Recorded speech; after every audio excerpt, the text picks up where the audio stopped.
It's happening.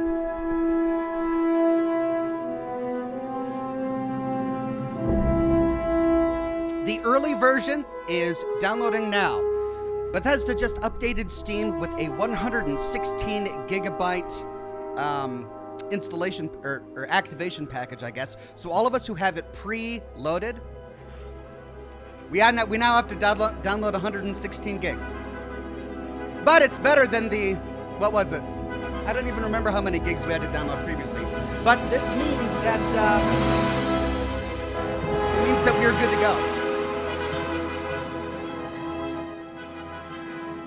All right, we're at 10 gigs of the 116 gigs. I promise you I had this preloaded. I had it preloaded yesterday when they made preloading available. This is just what we have to download in order to gain access to the game early for those of us who bought the pre-order or whatever it's called.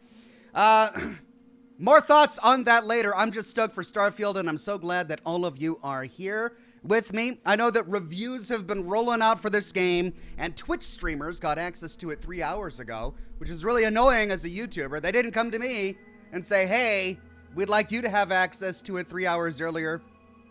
No, they didn't, just Twitch. I don't know why Twitch is so special. Anyway, that just means that we all get to experience this together at the exact same time, and you know what? There's something fun about that,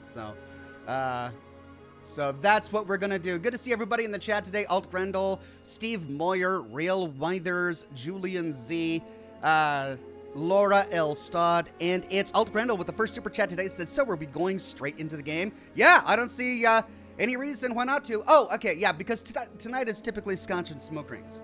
I'm canceling Scotch and Smoke Rings tonight.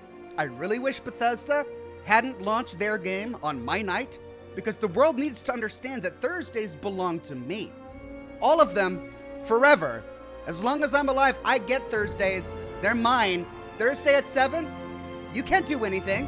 How dare you, Starfield, launch your game Thursdays at 7 o'clock? That's my day. But they didn't respect me, so...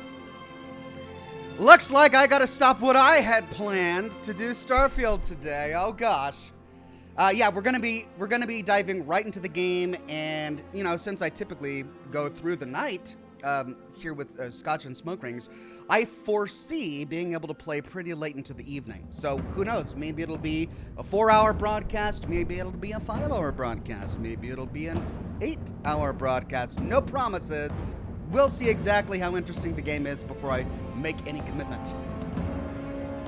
Steve Moyer says, good luck, Ox. Hope you live your Starfield life. I am looking forward to living a Starfield life. Junk41 says, have a great stream today, Ox. Can't wait to watch.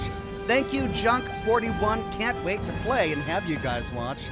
Amy Hudson says, mine is updating too. I'm so excited. We're all going to be pushing that play button together at the same time. That's what I love about this. No Name says, I'm waiting a few months until it's sure that a lot of crap is worked out on. You know what? That's really safe. The game is still going to exist in a few months, and it's still going to be available. So that's definitely a safe way to go about it, to make sure that you're putting your money into something that you know is going to be good. And in the meantime, I hope you'll come to the live stream so you can see for yourself. Bailey Davis became a Silver Ox. Thank you so much, Bailey Davis. Pleased to meet you, says Ox. I'm off today and I'm never off. This is a sign. The stars are aligned. The stars are aligned in a field. Starfield. You're in the right place, my friend. This is going to be fun. Paladin Dance's girlfriend says, I wanted to see how that game ended for Scotch and Smoke Rings. I'm not giving up on it. I'm postponing it. We're doing Starfield now because it's a brand new game, and as I say on this program, I give precedence to new games. But there will come a time when I'm done streaming Starfield. And at that time, pardon me, at that time, we'll pick up with the schedule we had before Starfield. We'll continue with that Dead at Night for Scotch and Smoke Rings, and Baldur's Gate for at least one of my weekly broadcasts. Wolfie Miwi says, I have no idea who the character is yet, obviously, but apparently one of the characters in this game is voiced by Armin Shimmerman, and another is voiced by Elias Tufexis, voice actor of Adam Jensen in Deus Ex Human Revolution. Well, thank you for that one, Wolfie Miwi. I'm sure we're going to hear some familiar voices throughout the broadcast today, being a Bethesda RPG. Jarrett says, howdy Ox, and all downloading the game now as well, and can't wait to get into it. What are you most excited to explore first in Starfield? Gosh, there is so much that I'm really looking forward to. I'm eager to create my character. I think that's going to be a lot of fun. I'm eager to create my first base. I'm eager to work on my first ship. I'm eager to explore my first planet. Like, all of that is what I'm really eager to sink my teeth into today. Hellcat says, excited for this, and I've been binge watching your Fallout 76 lore videos for almost a week straight. Great, I'm glad you enjoyed it. I kind of paused making Fallout 76 lore videos because, you know, the eyeballs just haven't been there recently. But if there's enough interest, I'd be delighted to go back and make more lore videos for Fallout 76. Alien Face says, I'm excited to watch you play today, Ox. Stay amazing. Thank you, Alien Face. Amazing. I shall stay. Void Mayonnaise became a bronze Ox. Thank you, Void Mayonnaise. Jedi Dweller 123 says, take all the time for character creation, Ox. Can you read all the background traits? Have fun. I'll do my best to be as thorough as possible. We are at a whopping 75 gigs of 116 gigs. Few minutes left, I think. Phil says, I'm so happy. I seen some Twitch streamers play it, and I was like, no thank you. I only watch one person play these types of games, and that is the legend Oxhorn. Much love, Ox. Thank you, Phil. Well, your loyalty is deeply appreciated, and hopefully I'm going to try and make it worth your while. Shane Gibbons says, tweeted you pics of my Constellation edition, worth every penny. The watch is awesome. It's legit smartwatch. Looking forward to your unboxing. Thank you, Shane Gibbons. I saw your pics on Twitter, and it does look really high quality. Greg says, I'm here to see Ox history being made. Well, there are no horses to punch. I mean, I suppose I could punch the Horsehead Nebula, but that's about it. So hopefully I won't be making too much history in today's broadcast. Brandon Beltfed says, take it slow, Ox. I gotta stay ahead of you so I can watch you with no spoilers. Cheers, sir. I'm actually kind of worried about that because I feel like it's probably the kind of game that I could get lost into settlement building and resource collection and, you know, life scanning and all of that. It's probably one of those games where I could take a break from the story and be perfectly content playing the game for hours at a time. But I also really want my live stream to focus on the story, not just all the other side stuff we can do. So, gonna have to walk a fine line there. Jeremy says, new game hype, hoping to see future Starfield content. Cheers. Thank you, Jeremy. I'm hoping to make future Starfield content. Steel 101 says, hey, Ox, do you know where cow farts come from? The derriere. Because of dairy and air. It's a dairy. Ha ha ha ha moo, he says. Oh, Steel, just thank you for bringing that to today's broadcast. That's what we needed today for Starfield, a cow joke.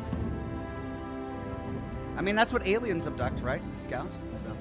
Nonim says, I'm curious to know if PC users will have access to console commands like other Bethesda games. Yeah, that's interesting. I mean, for Fallout 4, if you activate console commands, you remove your ability to make Steam achievements. So I'm not sure if I want to even attempt it right now. Especially since they've got a built-in screenshot taker. So there won't be any need for me to. Julian Zia says, Ox, I just started the download. So excited. I can't believe how long we've waited. It's been 5 years since the first teaser trailer dropped, and here we are. I know, can you believe it? It doesn't even feel like 5 years. I mean, on one hand, it feels like a really long time, and yet on the other hand, it was just yesterday when we were going through this for Fallout 76, and it doesn't feel like it was that long ago. But that's like half my son's life. We've been waiting for this game, so yeah, it's been a while. Jordan McCobb says, I get some Ox while I get ready for work. You just made my night. Thank you so much, Jordan. Good luck at work tonight. Daniel Holmes says, I heard from devs that the game really opens up after you finish the main quest storyline. Really? I mean, what does it open up into? if not more, storyline. That'll be interesting to explore. KT says, Beaverhausen here, not to be a downer, but I really need this stream right now. Looking forward to getting lost in Starfield with you in the chat. You're in the right place there, KT. Thank you so much. Wrecker Lawson says, since Ratchet & Clank is now on Plus, would you consider playing it? And that is Wrecker Lawson's first super chat. Thank you, Wrecker Lawson. I don't know what you mean by Plus. I'm a PC gamer. I don't play on the Xbox. So... yeah, I don't know. It's something I'd have to look into. Alt Grendel says, I built a model on Mount Everest. Not to scale, just to look at. Oh, that's the sign. It's time. Oh, okay, hold on. I got to make sure that Facebook chat is up here. But it's done. It's done downloading. Yes, I get it. Starfield just keeps beeping at me. All right. I'm working on it. Wait, why can't I press play? Why can't I press play?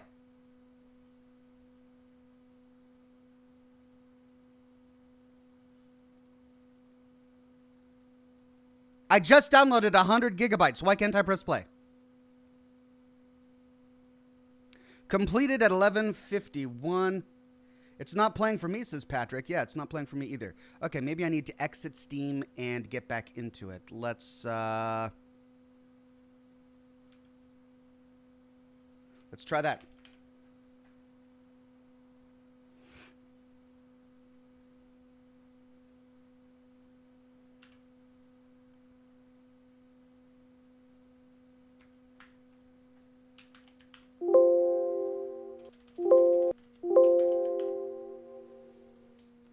Wrecker Lawson says PC Plus. Sorry, I don't really know what PC Plus means.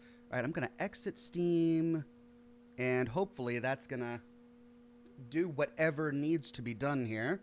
Shutting down. I updated my drivers already. I made sure, like, I don't want to go through any of the problems we had with Jedi Survivor or even Baldur's Gate. We had a couple of crashes with that one, so I updated my drivers beforehand. We are good to go. And now I'm just waiting for Steam to restart. And then we can try this again. Vince M says, Evening Ox, lost my other cat Charlie on Monday. Looking forward to your stream as I could use the distraction. Cheers. I'm sorry to hear about your loss, Vince, but you're in the right place. I'm glad you're here for day one of Starfield. Steel 101 says, Preston, a space station needs your help.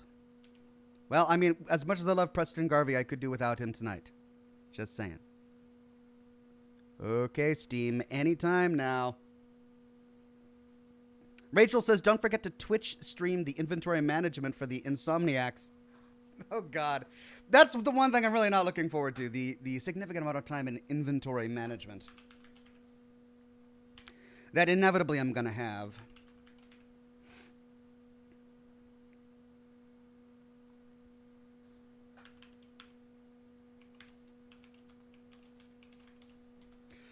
Oh, why so many passwords? God. Okay.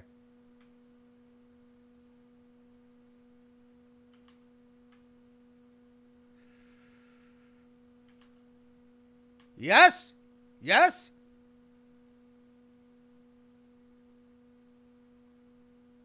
I think it's working. Running. Okay. I just had to restart Steam. If you're having the same problem, just restart Steam. It still hasn't popped up yet, even though it says it's... There we go. Hey, we're in.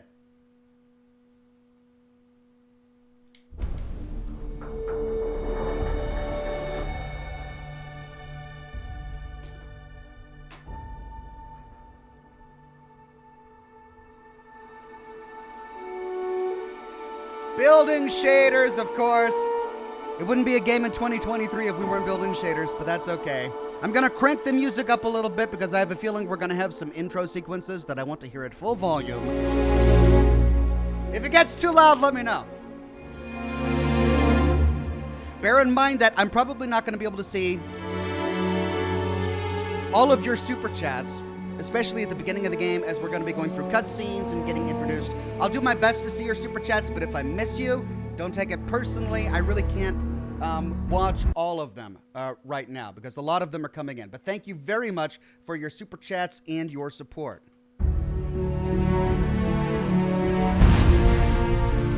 Okay, updated agreement. Yes, yes, yes. Settings.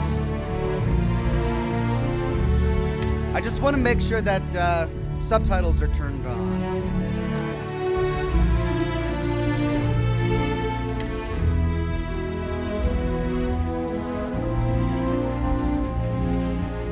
If you want to see what system specs that I'm using, I have a link to my PC part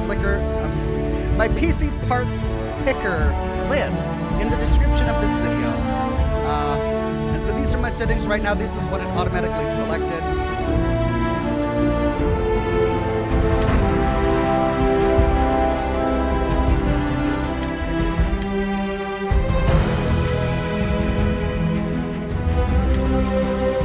On. Okay. Here we go. Start a new game.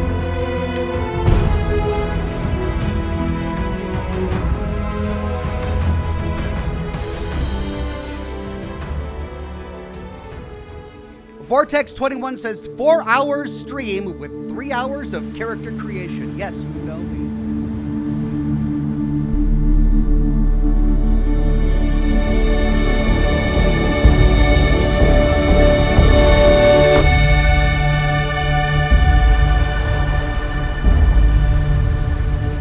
Soul date, May 7th, 2330.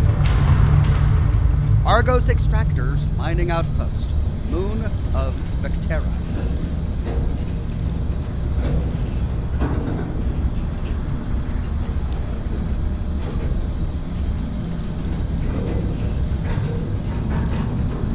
Seals are good.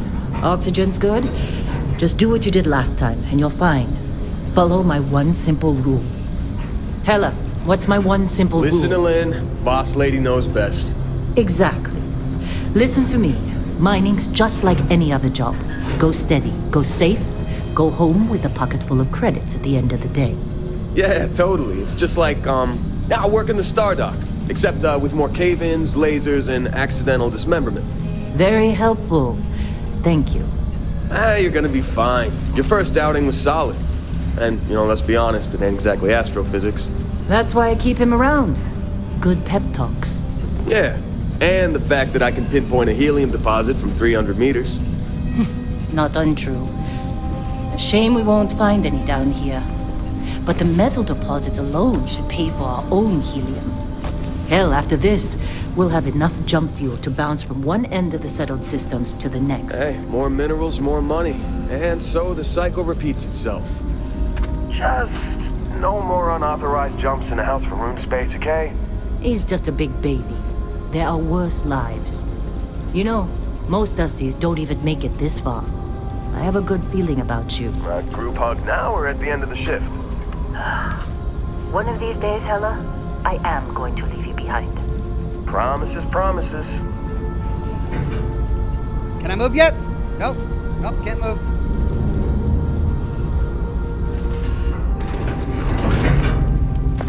All right, okay, here we go. Let's see what we've got. How are we on time? A little longer. Grab some samples? Always. But not you. Check on Isabel. Make sure she eases up on the breach. I don't feel like getting buried alive today. Roger that. Remember, Dusty, keep your breathing steady and never take that helmet off down here. Oxygen processors don't extend this far. Yeah, because God forbid we fell on a rock with a breathable atmosphere. Know what I love about working in Freestar Collective space? Fewer days. A job like this in the United Colonies? Huh. Red tape. Look at this one over here. Calvert! No! No! It's a laser, not a sledgehammer! Ease up! Benning, if you got paid per break, you'd be a millionaire. Let's go! Yeah, okay. What do we say, Dusties? You make your cut, you you get your cut. No exceptions. Come on, pick it up. Troy, what's the yield? Minimal at this point. Occasional glimmer, but it's weak. What do you think?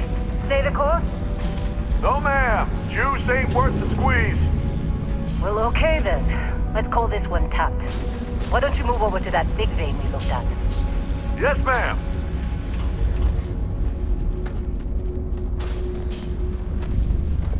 Come on, with me. All right, I'm with you. Got a side room over here. Is that where we're going? Ah, what's this? My gear, right? Dusty, you're up. Grab a cutter and mine what you can. Metal deposits are in that cavern. I'll shout out when I need you. Okay. All right, mine what I can. She'll shout when she needs me. Okay, let's see. You think we'll be done here soon? You know, I hear this is the last dig. I'm busy. Got anyone else to bother? Well, just saying hi.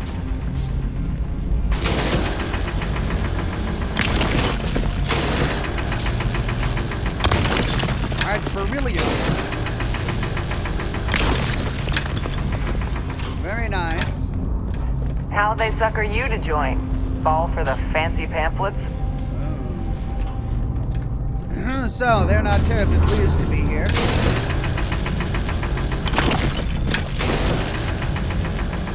They're ready for us. Get back up here. All right, Beryllium agitated. You got a few more digs to go before I feel like talking to you.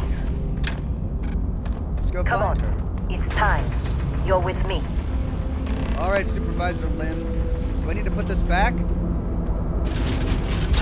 Oh, it closes. There. All right, I got my laser. Where are we going? In 3, 2, 1. 3, 2, 1, what?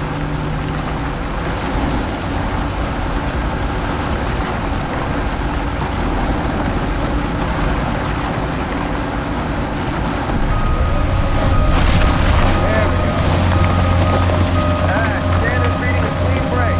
Run it down. Let's go. Hella, get the readings. Yeah, about that. Problem? Not if you consider a spike in gravity readings a problem. I don't. Uh-oh. You don't? What we're after, it'll read as an anomaly. That's what I was told anyway. What are we after? Okay, now you're starting to freak me out. Relax. It's just another job. Come on. Gontro Dim says, Ox, I tried to tell you over a year ago your PC part picker list is still We're your getting 1080 close. Ti system. I think. Yeah, everything is just... Lynn, seriously, there's something really effed up about this. Where is it, Hella? Through there, I think. Okay, you're up. Something goes wrong in there, we'll come get you. Why would anything go wrong? Would you shut up? Both of you do your jobs. Client is on his way. She knows more than she's letting on. What could possibly go wrong?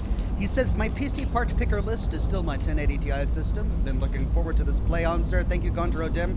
Sorry about that. I haven't updated it since I switched to my 2080 Ti. That's what I'm running right now. Not SLI, it's just one. All right, so go on up. That's where the quest marker leads. Man, it's dark.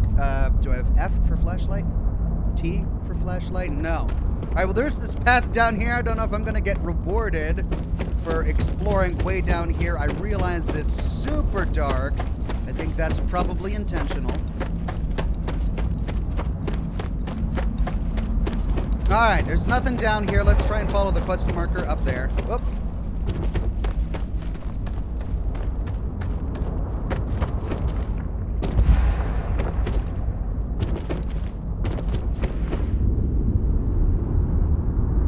Here we go. Oh! Hold F. Oh. I tapped it. Well, this is why I should just continue with the quest and not break off and start exploring. Urururur says, no spoilers for me. I play tomorrow. Have fun. Thank you, Urururur. Get some sleep. Still still getting weird gravity readings. I guess that's a good thing. Just keep going. Do you see anything? Definitely see something.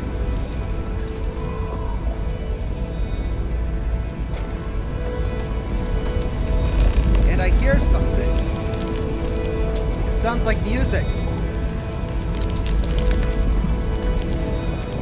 But it's a small room. All right, here we go.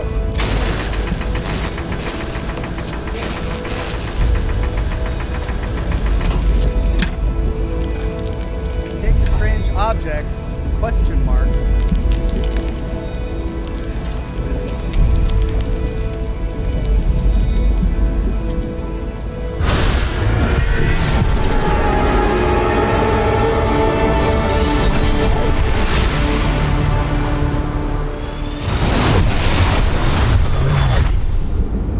Dusty, snap out of it.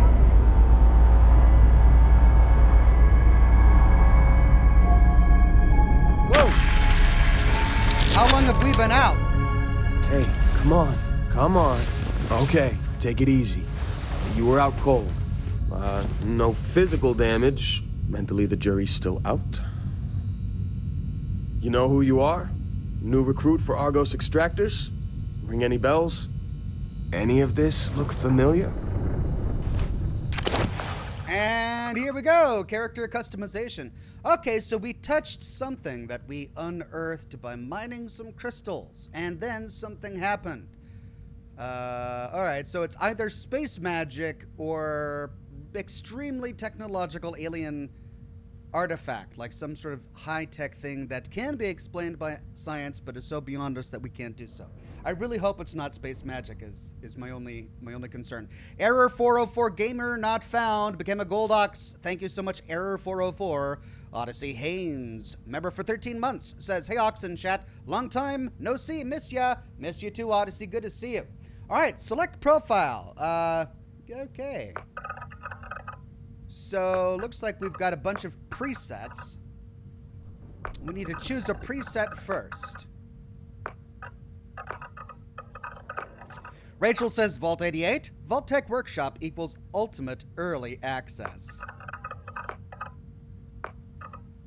Well, I really enjoyed the Vault Tech Workshop DLC for Fallout 4, and I made a great Vault 88. All right, so this one's kind of... I mean, the beard, yeah, but the face is not exactly... All right, so there's a total of 40. Let's go all the way to the end. All right, 1. No. No.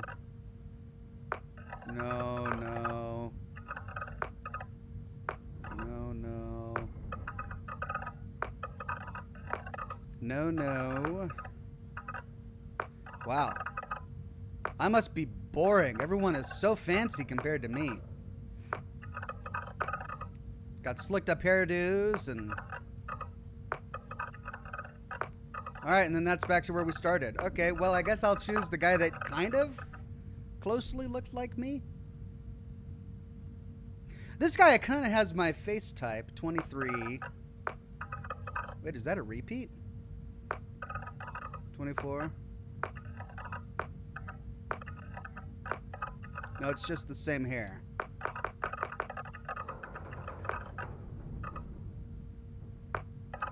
I'm gonna try not to make it 3 hours, I promise.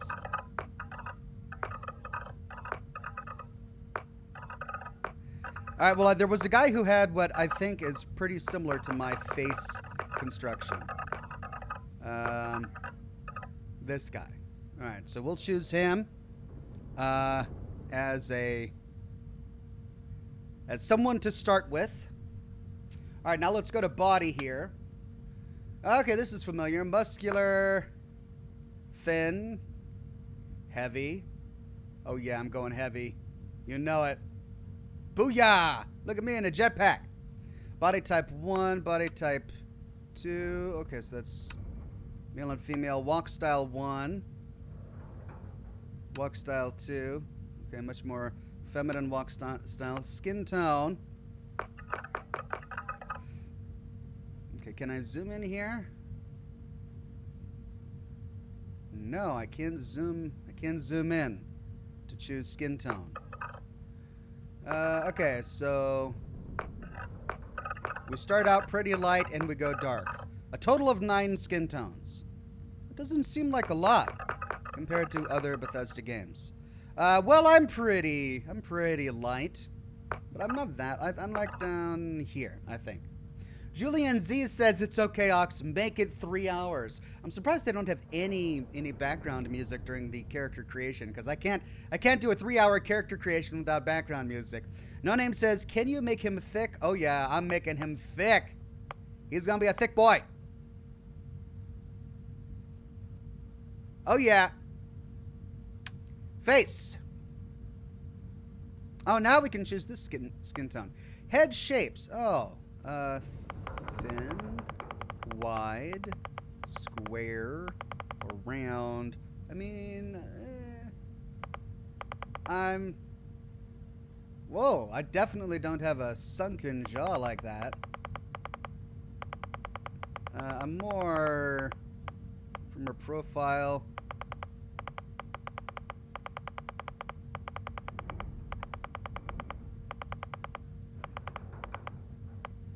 I guess that...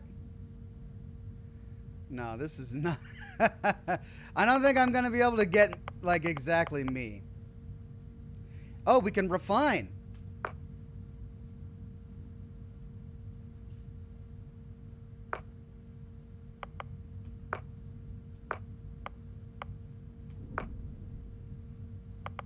Okay, what's refine... Alright, I guess I don't know that. Alright, hairstyle. Alright, we're already at 29. Let's see if I can just find a normal. This...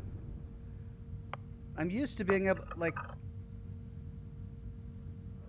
This doesn't look like me at all.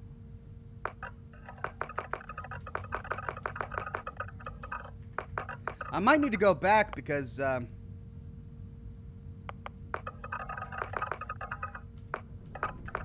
know, maybe I just need to get it in. Oh, here we go. Oh, here we go. Here's the forehead. All right, so, okay, let's turn off hair just because I can't see. Oh, that's actually kind of close to what I do. Let's go to forehead. For that, we're going to need a profile.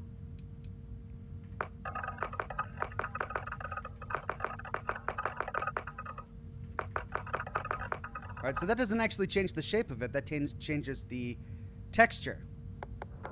Oh, and then we can do this. Shape blends. That's interesting.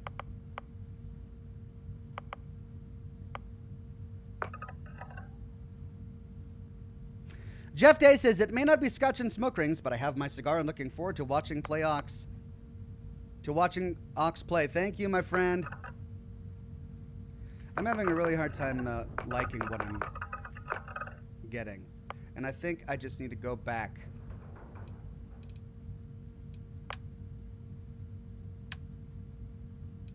I just don't think I chose the right profile.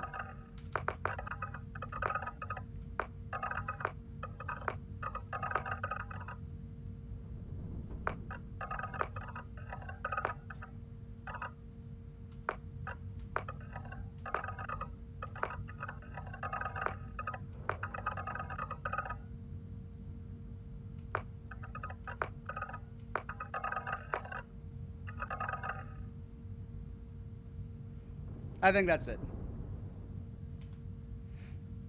Okay, back to body. We're going heavy. Skin tone. I like the skin tone. There we go. Now face. I mean, it's a little better. Maybe we can fix it in head shape.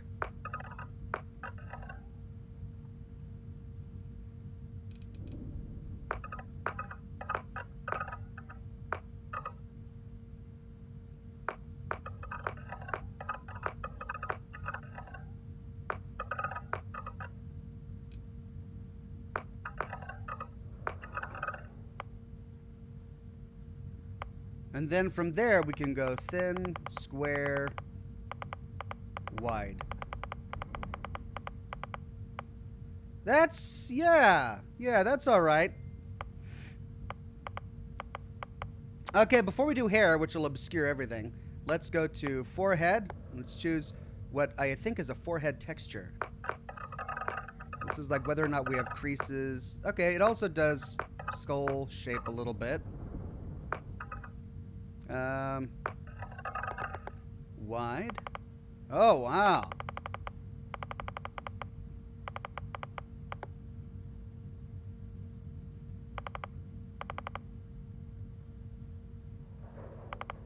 Oh! Alright, I think we'll go right there. Shape blends. I don't know what that does. Like, what's a shape blends? Alright, I think that's good. Nose. Whoa! Okay. I think my nose is a little, it's a little flared. But only a little. No, it's not straight down like that. It's kind of like that, but turned up a little. That's too small.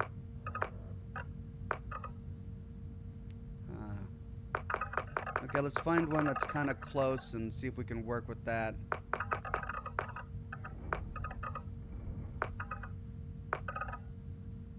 Yeah, like that? Oh, here we go. Down, up. Put that there, back, forward. Okay, this is starting to become very familiar.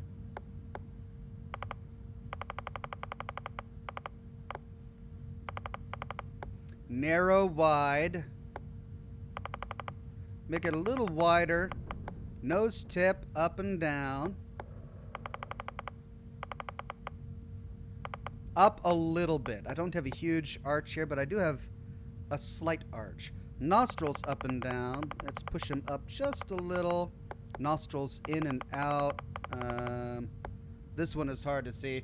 Name him Elkhorn, says Alt Grendel. You think Elkhorn would be good for the stars?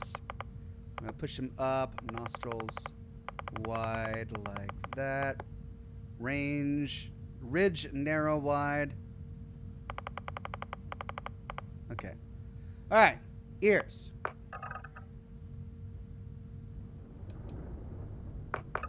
$11 ears. I definitely have earlobes. Do none of these guys have earlobes? Okay, there's one. I mean, look, I've got pretty floppy earlobes down here. That's the closest to actually having an earlobe. Those are all connected. Look at them, they're all connected. Alright, I guess I'll choose the only one where I've actually got a floppy lobe. Floppy lobes, everybody. Down, up. I think they're in the middle of my head. Back, forward. Let's push it forward a little bit. Narrow, wide. I've got pretty normal ears, I think. Alright, cheeks.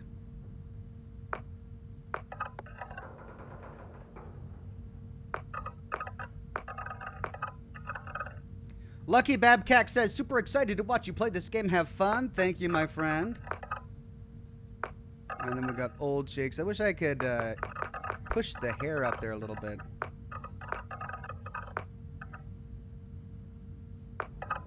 I guess we'll go with that.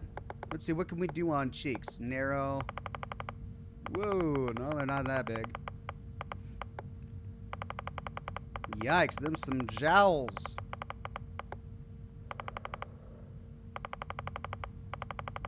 I actually do have pretty high cheekbones. Alright, mouth. I wish I had a picture of myself. That's... No. Yeah, 5 maybe. No. That one might be. 1 or 5.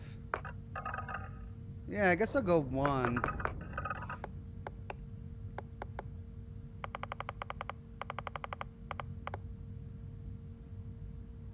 Yeah.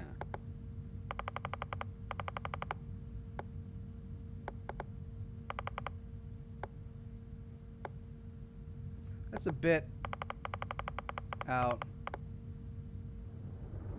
Gosh. It's really finicky. Alright, I don't have much of... I've got a slight overbite. Slight. Okay. Teeth. Oh! Big ol' grin. Pleased to meet you, says Ox. The cable guy in your closet texted me to tell you he's gonna pull a double, but he wants an extra orange and PB&J. All right, I'll let him know. Can't have him passing out of hunger when he's keeping my connection stable. Zach Taylor gifted 5 Oxhorn memberships to the community. Thank you, Zach Taylor, and congratulations to Vicky T, Angry Kitty, and Anonymous. Phil and Nobody Ranker 1138 says, no, you need to name him Ox Tiberius Horn. Ox Tiberius Horn, that's a good name. And then Jamin Cohen says, Amos Burton is a good name. Anyone who's seen The Expanse knows what I'm talking about. Okay, so we've got a selection of teeth here. 1 teeth, 2. Oh, it's just shade. It's just the color of the teeth. Wow. That's all it is. It's just color. What is that? It's like an inverted X-ray. Are those metal teeth? We've got rotting teeth, coffee teeth, and super ultra white teeth. I'm going coffee teeth. Jaw.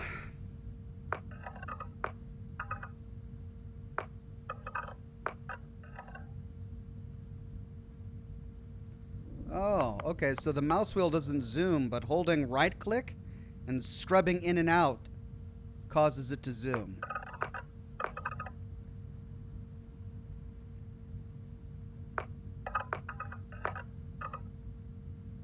Well, because of the beard, I'm having a hard time seeing a distinction. So we'll just choose that. Chin. Pointy chin. 4? Okay, maybe 4. Do I have a square chin? Oh, a little bit. There's flat right there, so maybe 6. Yeah, I guess I'll go 6. Neck. All right, give me a close-up of that neck. 1. Oh, I see. So it's thickness of neck.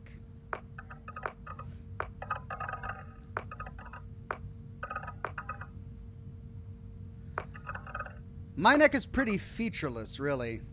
I guess we'll go with that. Jewelry. Nose rings. All right. Studs in there. Yeah.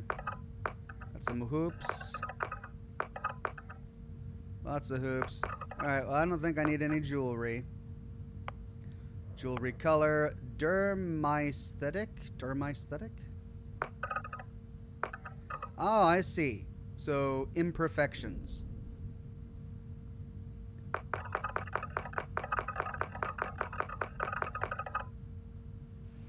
Well, I don't have a lot of freckles. I don't have a lot of moles. I do have slight reddish rosy color in the mask section. And I'm in my 40s. So I'm not exactly in my 20s anymore. So let's see if they've got a slightly reddish face.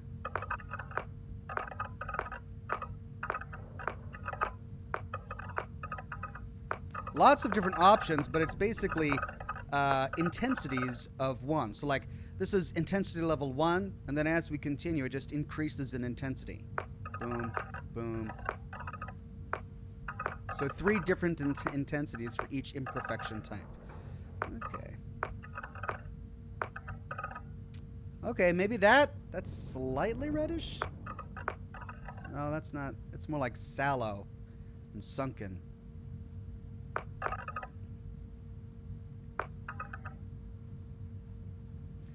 I guess I'm just going to go with default there. Phil says, but Ox, you're perfect. You've got no imperfections. Lol. Thank you for that one, Phil. I'll take your word for it. Complexion, color temp. Oh, wow. I mean, we can have a jaundiced character. Yikes. There's a slight rosy color there, but it's all over, and I'm not slightly rosy all over.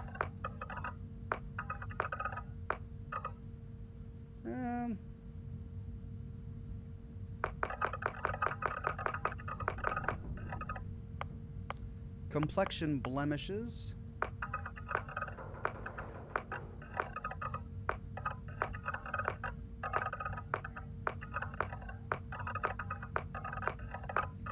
So there's just a variety of different moles and freckles. Oh, okay. Liver spots or age spots as well.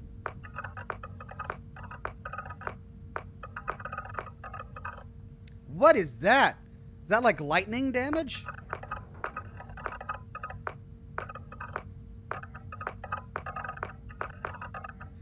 Yikes. And that's just, I don't know, that's a lot of interesting blemishes. Okay, now going into scars. I don't have any scars. But maybe my character does. I really haven't had an option to like, tell his backstory, though, so I don't really know who he is.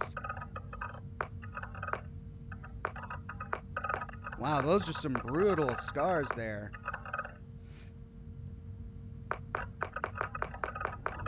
Steel101 says, your worst nightmare, Planet Machata Machata. Lol. Thank you, Steel101. No thanks on that. We've got facial forms. Oh, wow. Alright, so we've got bags under the eyes for facial forms 1 and lines around the eyes. Interesting. Pock marks. Lots of age lines. And that's it. This looks like veins, like he's got a veiny face. Well, I mean, I'm not ancient.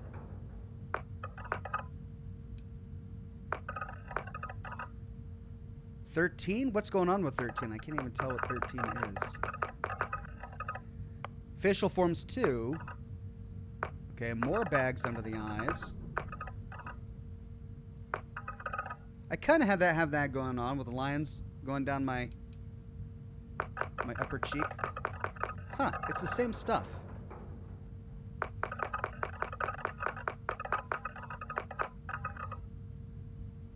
Is this 2 menus of the same stuff? Alright, we'll do that. Tattoos. Oh, wow. Yeah, we got a kitty cat on the cheek. Why? Why a tattoo of that on the cheek? What? More kitty cats.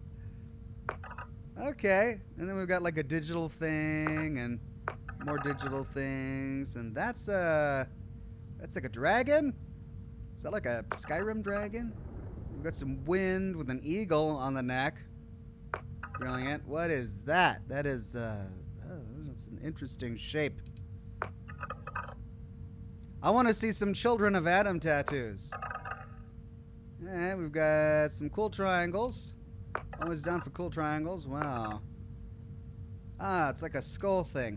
I wonder if any of these have religious significance to the religions in this game, and if so, if we're going to learn what they are. Alright, well, I don't think I want any facial tattoos. Cheeks. Alright, what's going down with cheeks now?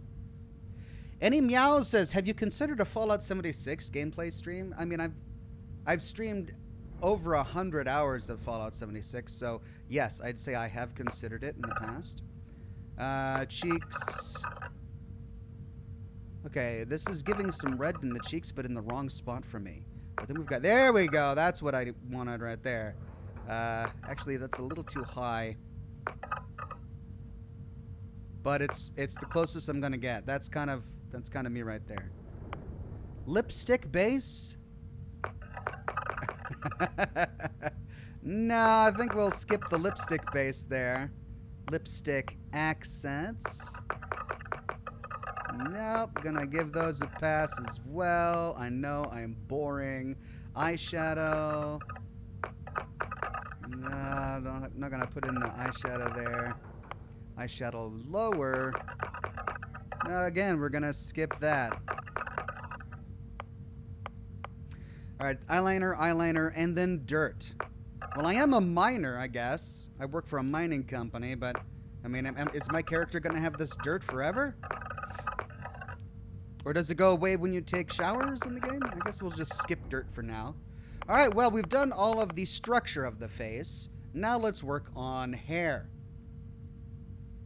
Error 404 says, it's my niece's birthday. Could you say happy birthday, Ox? Absolutely, Error 404. Happy birthday to your niece. Okay. Let's see. So I'm not balding yet. I mean, that's kind of it. It's just a bit too poofy. It's a bit... All right, we're going to remember 23. Too curly. No.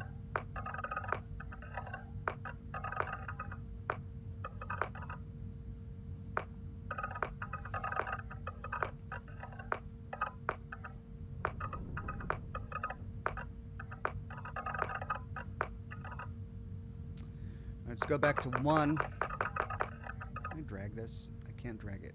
Okay. All right, 1 is bald. And then we got crew cuts.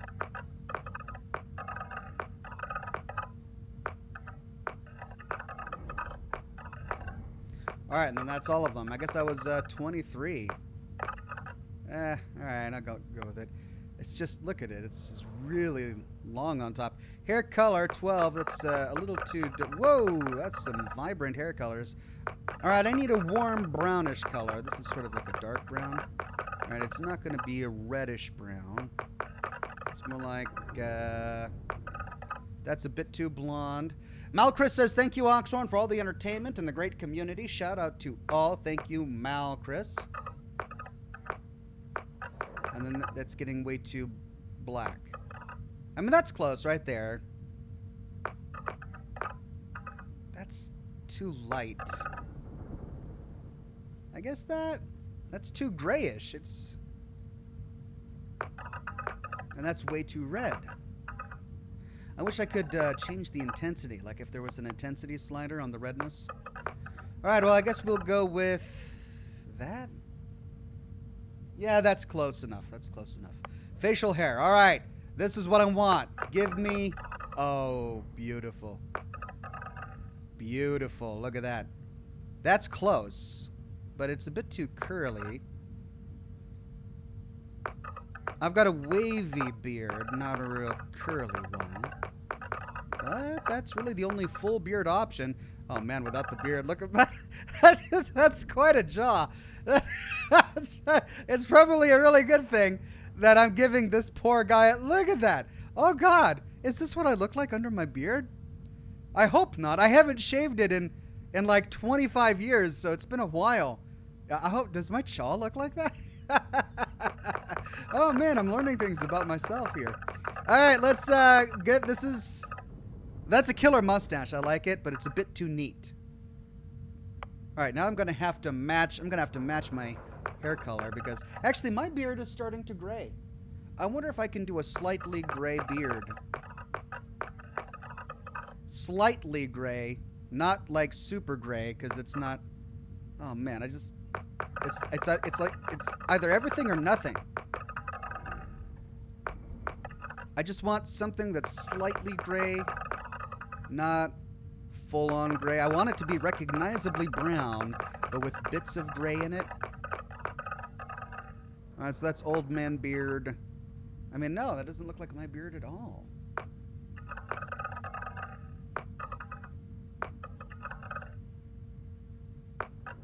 Well,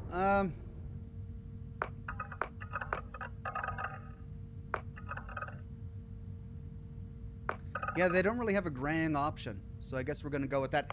I look like I'm 20. I look like I'm young and 20, and I'm not. And that's... Maybe I'm doing a poor job with putting age. Maybe I need to put some age lines in there. All right, eyes. 1. Hold on, let's zoom in on those eyes. 2. 3. 4. Okay, we're really going to sell the age in the eyes.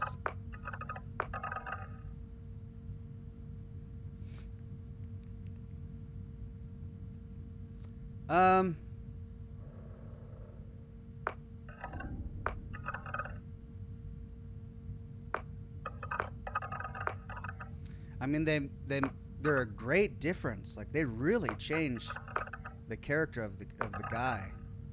I wouldn't say any of these are really me. Maybe 2.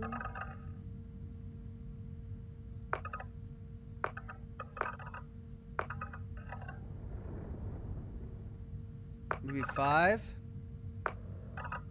Yeah, we'll go with 5. Eye color. All right, I'm a hazel color, like a greenish blue. Whoa, that's milky whites. That's too green. That's too amber. Yeah. Yeah, like a 6.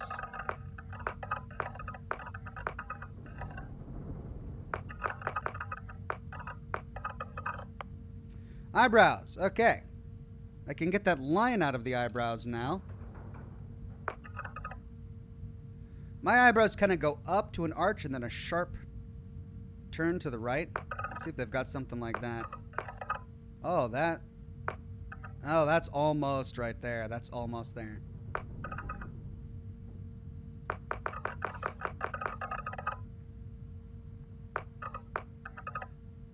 Close.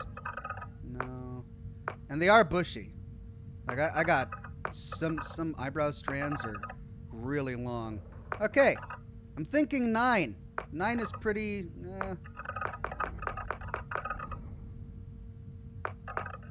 Oh no, that's it. That's got to be it. 3. Okay. Well, aside from looking way too young, well, hold on, I can do eyebrow color. 12. Remember 12. I don't have any gray eyebrows. That's the weird thing. My mustache is not graying yet. My eyebrows are not graying yet. So we'll just get something dark going on in there. Looks good. Eyebrow color. All right, and this goes into facial sculpting. Now, the only thing I really want to do is I do think I look way too young. So let's see if I can change my derm aesthetic.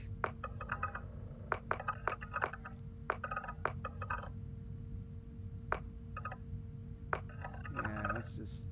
I mean, I don't have a lot of freckles or age spots. That's the weird thing, even though I'm in my 40s.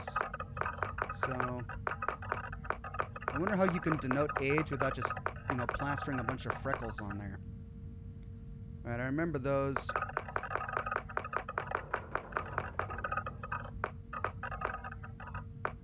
Tell you what, let's try that. Complexion color temp. Blemishes. I want like the only place I'm really showing my age is around my eyes. I am starting to have some lines appear on my eyes, but I'm seeing lots of blemishes, but I mean, I don't have like huge wrinkly eyes. All right, well, I guess we're gonna be good with hold on a second. No, that's pretty good. I've got some darkness under the... It's the long nights. All those long nights of live streaming and editing videos. Okay. Retro Wave gifted 10 Oxhorn memberships to the community. Thank you, Retro Wave. And congratulations to Ruben Merchant, Hata the Zulzila, a name I can't pronounce, J Powell, Hitomi Salazar, Steel 101, Snowman 3, J90 Lurch, The New Guy 95, and Ruin. Thank you so much, Retro Wave, and congratulations all. Ranker 1138 says 2 minutes into gameplay, I bet Jimmy will catch you. All right, I think it's pretty good. It's we did our best. I'm you know, famous for not being good with these character creators, but I think we did okay. Now, let's go to background. Okay. Beast Hunter. Oh, wow. File not found. Interesting. Well, we got to get through all of these. I mean, it doesn't make any sense to make a choice that I'm going to be living for the next several hours of my life unless I give all of these their due diligence. Surprised there's just absolutely no music in the background.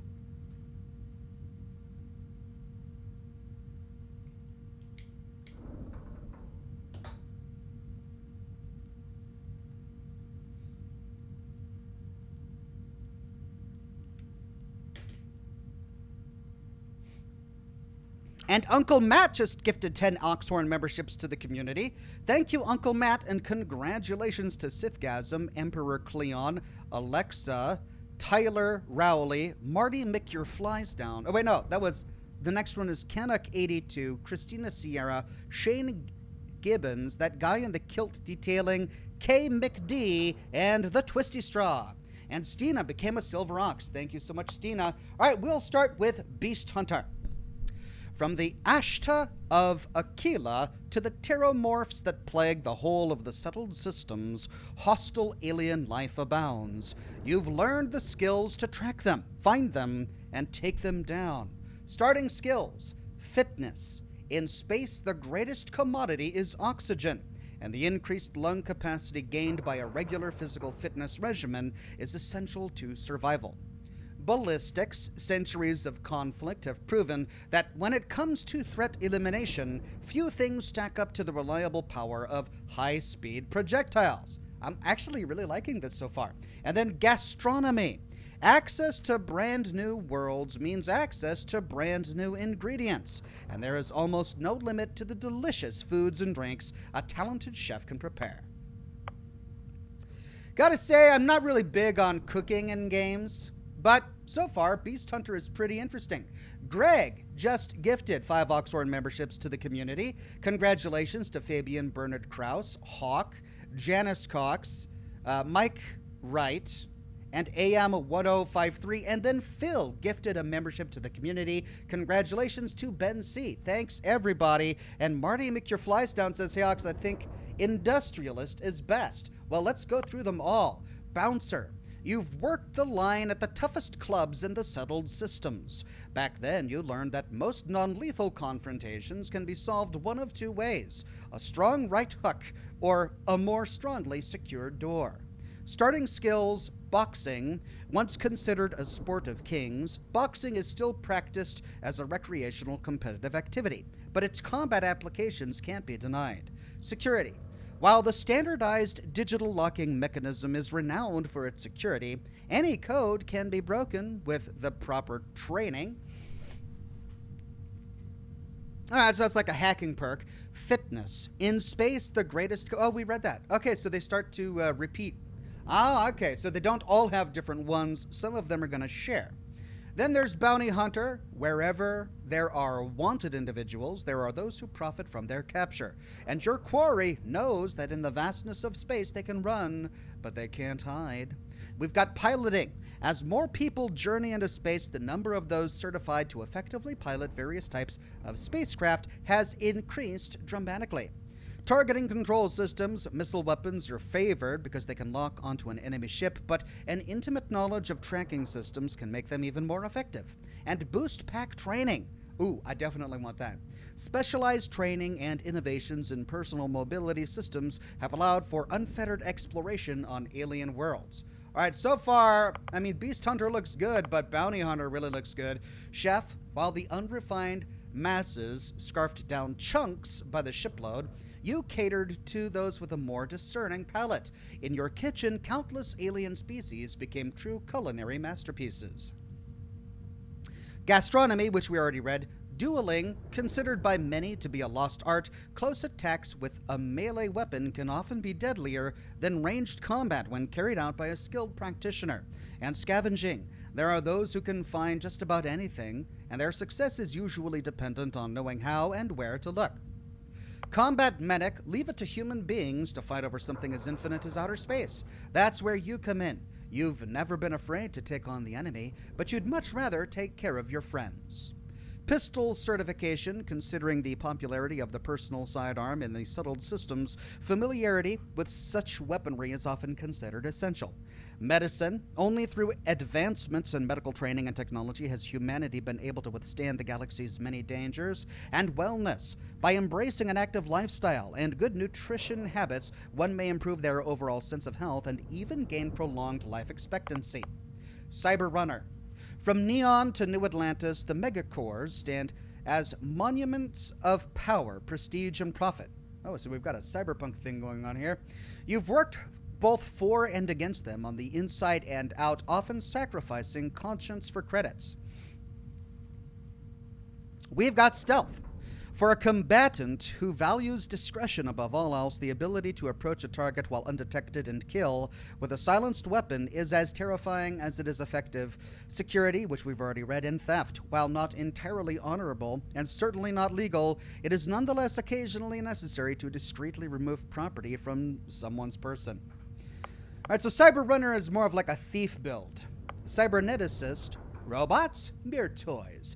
Neuromaps, good for parlor tricks. The Colony War may have made implants and upgrades available to veterans, but you once saw a greater future, humans and machines as one. Medicine, security, and lasers, which is new. Personal laser weapons are in widespread use across the settled systems, and specialized training can greatly increase their effectiveness. I kind of wish I could just pick and choose from all of the starting skills. Are we going to earn more skills later? These are just our starting skills, right? But I'm assuming we can gain access to some of these skills later. Diplomat, the wars are over. Peace now reigns in the settled systems, but only because there are those quietly fighting to keep it. Because of you, agreements were signed, words were heeded, and lives were spared. Persuasion, in the settled systems, the nuanced ability to listen and discuss can often accomplish far more than simply shooting first and asking questions later. Commerce, in the settled systems free market economy, almost anyone with the right skill set can open and run a successful business and wellness. By embracing an active, well, we read that one already. All right, so I definitely want persuasion. I wish I could mix diplomat, bounty hunter, and beast hunter. I want ballistics, boost pack training, and persuasion.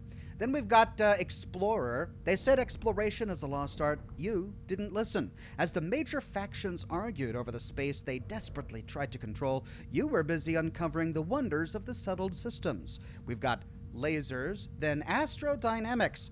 Advanced technology is one thing, but it takes skill, patience, and a little bit of love to coax even more capability out of a ship's grav drive. And then surveying. Humanity now has access to untold alien worlds, and the ability to decipher all that data while on the ground has become an essential skill set. Colonel 87th says, am I late? What time did we start? We started at 5? That was an hour ago, and we haven't even made our character yet. Oh my god, guys. I'm trying to get through it as fast as I can. Then we've got Gangster. You were already disgusted by suckers killing themselves to make an honest wage. As soon as you were old enough to hold a weapon, you took what you wanted from anyone unlucky enough to have it.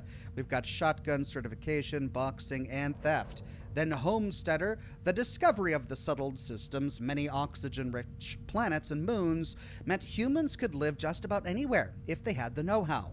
You did, and utilized it to great effect. We've got geology. Newly discovered minerals mined from alien planets and moons have directly led to some incredible technological advancements. Surveying, and then weightlifting. Weight training can significantly increase one's ability to carry weapons and equipment, both in space and on the ground. Then we've got industrialists. This is what was recommended to me in the chat earlier. There was a time when all you wanted was to be a titan of industry, maybe a ship designer, a megacorp executive. Thankfully, that skill set never goes out of style in the settled systems. We've got persuasion, which is what I want, security, and research methods. By skillfully employing both new and time-tested methods, a researcher may complete projects faster and even gain unexpected insights. It's interesting. Security would definitely come in handy when trying to hack into systems, but I'm not exactly sure how often I'm going to need to do that. Matt Ken with a super tip. Thank you so much, Matt Ken. Tilly says, how many more subs do we need until we unlock your middle school clay face emote? I have not made that into an emote yet. Maybe I will someday. Long Hauler, let those other hot-headed pilots obsess over laser weapons and maneuverability. You're a space trucker, pure and simple. Pack the cargo, get it there fast, get paid, repeat. Life is simple, but good. All right, we've got weightlifting, piloting, and ballistic weapon systems. While there have been significant advancements in shipborne weaponry, sometimes... we already read that one as well. Long Hauler actually sounds kind of interesting. Then we've got Pilgrim, Wayfarer, Wanderer, Seeker, Transient. You've been called many things during your travels and learned something those others could never understand. The journey is the destination. Scavenging, surveying, and gastronomy. Then, Professor, you always enjoy learning, but nothing could compare to the joy of teaching others. As humankind spread throughout the stars, there was never a lack of knowledge to obtain, and you gladly assisted. Astrodynamics, did I read that one yet? Advanced technology is one thing, but yeah, we read that one. Geology, we read that one, and research methods. Ronin, masterless and unbound, you wandered the settled systems as a blade for hire. To some, you were a simple mercenary, to others a hero, and to a select few, a nightmare they could never wake from. Dueling, stealth. For a combatant who values discretion above all else, the ability to approach a target while undetected and kill with a silenced weapon is as terrifying as it is effective and scavenging. Then Sculptor. With your knowledge of anatomy and skilled, steady hands, you could have had a lucrative career as a surgeon. Instead, you followed your heart and created works of art to amaze and inspire. Really? One of the class backgrounds we have as a sci-fi astronaut is a sculptor? All right. We've got medicine, geology, and persuasion. Well, there's persuasion, which is what I wanted. Soldier.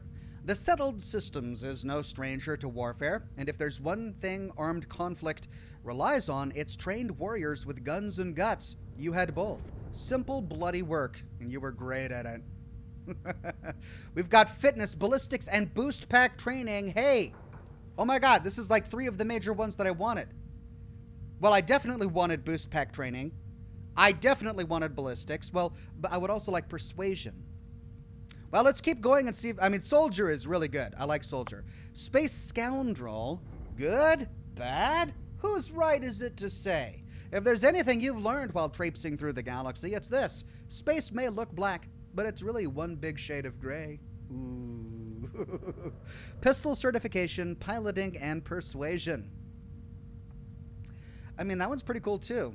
I also think I should probably invest in my ship, right? I'm going to be in my ship a lot, so I'm going to want to pilot to long-distance locales. See, that one looks really good, too. Xenobiologist. The settled systems is home to untold alien species, and while none of them have yet proven sentient, that never deterred you. Wow! So in this universe, there are no other sentient species than humans? That's interesting. Okay, so we're not going to have alien companions. No blue booty. Right. Oh, well. Lasers, surveying, and fitness, and then file not found. Oddly, there is no information on the file about your past life. Clerical oversight? Deletion by some powerful unknown faction? Or was there just nothing of note to mention? Whatever the reason, your past is known only to you. What's important is the here and now, and the path you're about to forge.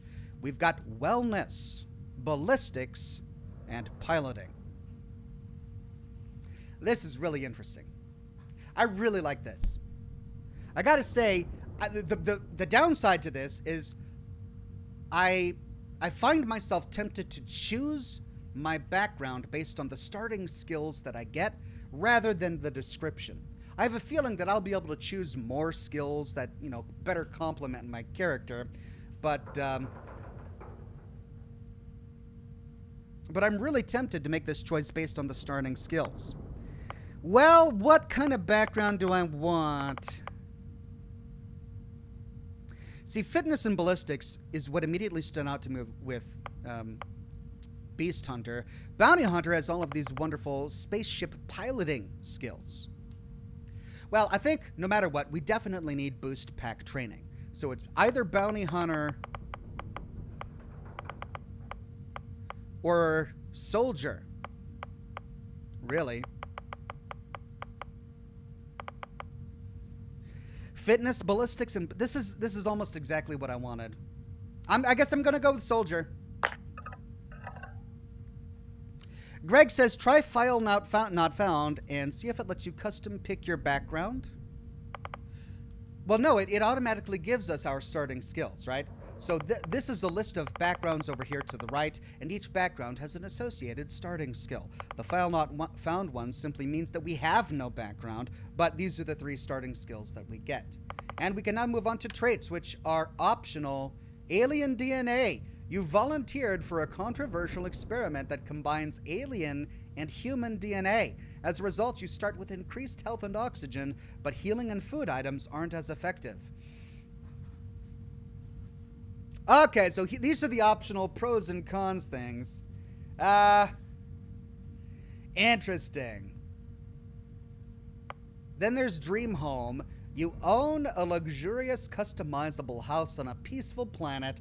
Unfortunately, it comes with a 125,000 credit mortgage with Gal Bank that has to be paid weekly.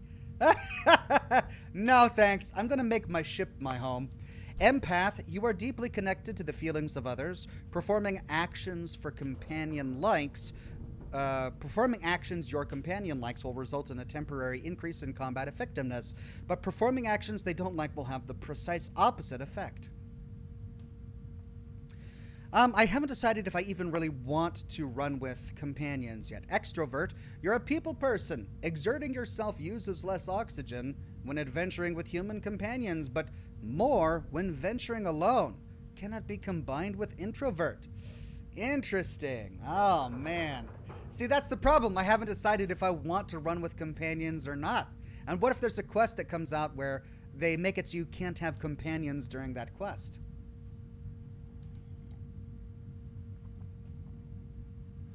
Plus, it's likely that I'm not going to have a companion at the very beginning of the game.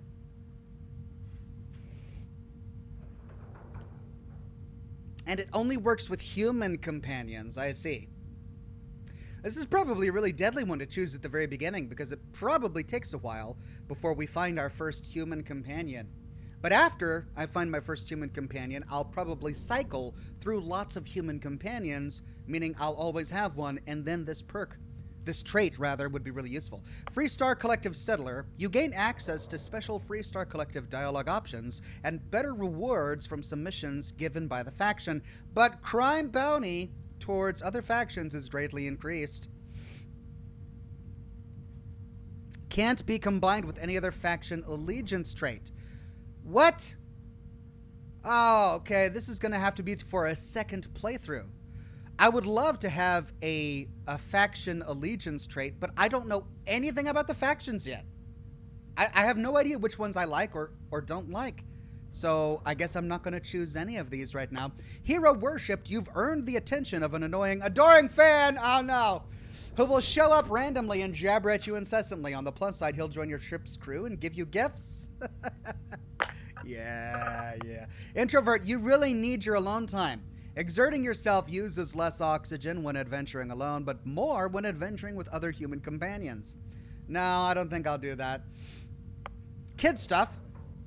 Your parents are alive and well, and you can visit them at their home, but you'll automatically send 2% of your credits home to them every week. Neon Street Rat. You grew up on the main streets of Neon. I love that the big cyberpunk city in the Starfield universe is literally named Neon. That's just the one defining, character trait of the cyberpunk aesthetic is neon. And what is the name of it? It's just Neon. Come on. You grew up on the mean streets of Neon. You gain access to special dialogue options and better rewards from some missions on Neon. Crime bounty by the other factions is greatly increased. See, now this I like. Oh, wait, no. This is a faction? So Neon is a faction? I get that the Freestar Collective is a faction and that the United Colonies is a faction, but the City of Neon is also a faction? Huh. Raised Enlightened, you grew up as a member of the Enlightened. You gain access to a special chest full of items in the House of the Enlightened in New Atlantis, but lose access to the Sanctum Universum chest. Raised Universal, you grew up as a member of Sanctum Universum. You gain access to a special chest full of... Okay, this is the exact opposite. The Serpent's Embrace, you grew up worshipping the Great Serpent. Grav jumping provides a temporary boost to health and oxygen, but health and oxygen are lowered if you don't continue jumping regularly, like an addiction. Oh, dear God. So it's like bunny hopping all the time. Spaced. Your body has become acclimated to space. Health and oxygen are increased when in space, but decreases on the surface. Taskmaster. Occasionally, if you have crew trained in certain ship systems, that system will automatically repair itself to full health whenever it's damaged below 50%. However, all crew cost twice as much to hire. I mean, if I knew exactly how rare money is in the game, still, that one seems like it would be really useful. But then again, how much does it cost to repair your damaged? See, the problem is that I think traits are meant for a second playthrough when you better understand the game and how it works. Terra Firma, you've never acclimated to space. Okay, so this is the opposite of spaced. And then United Colonies Native, you gain access to special United Colonies dialogue options and better rewards from some missions given by the faction. However, crime bounty by other factions is greatly increased. And then wanted, someone put a price on your head, and word has spread. Occasionally, armed mercenaries will show up and try to kill you, but being cornered gives you an edge. When your health is low, you do extra damage. Rachel says Preston Garvey was the OG hero worshipper. I mean, he's definitely an adoring fan, but the adoring fan is more OG, because that was Oblivion, I believe. I kind of like Neon Street Rat.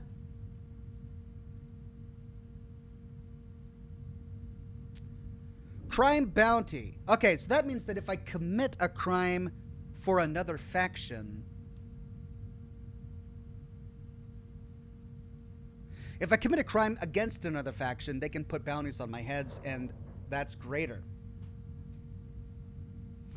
Well, I think I'm going to do Neon Street Rat, just because I really want to unlock a bunch of more dialogue and rewards and missions in the big cyberpunk city.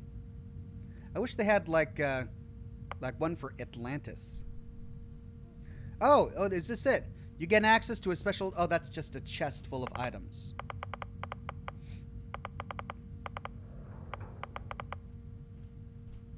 All right. That's it. I think we're finally done. Name.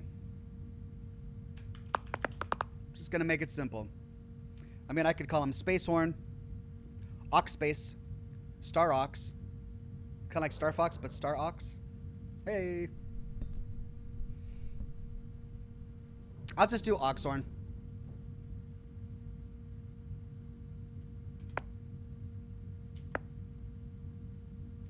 Oh, you can choose pronouns. See what pronouns they have. She, her, they, them, he, him. Okay, so those are the pronouns they have. And then... Star Ox is too good. Oh, Chad is really enjoying all the different naming. Scotchhorn, Spacehorn, Oxy Starfield, Chadhorn, Star Ox.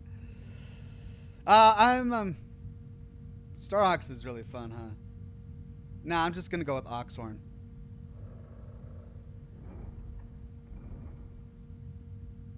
Okay, confirm. You were a good find when we hired you. Former military always knows how to get the job done. Well, you got the sample. Client's on his way, then we all get paid. You remember anything that happened? Now, I do remember the music.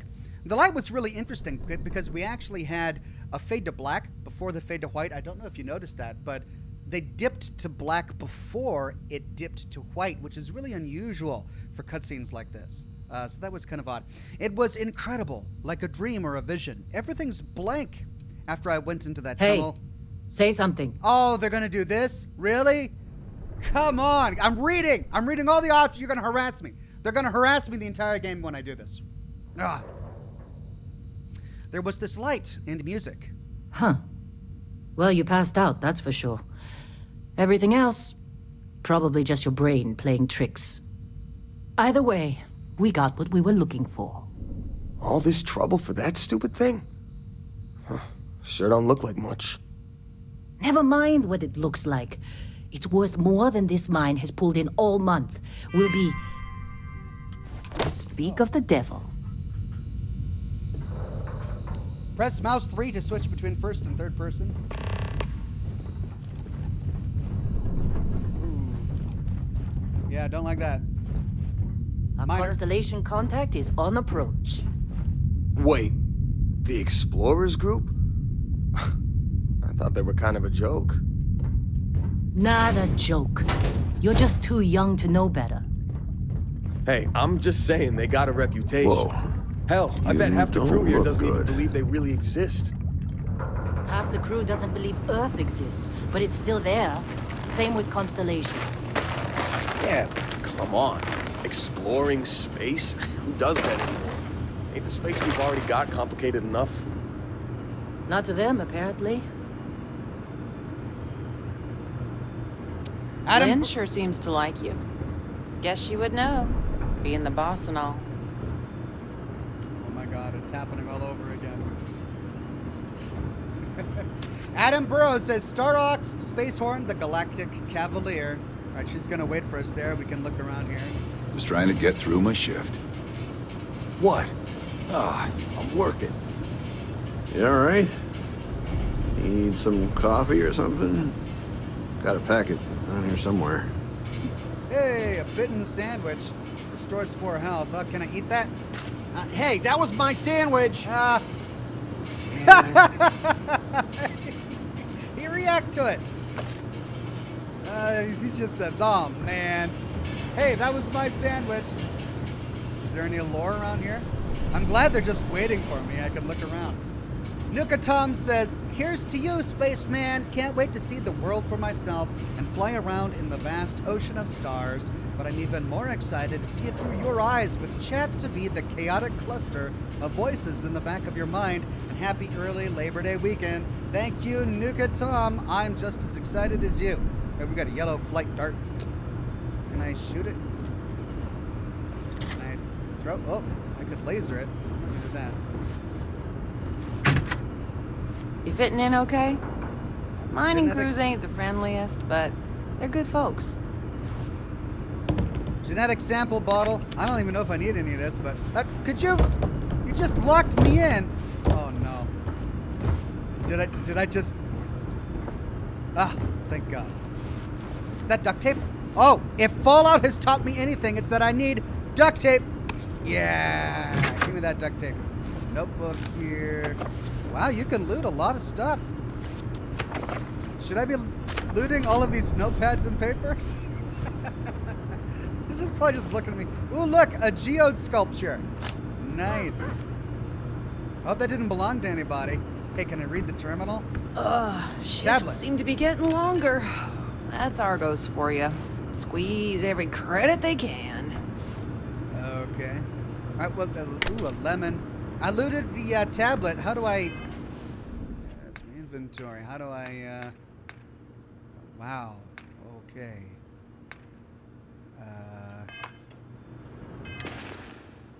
There we go. Bitten sandwich. Oh, I ate it. Yeah. Can I read the notebook? Tablet?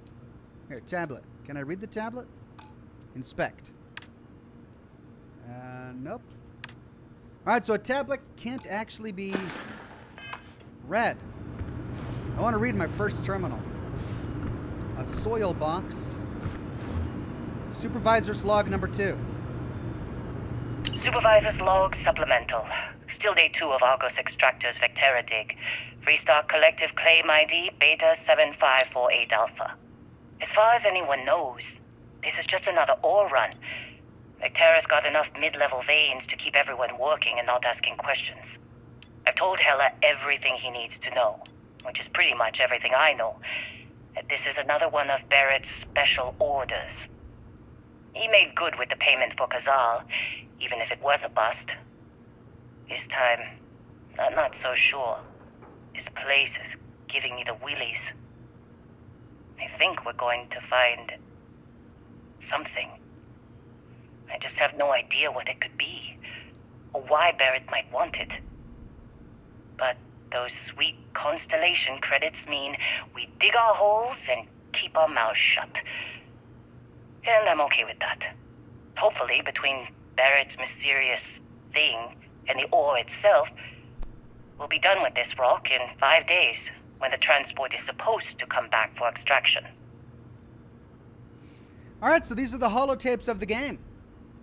It's really interesting. You know what it reminds me of? It reminds me of the Gen 1 Kindle. Remember when they used that electronic ink thing to like project it to the screen? It kind of reminds me of that. I wish they didn't put subtitles over something that we're already reading, though.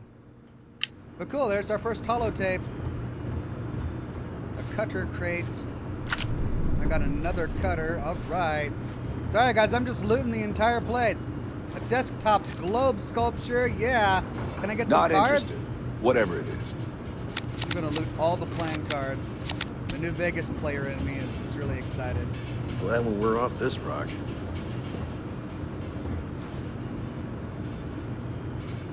Inspection soon. Get it together, people. Reminder, clean your spacesuit after each use. If you feel sick, please report to the med staff immediately. What's that? Red Harvest White? That's some red. You got somewhere else to be. Could you chill out? I'm having fun. Just looking around. Can loot a plant. Oh yeah, it's my plant. Saw Lynn Holly up here. Damn. Any other holotapes that I missed? Ooh, what's this? Hey. Busy. Heller's personal Heller putting log. that first aid seminar to work on you, huh? This is the personal log of Lynn's amazing right-hand man. That's me, Heller. Another day, another giant rock. The rock currently in question is Vectera, which is, it's a moon. It's in space, it's got ore, like the last 100. Unless you're me and can appreciate the beautiful distinctions between neodymium, vanadium, and iridium. I love these clowns, but most of them can't tell iron from lead.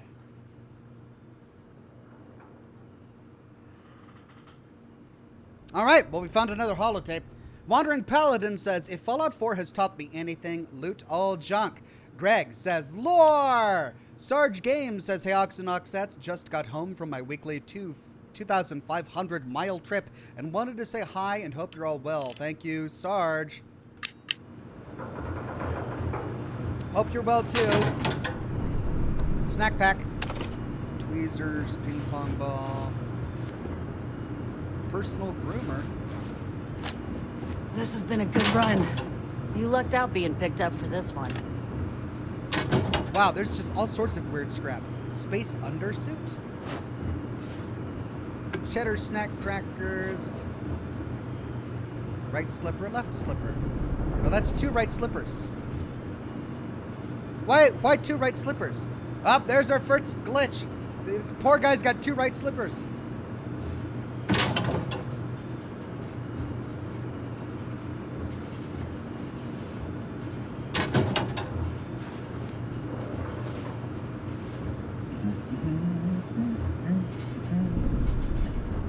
Okay. There's the left slipper. Space undersuit. Another undersuit.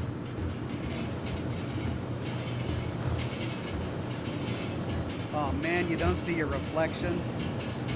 Argos usually ain't so good at picking sites. Oh, this time, like a miracle. Okay, let's finish. Can we turn on the emergency shower?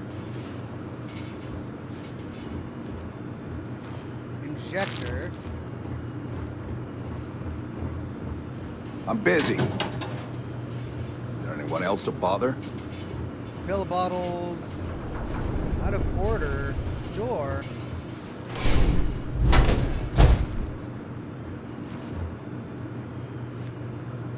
Folder. Tales of Space and Time. Okay, so this is what notes look like. Tales of Space and Time. The Crystal Egg. There was, until a year ago, a little and very grimy-looking shop near Seven Dials, over which, in weather-worn yellow lettering, the name of Sea Cave Naturalist and Dealer in Antiquities was inscribed. The contents of its window were curiously variegated. They comprised some elephant tusks and an imperfect set of chessmen, beads and weapons, a box of eyes, 2 skulls of tigers and 1 human, several moth-eaten stuffed monkeys, 1 holding a lamp, an old-fashioned cabinet, a fly-blown ostrich egg or so, some fishing tackle, and an extraordinarily dirty, empty glass fish tank. There was also, at the moment the story begins, a massive crystal, worked into the shape of an egg and brilliantly polished. 1899 saw the publication of this collection of H.G. Wells's work, which is comprised of 3 short stories and 2 novellas: The Crystal Egg, The Star, The Man Who Could Work Miracles, A Story of the Stone Age, and A Story of the Days to Come. Okay. Nicholas Nickleby. Chapter 1 introduces all the rest. There once lived in a sequestered part of the country of Devonshire one Mr. Godfrey Nickleby, a worthy gentleman who, taking it into his head rather late in life that he must get married, and not being young enough or rich enough to aspire to the hand of a lady of fortune, had wedded an old flame out of mere attachment, who in her turn had taken him for the same reason. Thus 2 people who cannot afford to play cards for money sometimes sit down to a quiet game for love. Charles Dickens's 3rd novel is the tale of a young man who struggles to support his family after his father inadvertently plunges them all into poverty and dies. Right, alright, so we're getting some classics here. Neon gang culture. And yet, despite its reputation as the settled system's premier pleasure city, Neon is also home to a plethora of criminals, ruffians, and assorted dregs. Some of these malcontents merely walk the streets alone, preying on lost tourists who have strayed too far from the beaten path. But the worst offenders are the organized groups, those who have banded together for a common criminal cause.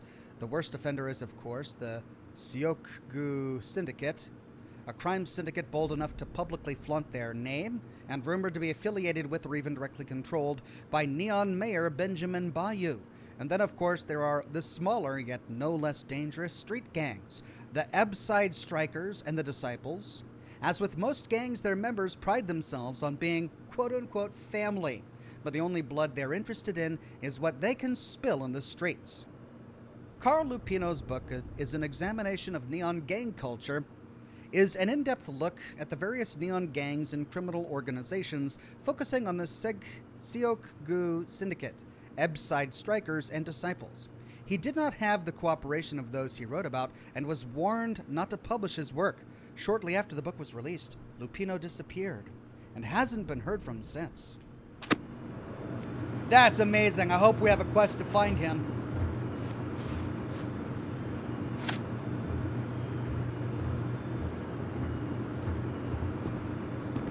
All right, bathroom reading.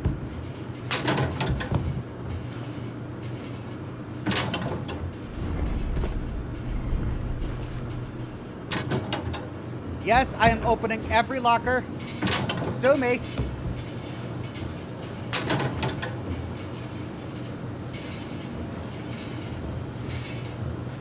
Hey, I'm looting your locker, buddy.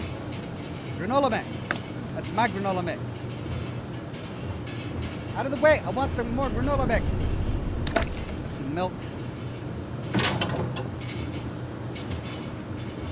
Look at that left and right slipper. They're getting the slippers right everywhere except for over here. You all right? This guy's got 2 right feet. Some coffee or something? Got a packet around here somewhere. We're already getting repeated dialogue. You think we'll be done here soon? Duct tape, yeah. I hear this is the last dig. This has been a good run. You lucked out being picked up for this one.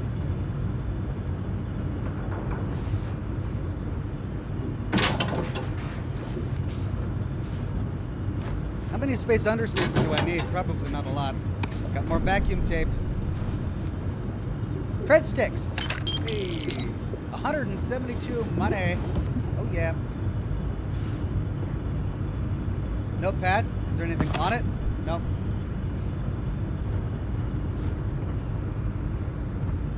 Switch. Uh-oh. Uh-oh. What have I done? Ah! Is that bad? Oh, it's okay. Heller's personal log number 2. Personal log. Heller, Argos Extractors. I figured Vectera for your standard moon. Looks like I was misinformed. Lynn just filled me in on what we're really doing here.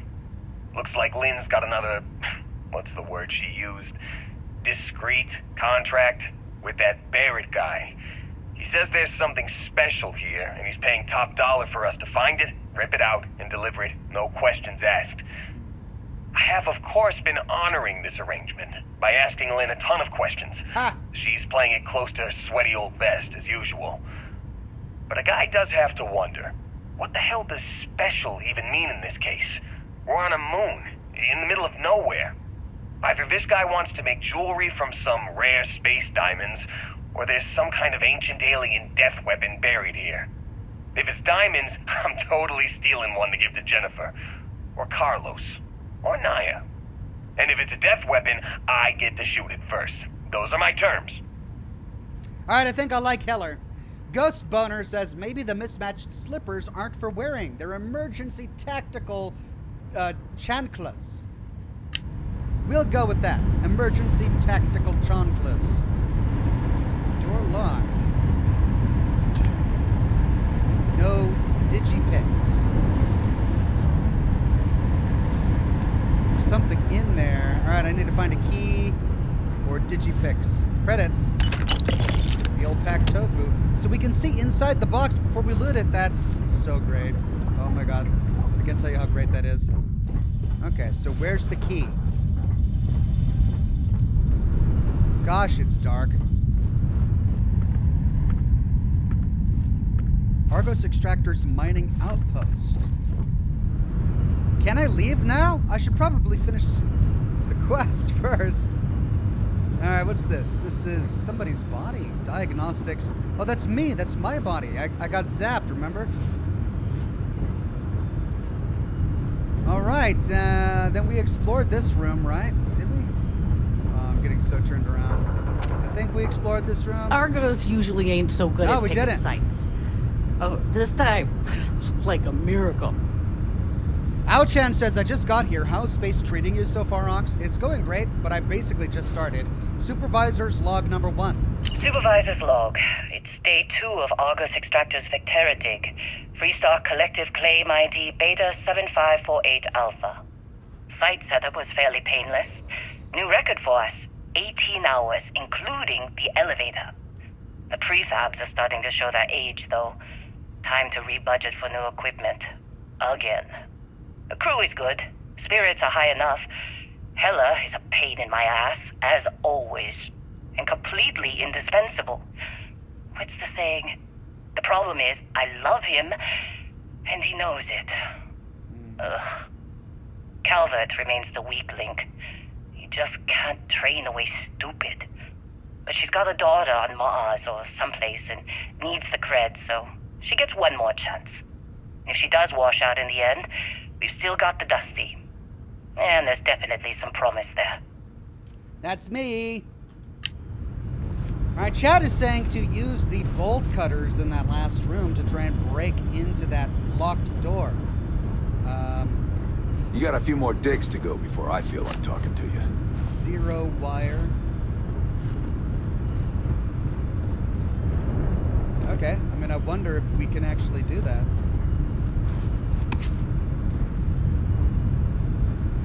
Alright, well, back into the room.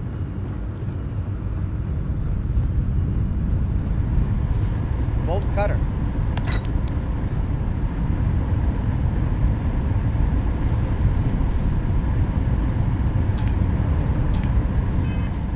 I think the bolt cutter is just a scrap item.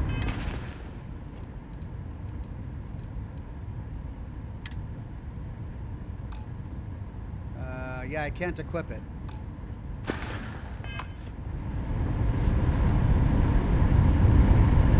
I mean, And there is something glowing in there, and there's a chest. But you know what? Maybe we'll come back for it. Alright, well, we're getting all the holotapes. I'm glad we turned around and went to explore. I think that's probably all the holotapes in here.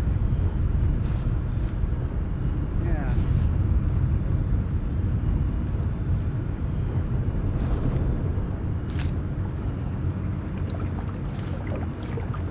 Okay. And we fully explored this room. Really what I'm looking for is either a lockpick or a key that's going to let me into that locked room. Ooh, duct tape. Alright, they're very generous with adhesive so far in this game, making me worry that it's actually not quite as useful as Glad it is when in the we're off Fallout this universe. rock. Just trying to get through my shift. Okay. All right, Dusty. Airlock. Put your helmet on. Press tab to open the data menu. Select the area in the lower right to access your inventory. Select the helmets category. Select the deep mining helmet. Put it on. Okay.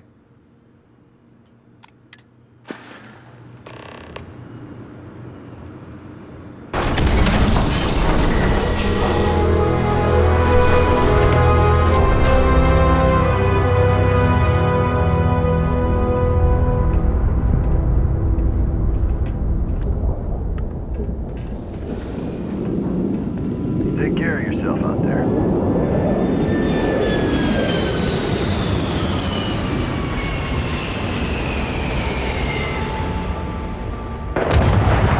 Whoa! Really? In a Discovery class? What? That ship's older than this moon. What? Not old. Classic. Come on.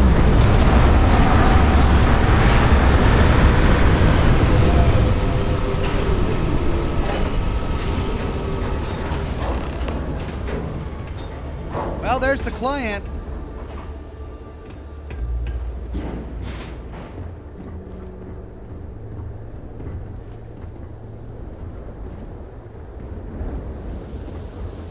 Everyone walks so slowly.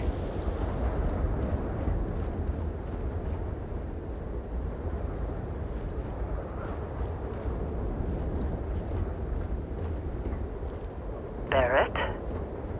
Man! Been a long time. Yes, it has. That mine on Bendy, right? Kazal, hellhole, like this place. Rare mineral contract. Your tastes are a bit more sophisticated now, huh? So, you found something? Right here. The new guy found it. That right. And everything went cool? Just like grabbing those minerals on Bendy? Kazal, and no Barrett, not cool. He passed out after the extraction. Woke up saying all kinds of nonsense. Is that right, cowboy? Went on a trip, huh? Greg says, geez, the Commonwealth is looking a little dusty. Yes. What do they call it? Astrolith, Argolith, something. Fine powdered rock dust. Megalith. Okay. You could call it that. I'm fine. Nothing to talk about. How would you know about that? Well, you could say that the infinite possibilities of the universe are full of everything but coincidences. Regolith, says Nova Polaris. Yes, Regolith. Thank you. I'm fine, nothing to talk about, or you could call it that. We'll go, you could call it that. That fun, huh? Not the most gentle push into the great mysteries of space, but hey, been there. Look, just hand over the credits, and I'll be happy to never see this thing, or you, ever again. That's why I like you, Lynn. All business. Barrett, the The scanners on the frontier are reporting a ship coming in hot from orbit. Uh-oh! I really thought I lost them. Oh, come on, Barrett. Hold off the pirates! Weapons! Everybody get ready! Oh!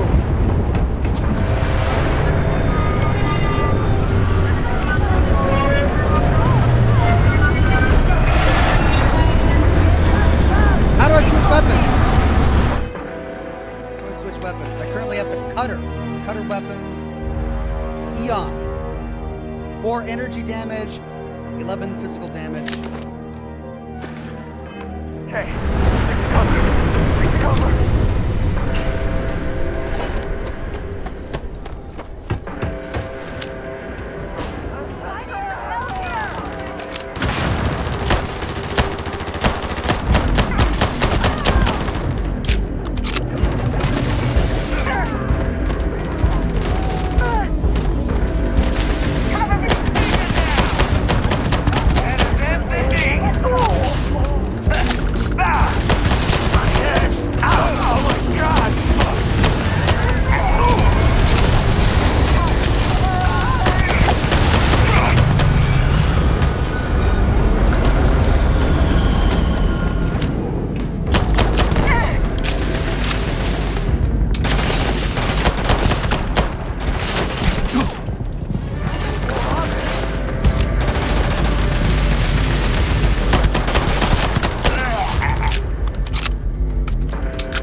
Now we loot. Pirate assault space helmet, maelstrom. Oh yeah. Talk to Barrett? Sure, but I got bodies to loot. Loot, loot, loot. Give me the loot. Rip shank. Oh, rare item found. A furious modified maelstrom. This is why I love these games.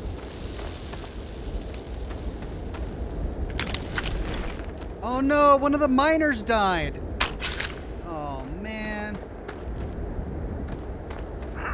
We didn't save them all.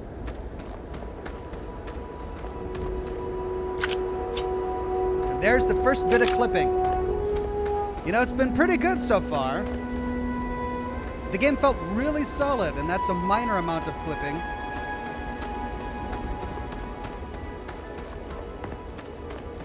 I was really hoping I had a jetpack, and I didn't realize it. I kept on trying to fly up there, but nope, not yet. Ooh, are you okay? Did you see Lynn? Ran straight at those pirates like it was nothing. No, that was me. I ran straight at the pirates like it was nothing. That was me, Miner. All right. Lynn was cool too. This attack better not be coming out of our pay. Let's see, what did I get? Weapons. The pistol I found, 11 physical damage. Furious modified maelstrom.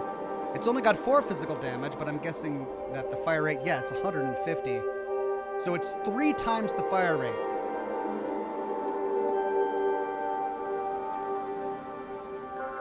That would put it at 12 damage comparatively. Modified maelstrom, a rescue axe, melee item, and a rip shank.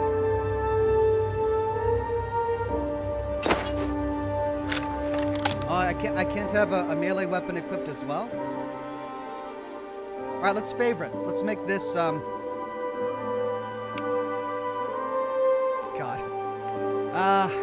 What do I always do? I always do. I'm feeling 3 for some reason. We'll go 3, and then melee is going to be 2. I'm going to turn my pistol into 1.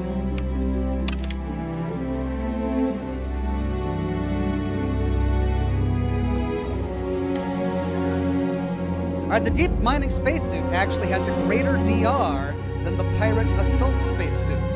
Wolfie Miwi says Vasco's voice actor voiced Max and Matthew Johnston from Fallout 76's Nuclear Winter DLC. Thank you, Wolfie Miwi. So I'm gonna keep the current suit that I've got. Tunnel packs. I've only got the tunnel mining pack. Deep mining space helmet. All right, I found a new helmet. I've got 2 of these, but it's actually got a worse DR than the helmet that I have. So I'm going to keep what I've got. All right, we've got apparel, the Argos Extractor jumpsuit, minor utility outfit, and a space undersuit. Now this gives me 15 DR, so we're going to keep that. Ammo, I've got 198 6.5 millimeter rounds. And only 27 7.77 millimeter caseless rounds. I should probably go and med pack. Neurodyne. I'm assuming that this is the stim pack. I'm gonna put that to 0. Oh, it's already on 0. There we go.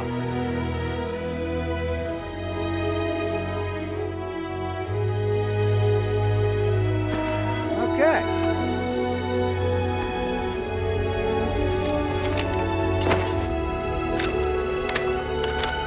Awesome.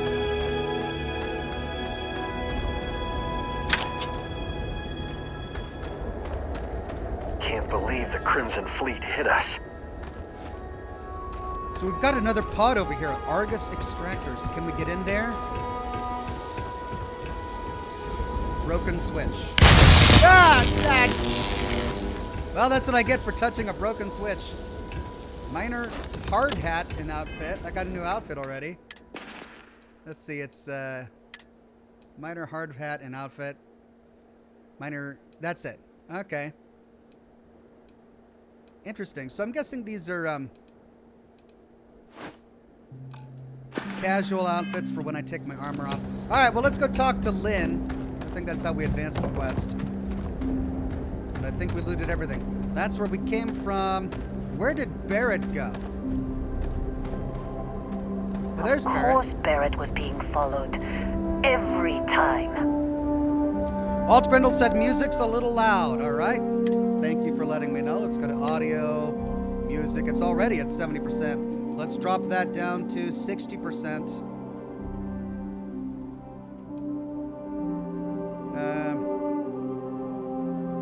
I'm gonna push voices up because that's the most important thing that I want to listen to. Footsteps, I don't need to hear really loud footsteps.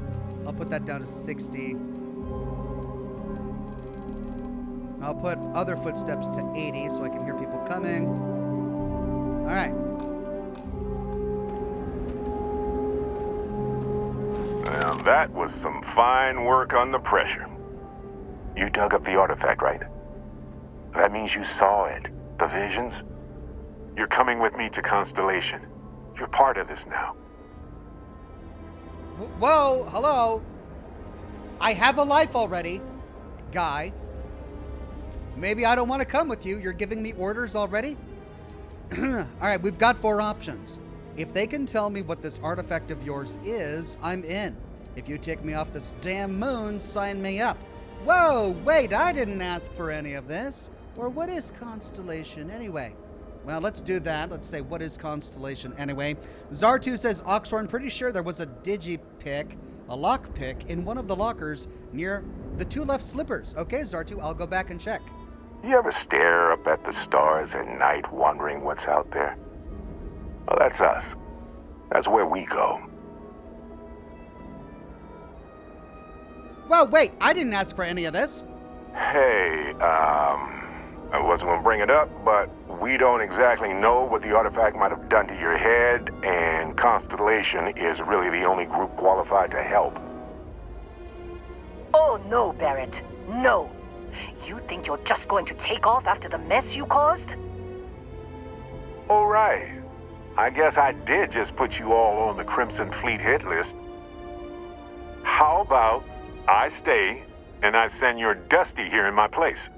I know, but he's not some miner anymore, Lynn. Soon as he touched that rock, something changed. Don't tell me you can't feel it. Fine. It's a deal. What? Get out of here, Dusty. You're on to bigger things. Just like that, I'm fired? Thanks for everything, Lynn. No way, not my job. Or what about the mine? Don't you need me? Now that we've been attacked? We've got to pack up and move on. Argos will come for the rest of us. You get going. I could say, no way, not my job. But I mean, it does sound better than being a miner forever, so I guess thanks for everything, Lynn. Just go. Before I say something I regret. Well, now that that's settled. Vasco, get him to the lodge. No deviations unless absolutely necessary, okay? Protocol Indigo. Indigo. Again. Very well. Oh, and hey, take this. You'll find it very useful out there. And it even tells the time. There it is. Hey. Hey, look at that. The watch fits you perfectly. Now, questions? Press tab to exit dialogue when you're done asking questions. Well, I have a lot of them. Especially, I'm really uncomfortable with the whole space magic aspect of this. Why send me? Shouldn't you go? Come on. You really not at all curious about that light and music show you experienced? Why it only affected you? Because if you didn't notice, we've all been handling it since with no problem. The way I see it, Constellation needs that artifact, but they also need you. This mystery is only getting bigger each step we take. And you're part of it now. You're giving me your ship? Technically, it's not even mine. Consider it a loan. Vasco will keep you on course. Besides, I'm making an exception since you can tell Constellation about that vision you had. Who are you? What's Constellation? See, that's the problem with the settled systems. Too easy to take everything for granted. While everyone else is busy playing politics, we're the ones braving the unknown, charting the vastness of space. Without us, the galaxy is just a big room with the lights turned out. What exactly did we dig up? That, my friend, is the million-credit question. And Constellation can find the answer. With your help. All right. Why was the Crimson Fleet after you? They're just following the loot, like pirates do. And I have something of a reputation as a loot collector. Okay, I like him already. All right, that's it. And Vasco, don't let him break my ship. Vasco! We're still in one piece. Oh, God. I'm gonna throw up. Heller, I like you. You mean you're not a main character? You're just gonna stay here? Hey, yeah, I don't know how you kept your cool back there. Hang tight, Vasco. I'm gonna finish You exploring. going? Staying around isn't helping us out any. You can stop. I will take my sweet time, and you will respect it. You got it? That goes for every NPC in this game. You can stop harassing me when I'm taking my good sweet time. I'm telling you Get that now. artifact to Constellation. Shut up. I will do it when I want to. I Go. don't need Make the your delivery commentary. of Constellation. This is all one big write-off now. Oh, stop. Just stop it. I will go when I want to. Ah, why? In every game. Okay, so. Oh, don't tell me I'm locked out. Yay!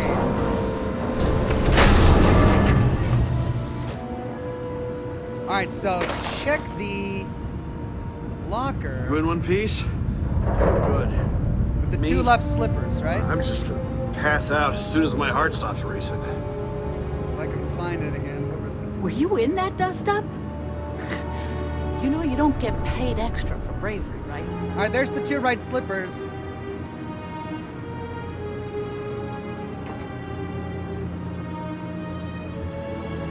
Digipick. Oh my God, you were right. There's a Digipick sitting right there. Thank you.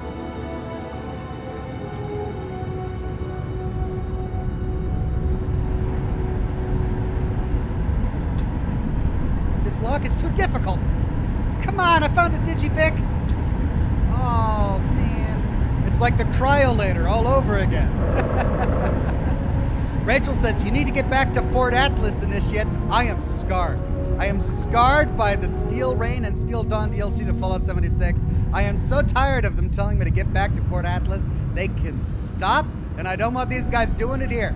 All right, well, I can't pick the lock, even though I found a digi-pick. I'm a little bummed, but... Well, let's continue with the mission. Get on the spaceship. I am excited about that. Can't believe I have to come back. It's a cryolator situation all over again. Gotta have something cooler.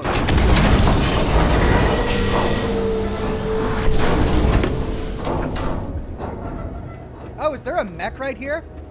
Was there a mech just sitting here that I could have gotten into? Oh, it's broken. Believe me, if the suits start talking about shared liability when we get back, I'm out. Got more vacuum tape. Yay. All right, well, that's what we need. Is there anything else I haven't seen? I mean, there is this, but I can't open it. Can't get in there. This shocks me. And this is where we had the battle. What's this landing pad up here?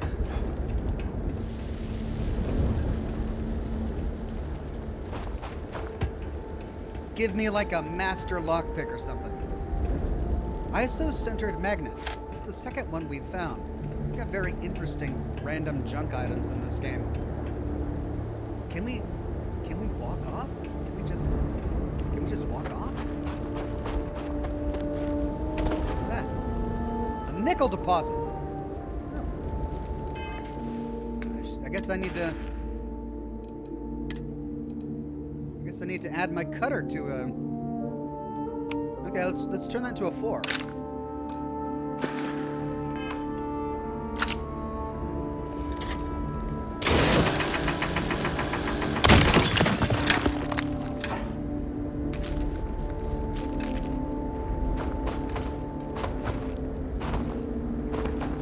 I can just walk off.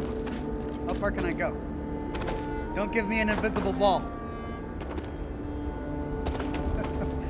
Getting all the nickel. Yeah, I got some nickel. I'm gonna get so turned around. I mean, it's procedurally generated, right? So I'm not gonna get anything by just walking off. Whoa, what was that? Whoa. My oxygen was depleted. Oh. Is that from sprinting?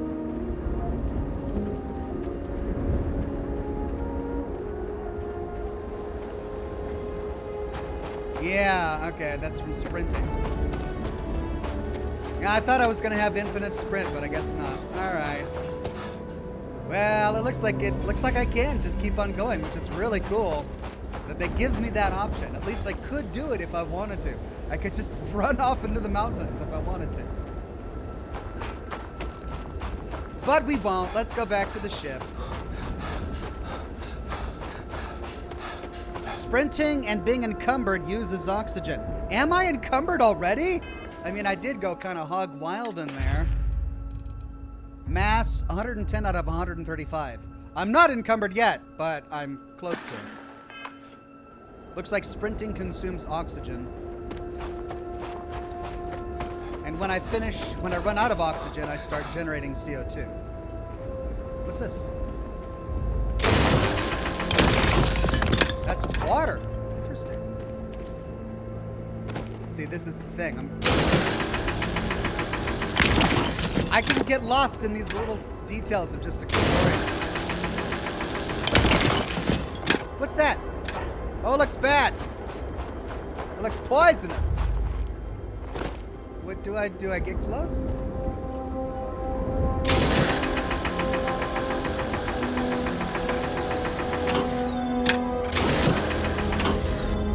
Quick save.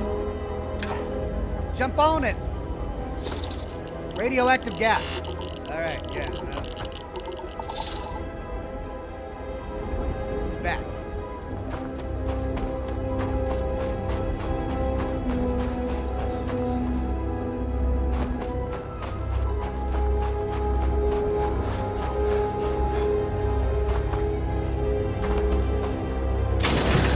Radioactive gas. Oh man, I'm gonna get killed by the environment. What's that? Hey, we found a tower. What's in the tower? I am literally the embodiment of squirrel. What is this? What does it do? Can I do anything with it? No? Alright. Wow. So I could just keep running. That's so cool. Okay, I'm gonna focus.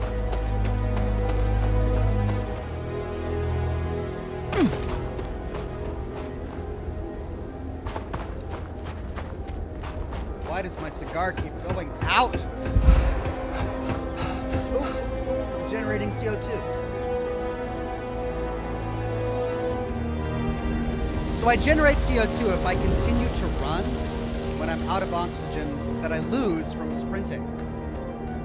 Ariana Rose, a member for 2 months, says, "Happy Thursday, Ox. I just got home from work, so I didn't catch the start of the game. How do you like it so far? Hope you're all doing well." I'm in my honeymoon phase with the game, right? Like, it's all so new and shiny that I'm just having a great time walking around and exploring. I haven't gotten into the story enough yet to really understand what's going on or to appreciate it, but just the newness of everything and the ability to interact with so much. He's good in a fight. We'll be okay. Is really endearing, so I'm having a good time so far. Rachel says, "Need a special Oxhorn character trait that gives you extra carry weight as long as you're running the opposite direction of the quest marker." That should be a trait, shouldn't it? All right, let's talk to our friend here, Vasco. It appears you are the new captain of the Frontier. Of course I am. I'm 5 minutes into the game and I'm already a starship captain because plot. Not that I'm gonna complain. Just up the ramp, Captain. I'll be in the external robotics bay. Okay, just up the ramp. Here we go. Medvac, AMP. Any lore? Okay, Frontier. Quintius became a gold ox. Thank you, Quintius. Greg Williams. Captain, I assume you know how to fly a Class A starship. As Barrett likes to say, it's as easy as learning to ride a bike. I will attempt to boost the shields, just in case there are any difficulties. Digipick. I mean, I don't know how to pilot a spaceship, but I bet I can figure it out. Greg Williams says, "Is this Starfield? And what did one hat say to the other hat? Wait here, I'll go on ahead." I'm here all night. Thank you, Greg Williams. Yes, this is Starfield Chunks Apple. An apple-flavored Chunks food cube. Oh. Sounds awful, but at least it's not cysty pigs. Okay, cool. So this is my ship. We got some lore. Barrett personal slate. You know the drill, Vasco. Protocol Indigo means no deviations, no distractions, no dalliances. In short, no fun.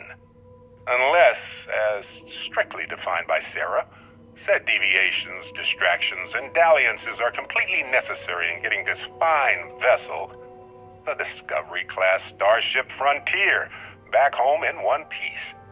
I guess I'm still technically borrowing it from Constellation, even if I have no intention of actually giving it back. Oh, Barrett, how cheeky.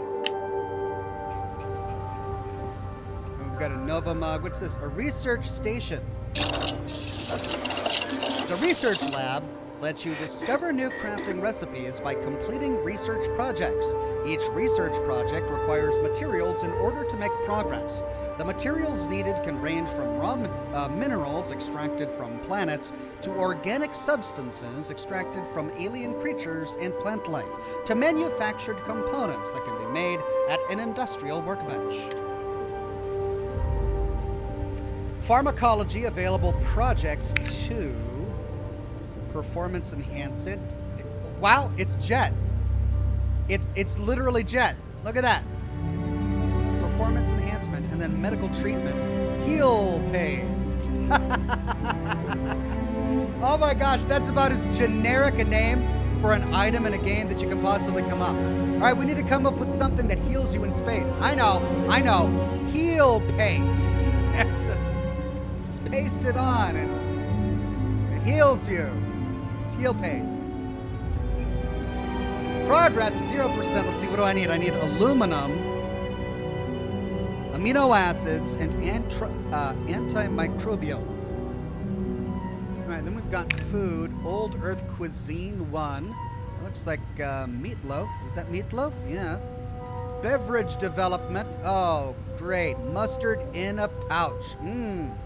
And mixology. Alright.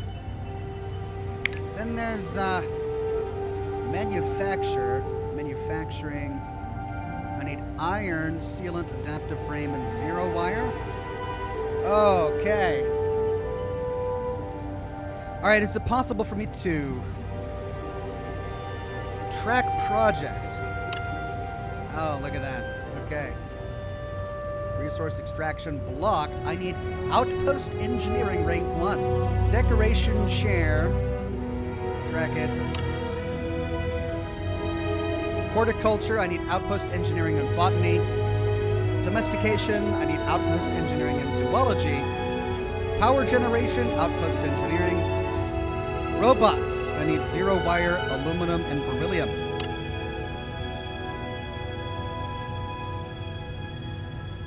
So it looks like outpost engineering is going to be required for settlement building. Let's go back to food here and track all of these.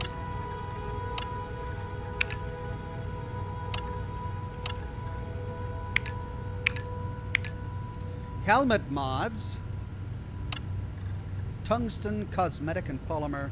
Spacesuit mods blocked. Pack mods blocked. Barrel mods. Grip and stock mods. Optic and laser mods. Alright, well, we have everything tracked. Can I craft anything? I've looted some stuff. Do I have any iron? Input amount.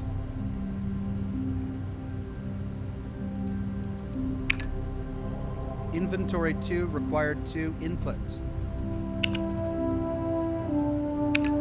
Okay, so I can only click on it if I have it. So if it has the yellow dash, that means I actually have some of the components in my inventory. Aluminum and nickel. But I don't have enough components to make one of each. I don't have anything needed for helmet mods. I could work on manufacturing, but I only have zero wire. I could work on robots. I could upgrade robots. I have everything I need. Zero wire, aluminum, and beryllium. Let's see, what else do I have? I need red meat and cheese for the old world cuisine. I need fiber and spice for the beverage, and I don't have anything that I need for mixology. Medical treatment. I need aluminum, amino acids, and microbacterial. Or antimicrobial. All right, so zero wire. Confirm. Overflow. 1 aluminum. Remaining progress. 2 aluminum and 3 beryllium. All right, so by placing zero wire, I generated 1 aluminum. Let's try placing aluminum. Overflow 1 beryllium. That's great. So that gave me a free beryllium, and I need 2 more beryllium. Let's do it. Research project Robots 1 has been completed. New research project unlock. Robots 2. Okay. I should probably track it. Can I track beryllium? Robots 2. Oh, no, I need positron batteries. Yikes. That's a lot of stuff. And I need outpost engineering. All right, what can I do now that I've completed Robots 1? What does it do? Discover how to construct the garden minibot, sanitation minibot, and the engineering robot at outposts. All right, well, I guess I'll figure that out as I get to my outposts.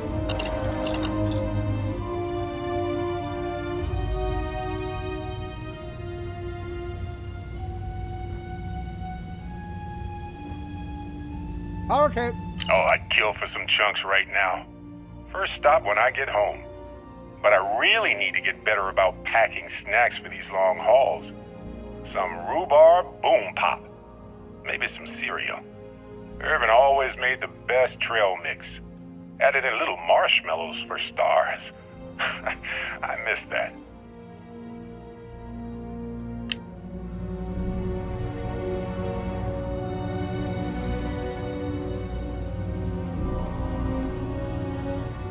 So I wonder what changes if you track something. A chunks cap, that's a broken Constellation helmet, radiation 20. Do not use, it says. So this is all of Barrett's personal junk. We got a med box, nightwear, Old Earth baseball.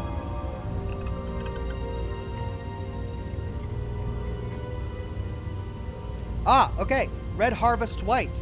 See the little spyglass icon on there? That means it's a component I need for my crafting. So I'll grab that. And we got lots of food here. Chicken, coffee. Alright, do I have like a stash where I can dump all of this scrap so that I don't have to carry it with me and yet I can still use it?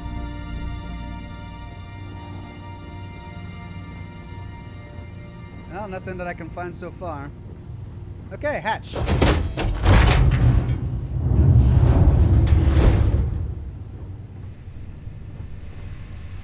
Jump seat. But I probably need to go. Chunks, package, apple. Probably need to go. Captain's locker. The learned astronomer.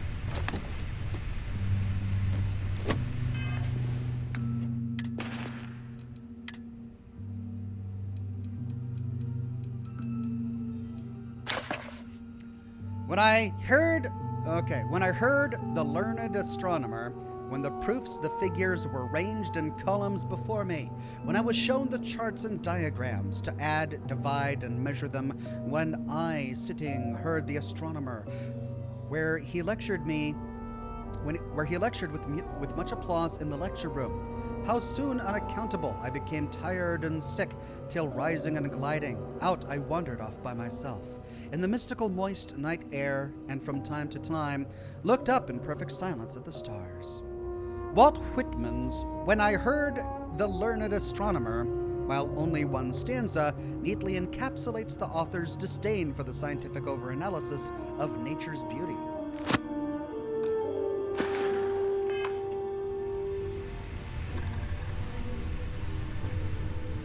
All right, Bosco, or Vosco, here we go.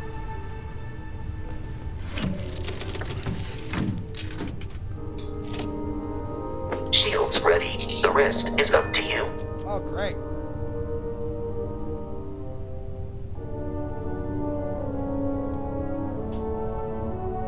Hold space to take off.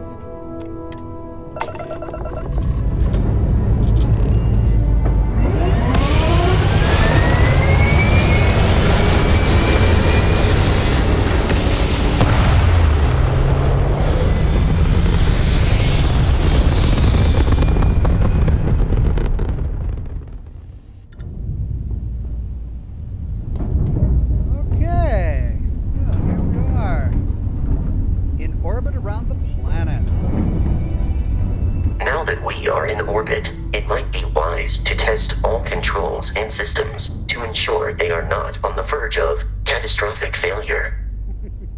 I can step you through the entire process, or if you're already an experienced pilot, just power up all the systems and we'll be on our way. Please tell me what to do, Vasco.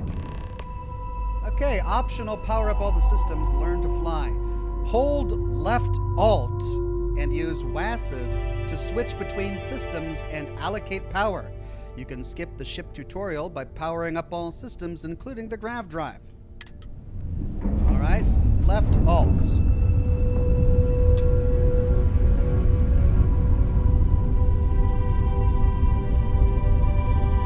Each system on a ship requires power. Allocating power is under your direct control. Let's go over the engines. Engines control our maximum speed. Try increasing and decreasing our relative velocity.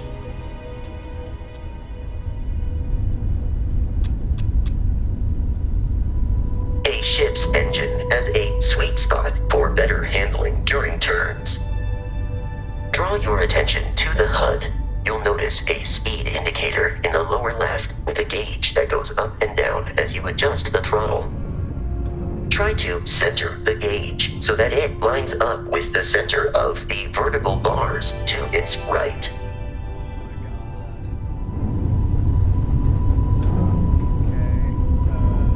Boosts can be engaged for temporary bursts of speed.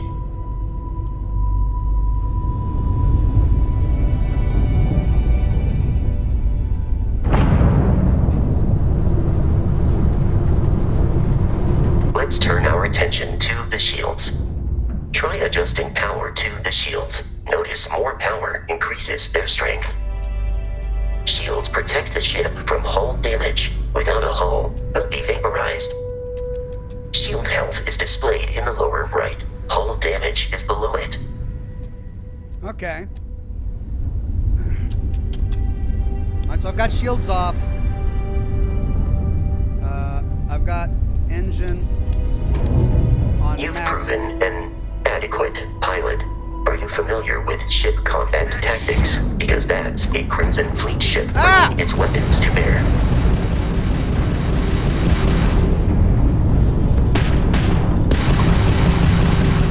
We will need to disable their shields. Laser-based weaponry is particularly effective. Press mouse 1 to fire the Gatling laser. Yeah, okay. If you can keep the enemy ship centered on the HUD, we can lock in to fire a homing missile. Yeah, I'm trying. The enemy shields are down, Captain. Ballistic weaponry excels at damaging the hull once shields are offline.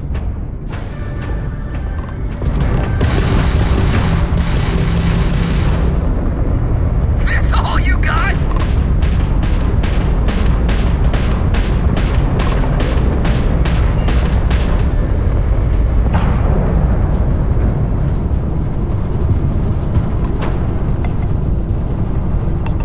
It's off screen. Come on.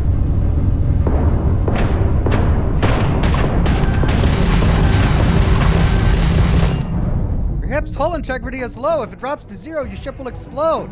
Press 0 to repair your ship. This consumes ship parts. Alright, I need to...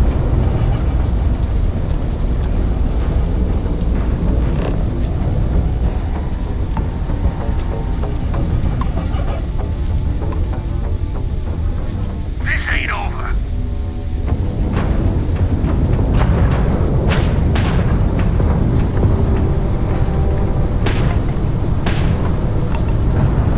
I pressed 0.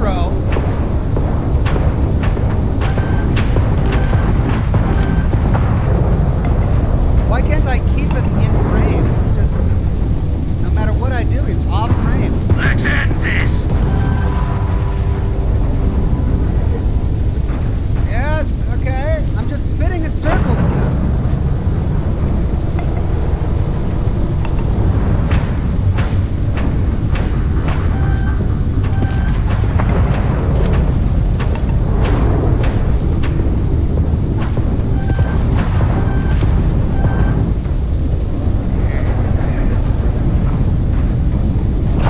Well, thanks for the help, Vasco.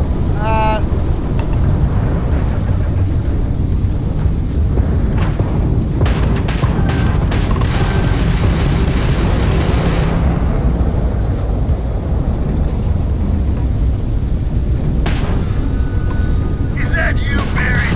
Give up that loot. Crowd drive's out.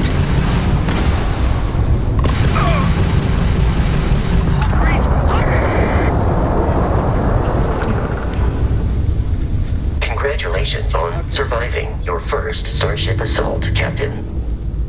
We should search the wreckage for spare parts and other salvage. You will need to fly close to it before we can access the remains. Right, like close to it. Well, where is it?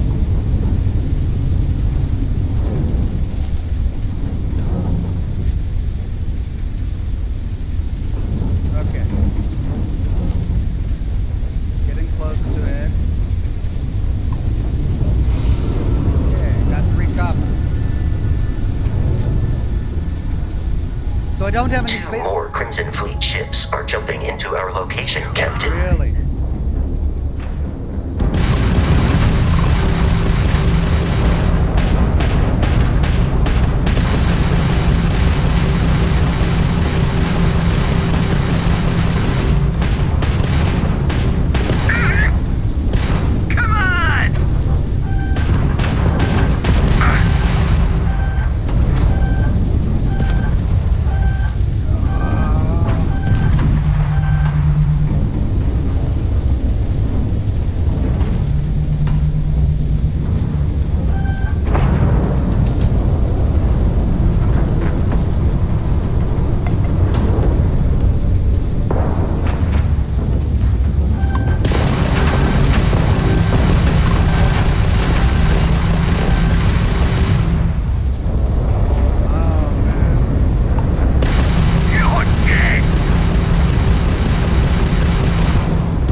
Well, there's my first death.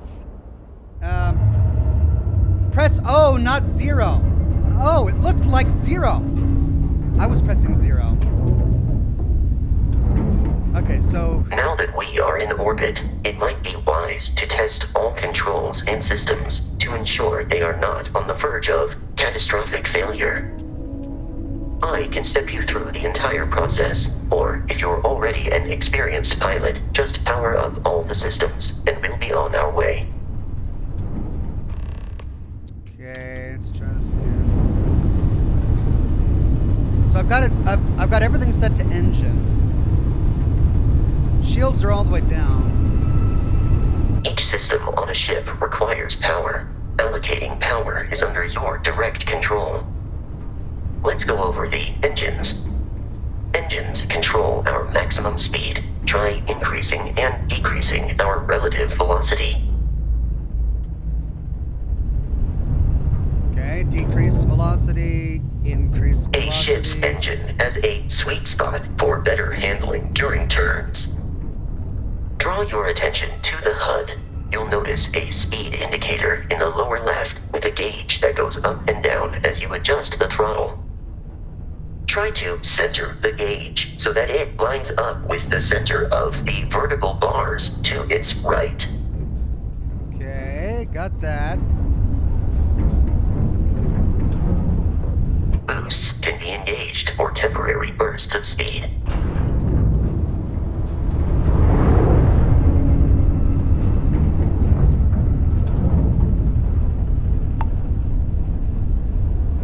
Alright, so do I boost Let's when they turn look? our attention to the shields. Try adjusting power to the shields. Notice more power increases their strength. Shields protect the ship from hull damage. Without a hull, they'll be vaporized. Shield health is displayed in the lower right. Hull damage is below it.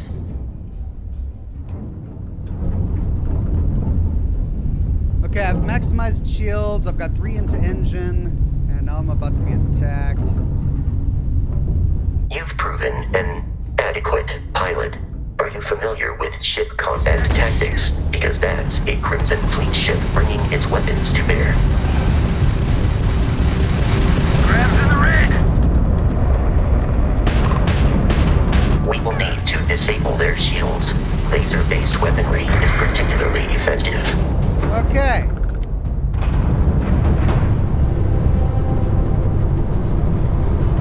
Congratulations on surviving your first Starship assault, Captain. We should search the wreckage for spare parts and other salvage. You will need to fly close to it before we can access the remains. Okay, I looted it.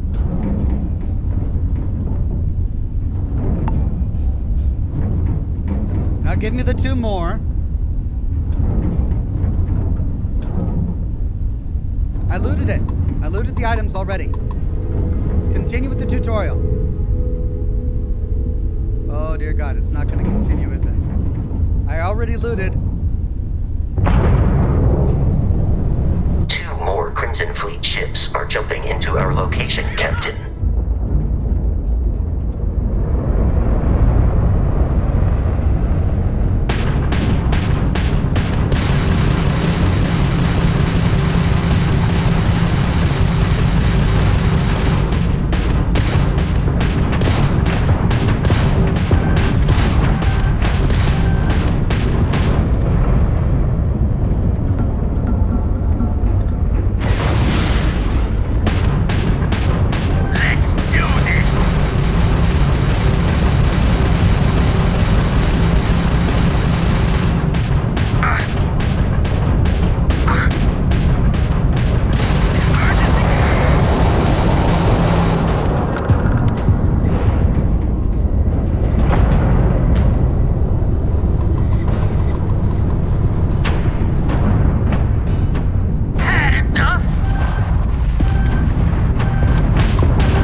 Tab to open the data menu. From there, you can open the star map.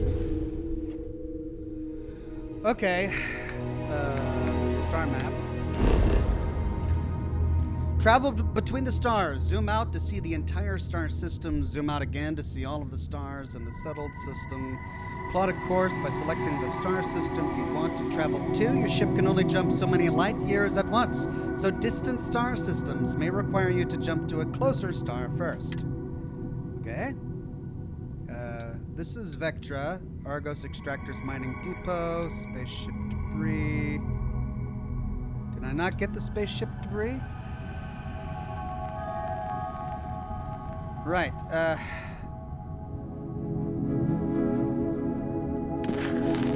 Toggle which quest is tracked on your HUD. Only one quest can be tracked at a time. Select the name of the quest. To expand the list of open objectives, select any objective in the quest to track the whole quest. You can press the Set Course button to automatically navigate to your active quest's objective.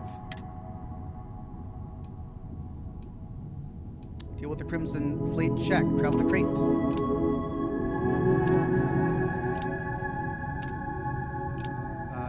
Okay, show on map. Oh, okay. Crete. Scan and available. Show me? Oh.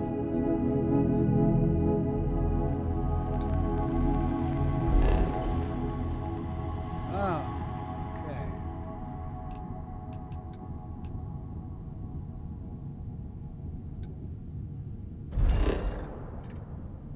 Travel to Crete.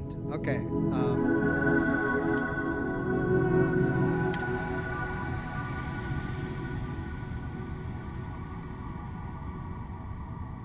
I see. Here we go.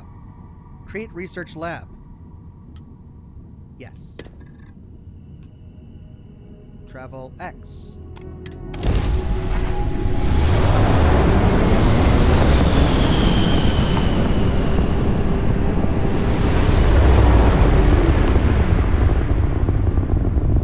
We have arrived in orbit. The abandoned facility with our Crimson Fleet captain is on the surface.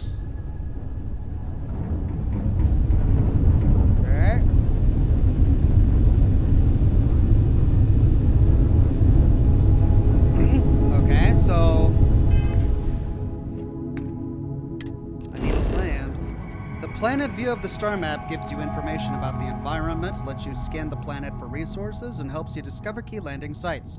Rotate the planet until the Crete Research Lab icon is in view, then select the map icon to land there. Scan. Cool. Now there's some lead on there. Iron. Oh, interesting. So that's going to be argon. Water. So if I land on these different sections of the planet, I'm going to be able to mine for different resources. Okay, that's cool. But for my quest, I need to land at the Crete Research Base. Mouse 1, select landing site, and land.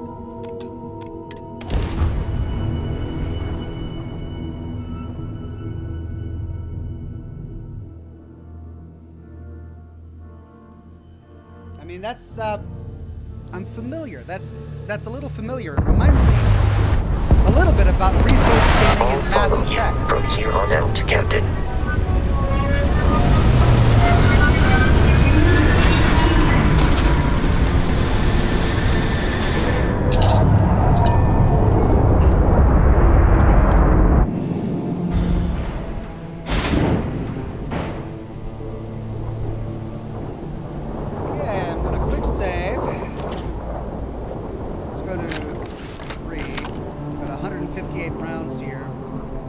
When do I get my boost pack? Hi, Vasco. Captain, Protocol Indigo dictates that I am to return to the Lodge with no deviations. We are here to stop the Crimson Fleet from pursuit. Nothing more.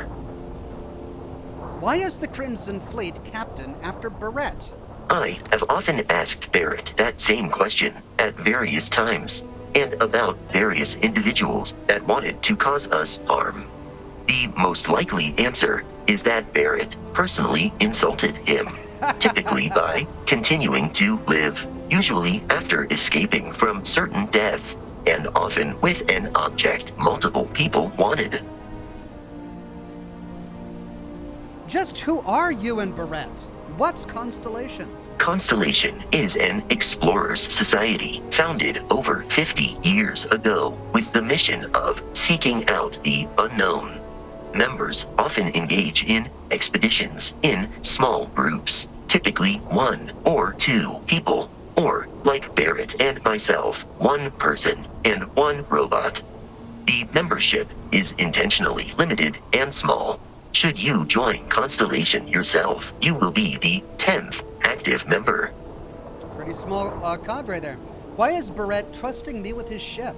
Barrett would say that billions of years ago, we were all one with the cosmos, so technically you have known each other forever. But the more practical answer is likely that he needs you. The number of known people who have been affected by the artifacts is now 2. Without your investment in Constellation's mission, he may never know more about the experience you both share. So, he is showing you trust in order to gain your support. I'm getting vibes from Mass Effect because that plot has an artifact system as well. Like our Mr. Shepard guy got visions from artifacts too. Let's trade gear. Allow me to assist you with carrying your items.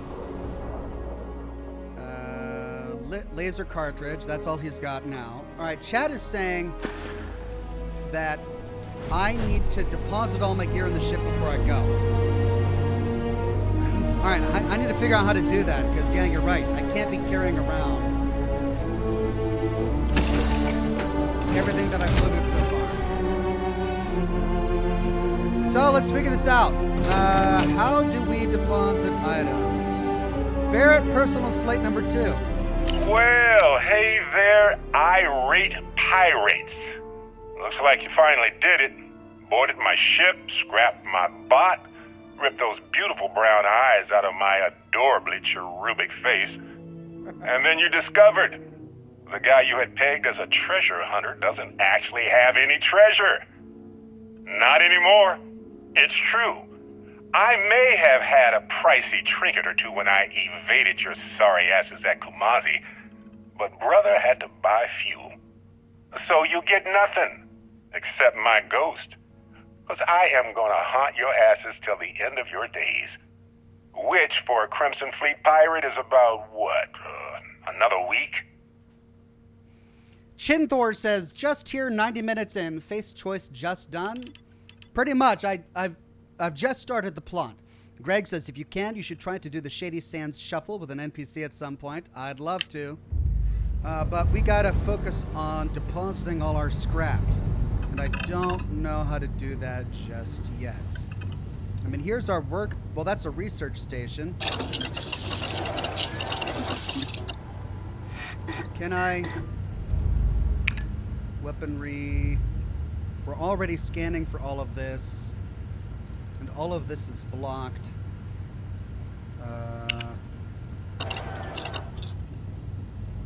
Jacob Forbes says, I'm glad this game is so varied that I can watch you semi-spoiler free while also enjoying your personality. Yes, very, very long time enjoyer. Thanks for your hard work. You're welcome, Jacob, and thank you for the super chat. Jacob became a bronze ox, and Mr. Master Chief says, wait, Starfield has been out already? It is if you bought the really expensive version. Hatch. Hatch? Oh, that just goes to the cockpit. I think you just open your menu, says the chat. Oh.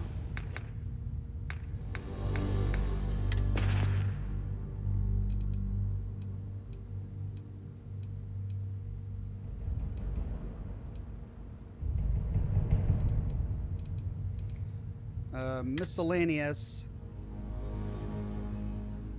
I can drop it. Do I just drop it?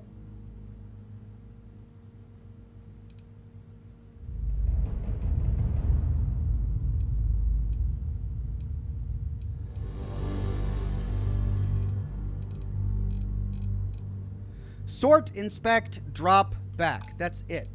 Like, is there a place for me to deposit my junk? All right, Chad says I can't store anything until I progress farther. Fine. All right, well, it is definitely past 7 o'clock, which means it's alcohol time. I'm going to go pour myself a drink really quickly. Alt Grendel says, Ox, could you turn up your mic a touch? The game audio is drowning you out. All right.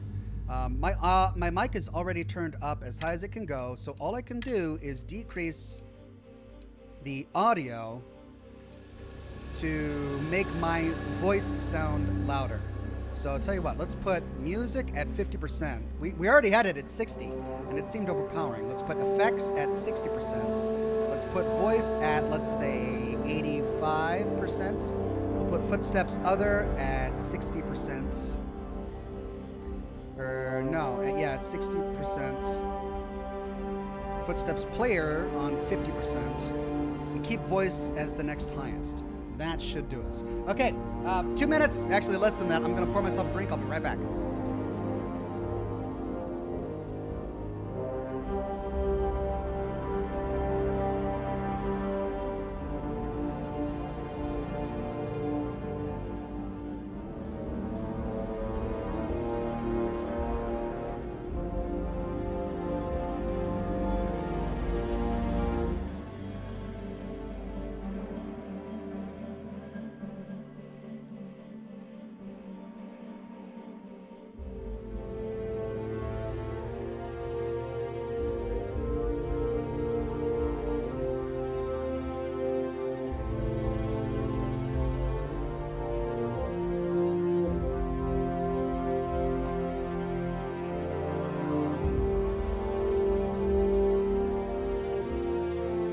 All right, we got a little bit of rum, a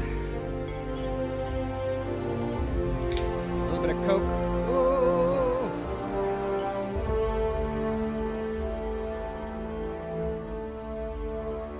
And there we go. Maybe I should have gotten the mixologist perk. Cheers.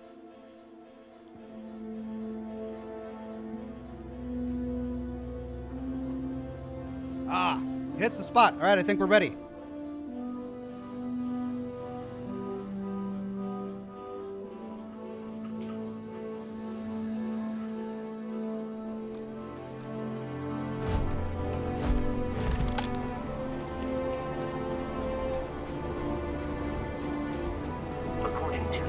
creatures. The abandoned research facility is in this direction.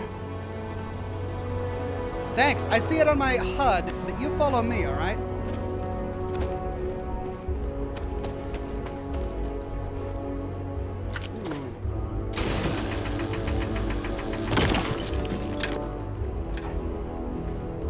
Ooh, it's lower gravity. That's cool. All right, so we got something over there, too. See that?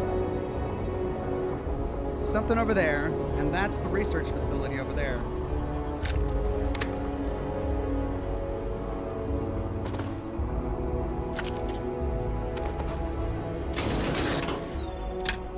Alright, so that's a coral of some sort. Be careful, Captain. Alien creatures are often unpredictable. Scan creatures, minerals, and plants. Each unique item scanned progresses your survey data of the planet. Completed survey data can be sold for credits. The scanner mode also unlocks additional features such as building outposts and using social skills like diplomacy and intimidation.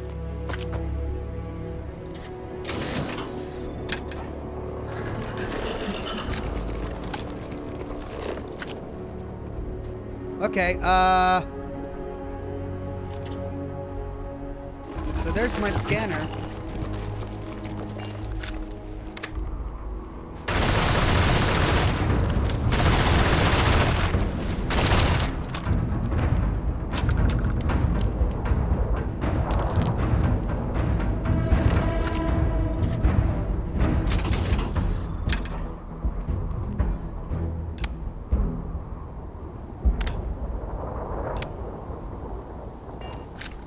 How do I know when I've scanned something?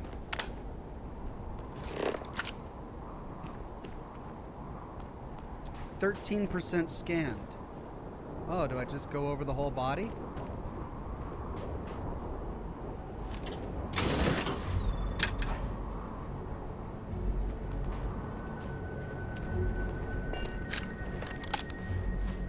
Right, okay.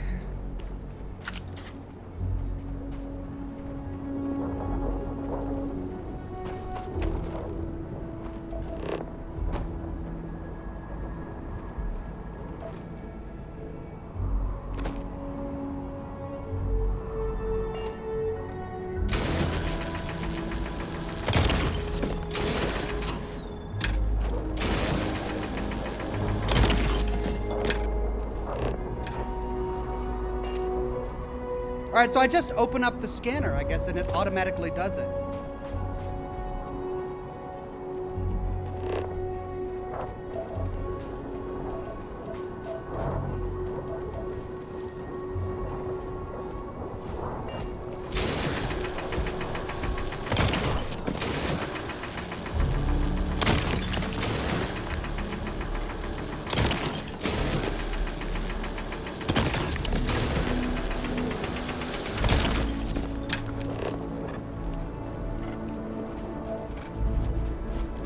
Everywhere.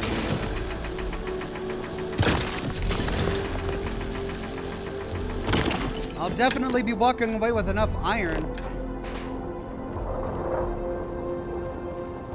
Dust root. Ooh, it shows me footprints. No, it shows me how to get to my quest destination.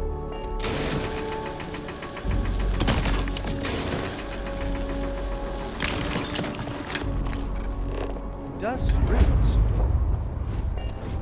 Okay, is the dust root hostile? Is it a creature, like a bad thing, or can I harvest it?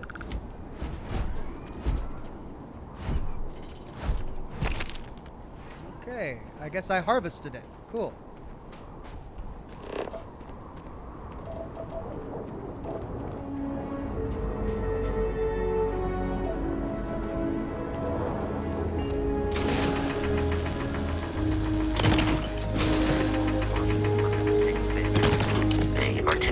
Unscrupulous and violent.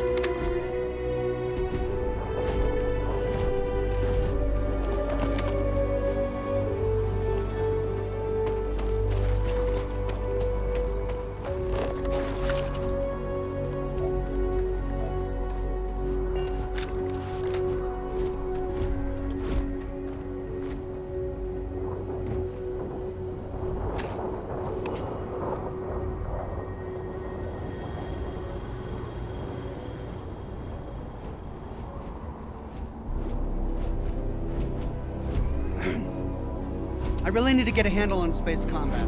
So I think what my problem was at first is I was pressing W to go forward as part of navigation without realizing that movement in space is entirely controlled by my mouse. W and S simply controls my acceleration and deceleration. So what I got to do is I got to get my acceleration into the little white bar in the middle. That's going to give me the sharpest, best turns. And then I can use my mouse to keep the other ships within my crosshairs. Then it's just a matter of boosting, I guess, when they shoot missiles at me and keeping them within my crosshairs so that I can launch my missiles, which are guided, and my other weapons. But yeah, that's definitely going to take some practice. Okay, well, let's stop fiddly-faddling around. Let's get inside and kill some raiders.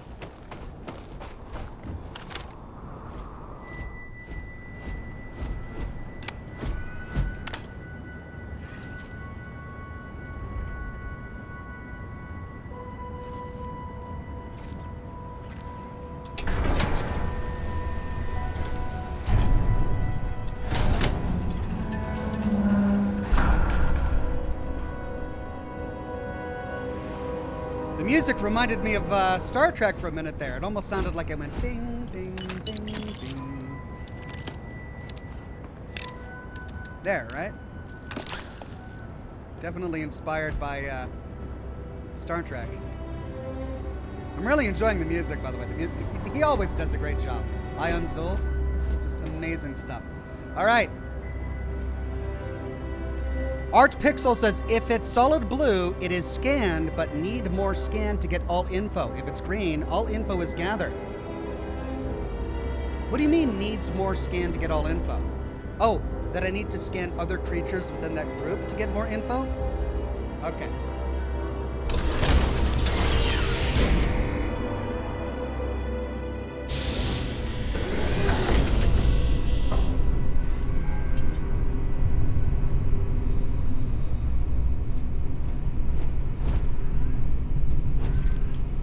Omega the Last Days. The following is the opening of Camille Flammarion's 1894 work, Omega the Last Days of the World, in which a comet is said to collide with the Earth in the 25th century, and people must come to terms with the end of the world and what that actually means. Wow, all of the literature in the future is just old, space-based fiction and poetry from the 19th and 20th century, apparently. Omega, the Last Days of the World, Chapter 1, the magnificent marble bridge which unites the Rue de Rennes with the Rue de Louvre, and which, lined with the statues of celebrated scientists and philosophers, emphasizes the monumental avenue leading to the new portico of the Institute. Was absolutely black with people. A heaving crowd surged, rather than walked, along the quays, flowing out from every street and pressing forward towards the portico, long before invaded by a tumultuous throng. Never in that barbarous age preceding the Constitution of the United States of Europe, when might was greater than right, when military despotism ruled the world and foolish humanity quivered in the relentless grasp of war, never before in the stormy period of a great revolution or in those feverish days which accompanied a declaration of war had the approaches of the House of the People's Representatives or the Place de la Concorde presented such a spectacle. It was no longer the case of a band of fanatics rallied about a flag, marching to some conquest of the sword, and followed by a throng of the curious and the idle, eager to see what would happen, but of the entire population, anxious, agitated, terrified, composed of every class of society without distinction, hanging upon the decision of an oracle, waiting feverishly the result of the calculations which a celebrated astronomer was to announce that very Monday at 3 o'clock in the session of the Academy of Sciences. Amid the flux of politics and society, the Institute survived, maintaining still in Europe its supremacy in science, literature, and art. The center of civilization, however, had moved westward, and the focus of progress shone on the shores of Lake Michigan in North America.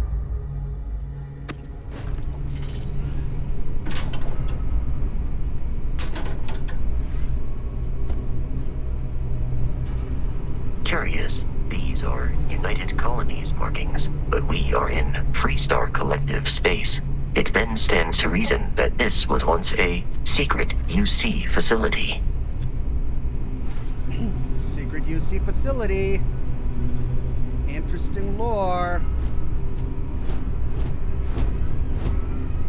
Bad people, bad jokes too.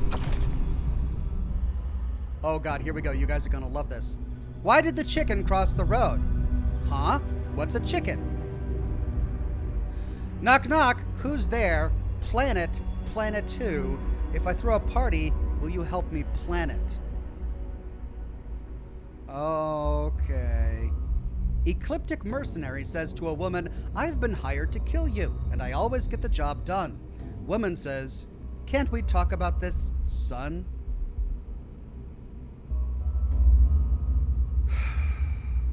How do you keep an idiot in suspense?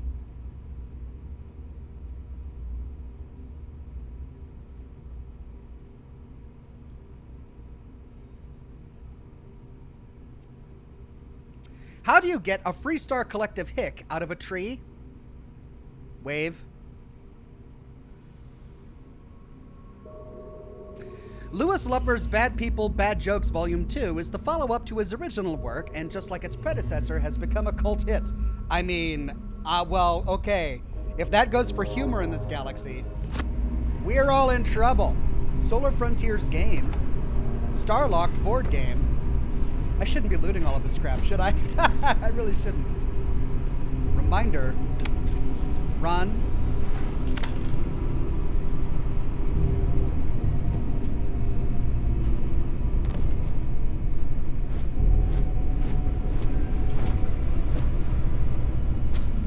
We must defeat them. What was that? A heat leech.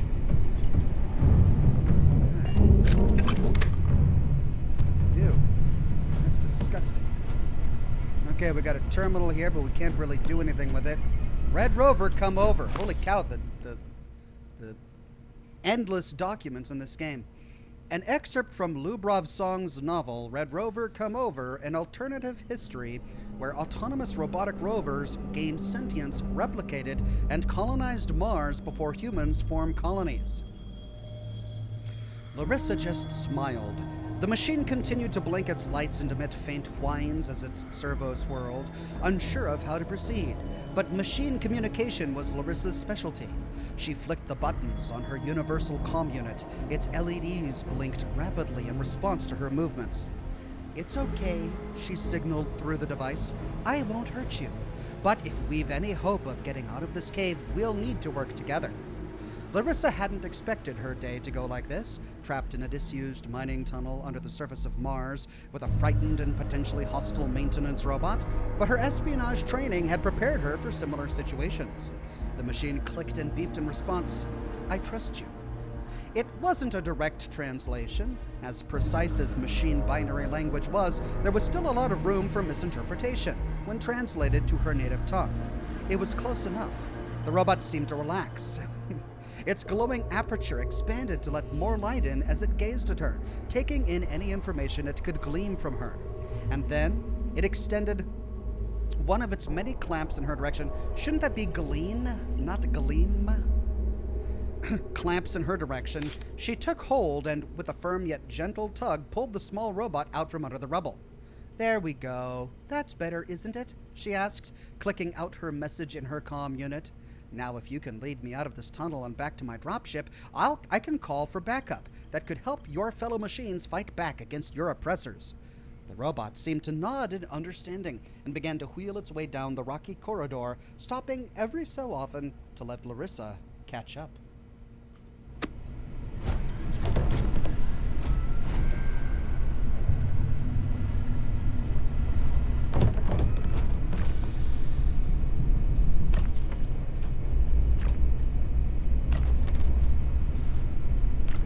Oh!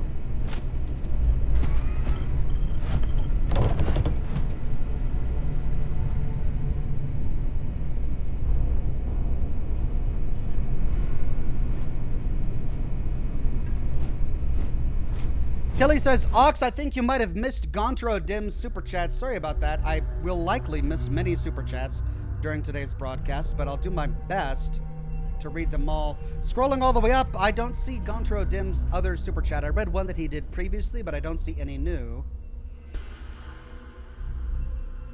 Though I do see one from Art Pixel. The panel between the left jump seat has the ship's inventory panel. Oh, I see. All right, well, when I finish here, I'll go back to the ship and try to deposit my inventory.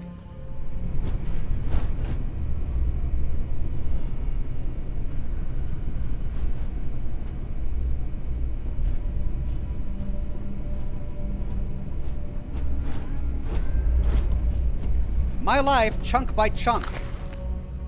I was very young, only 7 years old, when I realized humans are animals. Smart animals, sure, but still animals. You give us food, we'll eat it. We want it to taste good, and we want it to stop our hunger. Those two things, that's what's most important. After that, sure, some people want their food to be really healthy, as the experts say, and some want it to be pretty. But most people, they just want to cram something into their face. And that's when the concept of chunks was born. So begins the 120-page autobiography of Fred Blombart, founder of the Chunks food franchise. I love that kind of stuff. Give me more of that.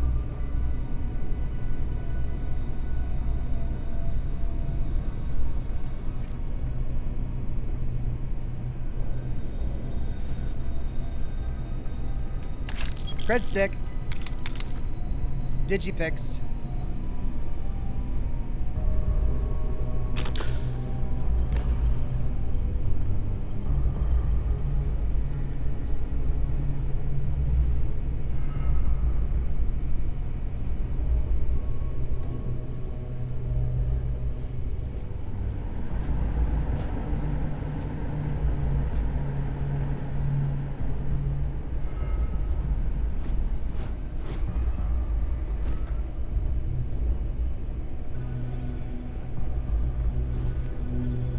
Ooh, what is this? A scientist. We can loot his heart. Or maybe that's a chem. Heart plus. History of xenobiology. It just doesn't end. The first several chapters of Lars Nielsen's work seems to focus primarily on the digestive system of alien herbivores. The dissection of Dr. Lord's latest find reveals a creature that was, just as she suspected, based on its outward appearance, an evolution of the microscopic hydrothermal worm. But her research also suggested a species that evolved in distinct stages, possibly growing significantly as it did. So the question now remains, which version of the creature did Dr. Lord dissect, and what maximum size could it possibly achieve? The subsequent passages deal with Nielsen's fascination with the predatory wildlife of some unnamed world.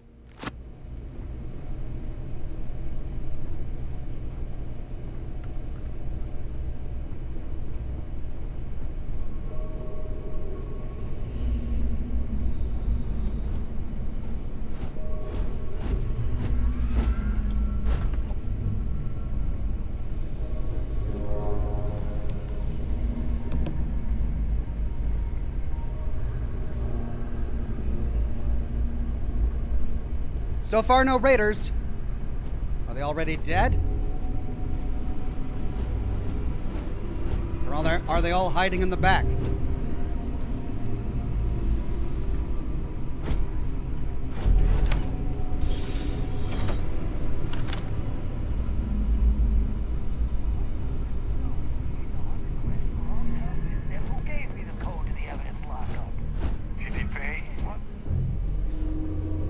I am picking up faint signs of life in the area. Enemy Did they located. see me? Did they see me? I was trying to listen. Maybe they saw Bosco? Enemy damage received. Get in there! Mine! Enemy damage registered. Enemy annihilated. You appear to be prioritizing our deaths over your own survival. That's right! Keep your heads down! Why did he say that?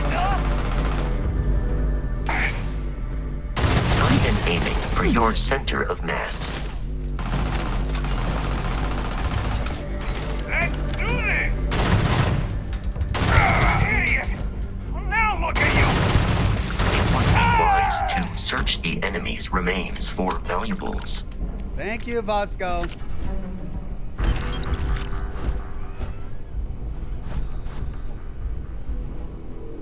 Right, well, I kind of wanted to hear that guy's, I wanted to overhear their raider conversation, but looks like they saw me and it got interrupted. Oh, well.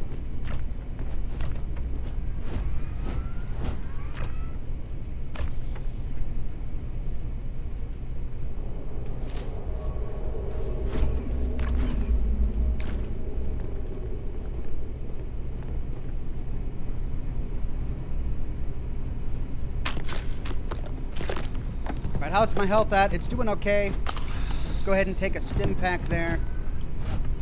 Just to, ooh, protein bar. Move out of the way, Vasco. What's this? Snack pack. I wonder if the food, what's this? Chicken marsala plus Stiller kebabs.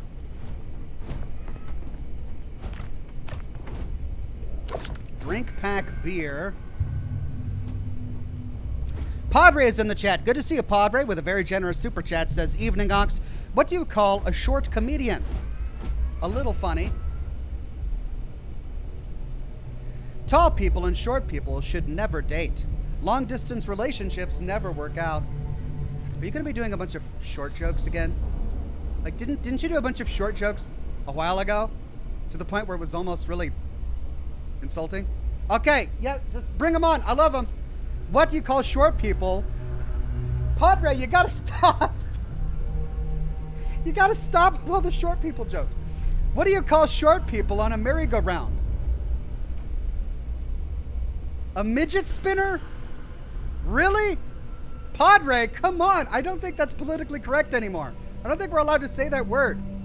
Drink him if you got him. All right. Cheers, Padre, to the spinner joke. Gee whiz.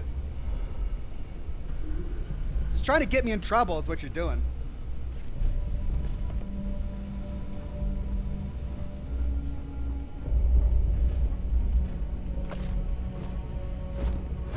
If you require help carrying any items, I will assist. Thank you. I'm not encumbered yet, am I? I don't think so. What am I at? I am encumbered now. All right. While I am programmed for combat, I am relieved you have given up on carrying everything yourself. Okay, how do I transfer stuff?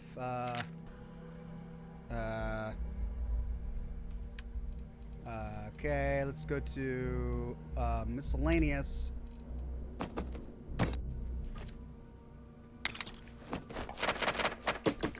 There we go.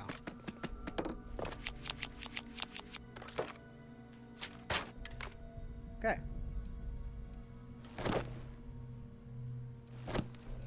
Let's see. Did I get any new weapons? I've got the rescue axe equipped, the rip shank equipped, and packs. Tunnel mining pack equipped, helmets. I've got the best of my helmets equipped, apparel. Well, the best of my apparel is equipped. Okay, and I gave him a bunch of stuff. I'm now at 106 of 135.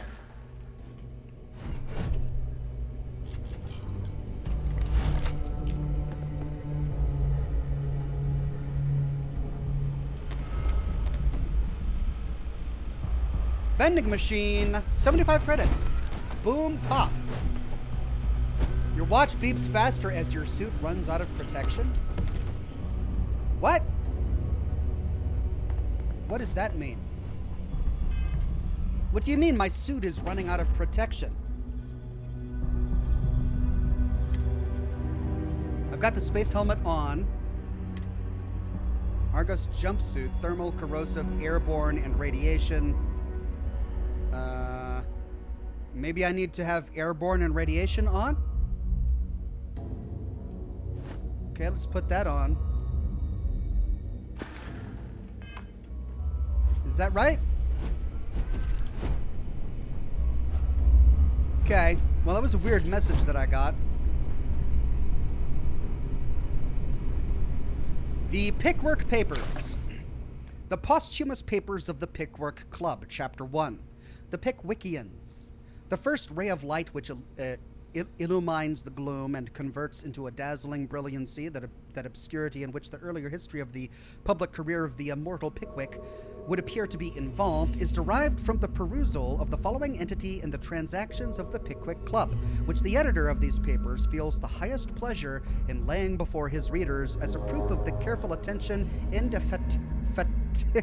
indefatigable assiduity, and nice discrimination with which his search among the multifarious documents confided to him has been conducted. Charles Dickens' first book about a man who establishes a society whose goal is to travel and research human life became the phenomenon that established the author as one of the best of his days. Art Pixel says you gave the spacesuit to Vasco. Did I really? Did I give him my spacesuit? Oh my god. Barrett and the Crimson Fleet have something of a history. They always assume he is a treasure hunter in possession of valuable objects. May I take some things? Spacesuits too. Did I? Okay, let's take that. I must have accidentally done that. All right. Let's go ahead and put our spacesuit back on. Yeah, there we go. Ha! Woo! Well, I'm glad I didn't immediately die. Milk. Move it, Vasco.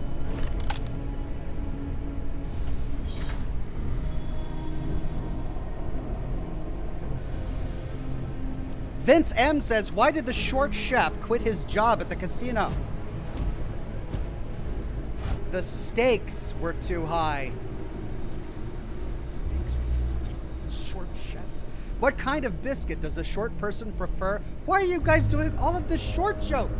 You're gonna get me in trouble. Why did the short biscuit, what kind of biscuit does a short person prefer? Shortbread, of course, cheers. Thank you, Vince M. Shortbread, oh my god. Terrormorphes loose! I repeat, the terrormorphes loose! Do not engage!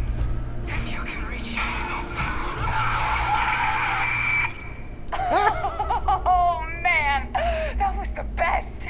Classic United Colonies. Put something in a cage until it kills you. One more time! Okay, so are they replaying a tape? So this was a United Colonists lab of some sort, and they were experimenting with creatures. Ooh, here we go, our first terminal. Oh, cool. Wow. Holy cow, we've got a lot of stuff here. New beginnings. Hayden Wynn, Personal Journal, January 13th, 2306. I can't believe it. I got the posting. The United Colonies Xeno-Warfare Division is now official. I can't even imagine the amount of red tape they had to cut through at MAST, but it's long overdue, and I get to be a part of it from the ground up. My official title will be Associate Xenobiology Technician, and I ship out in 3 days. Amanda is upset, but I assured her I'll have plenty of leave and will be back in New Atlantis all the time. I'm still not sure where I'm going, definitely somewhere in United Colonies space. Guess I'll find out when I get there. Candidate 1. We got our first extraterrestrial candidate today, what appeared to be an alien form of Leucage venusta, essentially a giant spider. Michelson, in full protective gear, attempted to attach the Neural Control Interface, the NCI. Our security detail is still trying to remove him from the cocoon, and we had no choice but to put down the creature. A minor setback. None of us expected success on the first try. I heard Dr. Paulson tell the others that a detachment of United Colonies Marines is scheduled to deliver another creature next Thursday. Right, that was February 2nd, 2306. That was January. This is July, right? So we go down this way. May 5th, 2306. I'm not sure how they managed it, but the UC Marines actually managed to bring us an Ashta. It's not that the Ashta is a terrifying beast and natural predator. Those are both exceptional and wonderful qualities and essential to the work we are doing here. It's that the Ashta is native to the planet Aquila in the Cheyenne system. Aquila, home to Aquila City, capital of the Freestar Collective. Leave it to a group of ground pounders to grab a candidate right from the enemy's backyard. Though it does beg the question, have Freestar Collective scientists managed to weaponize their greatest natural predator? If so, our timetable just got accelerated. Uh-oh, it's like the Enclave trying to weaponize Deathclaw. May 7th, 2306, trial failure. Any fears that our Freestar Collective counterparts have managed to weaponize the Ashta have been completely dispelled. After the Mickelson debacle, we determined the NCI should only be attached under full sedation, so that wasn't an issue. The problem started immediately afterward. The Ashta proved incredibly resistant to synchronization, and we never achieved control fidelity beyond 47%. Dr. Chin's arm was nearly ripped off 5 minutes into the first trial. In short, the Ashta simply can't be controlled. If not by us, then certainly not by the Freestar Collective. Dr. Paulson has been in touch with Colonel Kasarov. Looks like the Marines will have another species collected and dropped off by this time next week. May 12th, 2306, more disappointment. Another creature, another failure. No fault of the UC ground pounders. We wanted a predator, and they delivered. These things were so alien, Paulson had a difficult time deciding on a designation.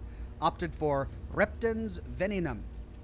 Shame we couldn't properly sync the NCI. These things would have been spectacular, especially the poison. July 6th, 2306, new specimens. Marines dropped another few specimens off this morning, totally unscheduled. Best way to describe them? They're arthropods, the alien equivalent of Homerus gammarus, basically giant space lobsters. Very promising giant space lobsters. I'm not entirely sure where the UC grunts found these particular test subjects. Some godforsaken backwater rock, I imagine. After the third or fourth unsuccessful trial, I stopped asking. None of those earlier species could be controlled with any reliability. As noted in my earlier logs, their natural aggressiveness made them effective weapons, but a bullet is less than useless if the gun keeps turning itself on the shooter. But these new creatures possess a perfect natural disposition. Non-aggressive, even docile, yet capable of defending themselves with deadly efficiency when threatened. And when they do go on the attack, they're terrifying. So we'll see. Relocation, August 1st, 2306. We're moving, packing up shop and transitioning the entire operation. It's happened so fast, my head is spinning. The work on the arthropods has been so successful, we're actually relocating to their home world. We'll have an unlimited supply of creatures for the Xeno Warfare Division. I've been named Senior Xenobiologist. That means I'll be running the entire facility. My first instinct was to tell Amanda. I'm still not used to her not being there. I've given Mike Mickelson credit. The guy really went to bat for me. He let the masked brass know that it was my work tuning the neural control interface that was instrumental in controlling the arthropod. I guess Paulson is being forced to retire. Good riddance. Okay, so they came to this planet because it was the home world of the aliens they were studying. Now it said Egmont desk assistant, looks like a pencil sharpener. It said that the creatures were docile until aggravated. So I wonder exactly why these raiders are watching video footage of these poor scientists getting torn to shreds. To shreds, you say?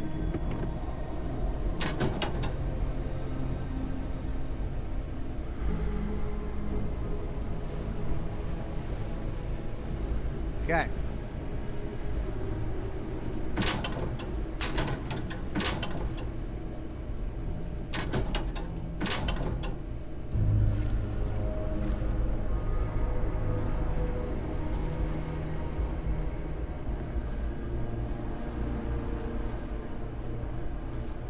Meeting at 6:45 and then symbols.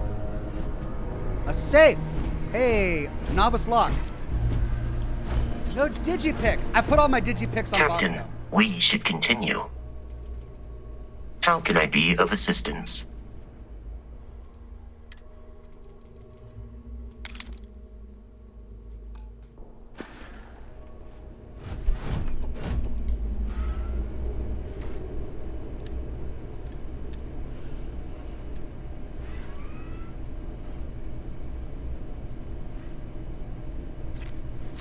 Okay, let's hack this thing. Our first hacking minigame.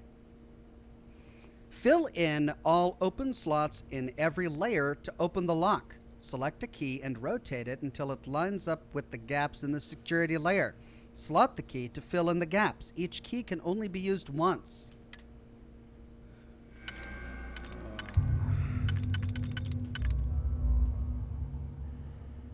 Okay.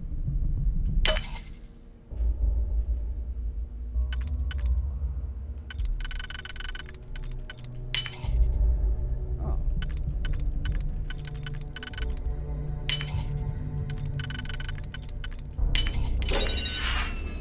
Okay, not bad. Modified Eon.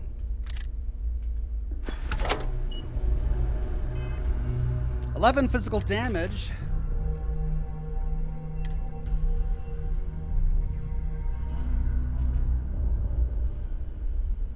Accuracy goes up. Let's put that into 1. In case I run out of ammunition on my rifle.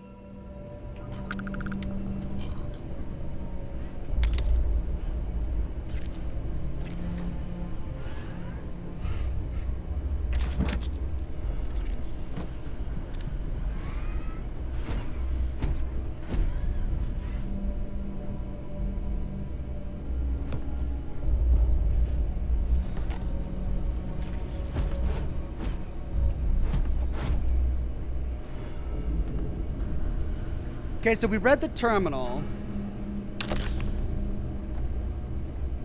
I wonder if this place is going to be an interesting topic for a lore video.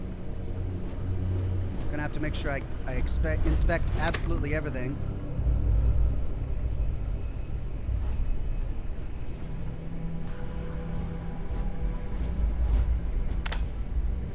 Coffee machine, we got some more lockers.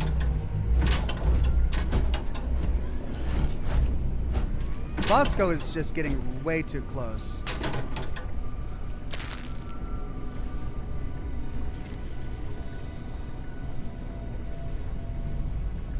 Folder, whiskey glass.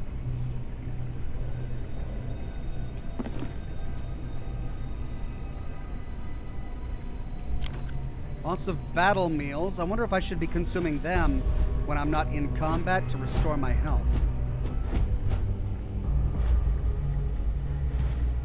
Treatment, bandages. Oh.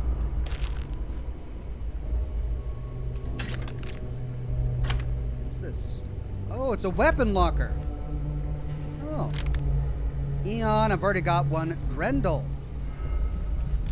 Brand new weapon. Let's see. Grendel. Okay, so the damage goes down from 4 to 3. The fire rate, however, goes up by 20 points. However, range goes down, accuracy goes down, mass goes up. This has a furious legendary effect. Each consecutive hit does more damage, and it's got a muzzle brake. So, alright, this is an SMG. Whereas what I have equipped is a rifle. And I've already got an Eon, so I'm not going to grab that. Your turn to do the dishes, dumbass, it says. Alright, I think well looted. Don't think I missed any lore. Let's move on.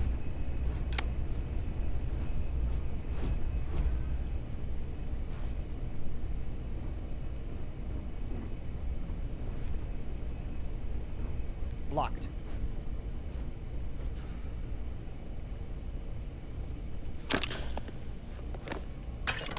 Frag grenade and frag mine. Could you get out of my way, Vasco? Jeez, this guy. Okay, frag grenade. Is it not in my weapons section?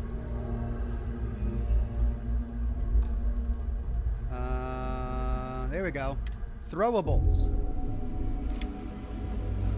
Okay, let's favorite this.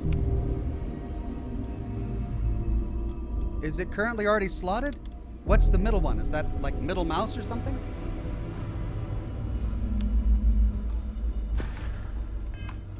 I'm guessing it's middle mouse.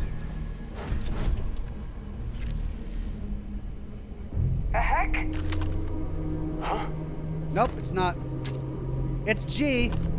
Light 'em up!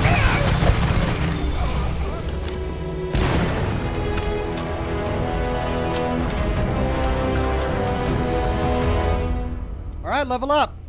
Okay, so throw grenade is G. This ain't over! Oh, I'm not done yet.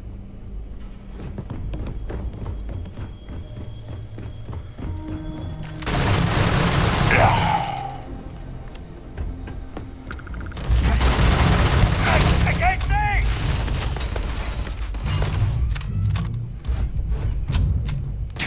Get up! Get up! I'm going for it!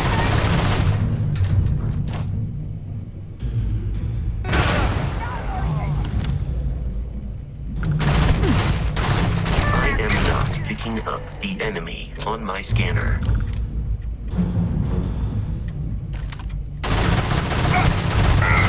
I mean, this guy was just standing here behind me the entire time. I was sitting here at this corner, tearing up his guys over here, and he was just, what, sitting over here in the cafeteria, twiddling his thumbs? Come on. All right, well, we're getting ahead of ourselves. I want to loot all of this before we move forward. Lots of dead scientists around. Boom Pop Cherry. I'm really concerned about whatever animal was in this cage that clearly broke out. Look at that. Okay, what's the story here? And what's the story there?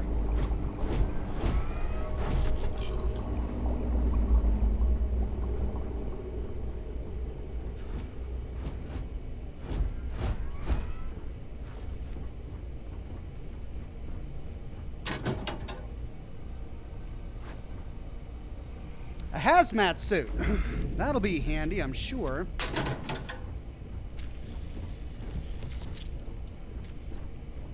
Lots of clutter all over the place. Planetary system sculpture. No notes yet.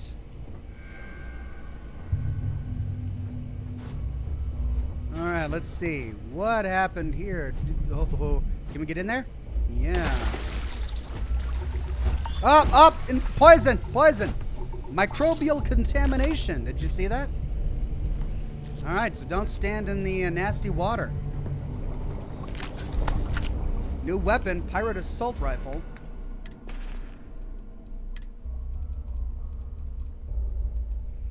Kraken, SMG.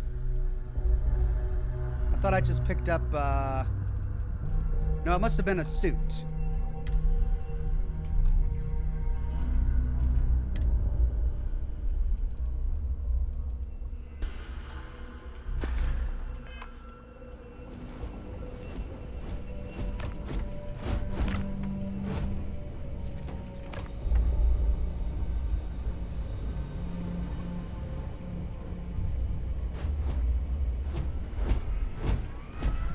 Another hazmat suit. I probably don't need more than one of those.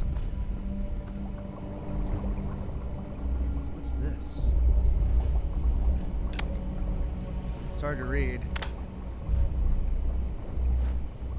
Ooh, we got a big alien tentacle here.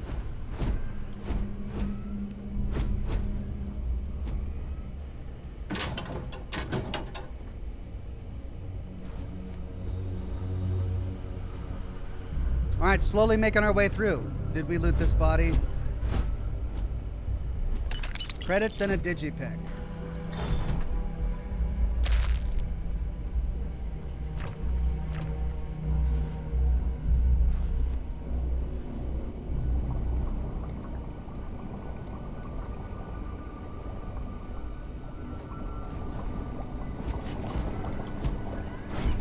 Out of the way! Oh my god, I'm so annoyed by companions so far.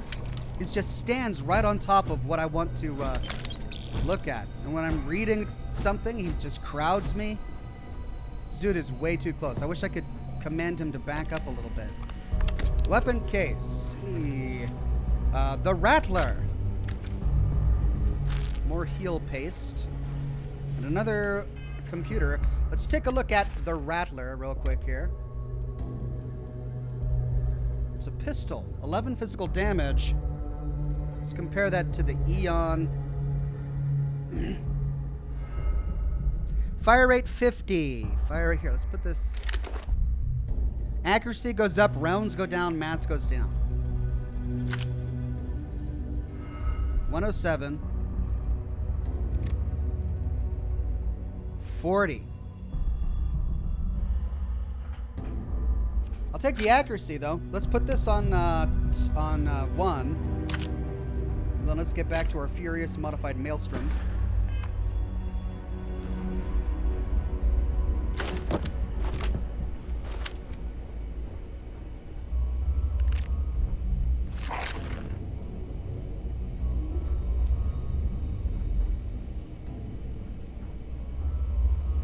It occurred to me that you have a... How may I be of service?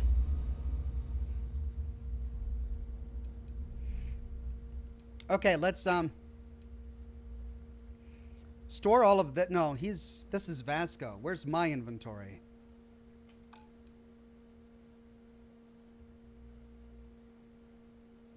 Q. There we go. Spacesuits. Let's give him that. Weapons. Eon, Grendel, Kraken, Maelstrom, Modified Eon, Modified Maelstrom, and the Ripshank.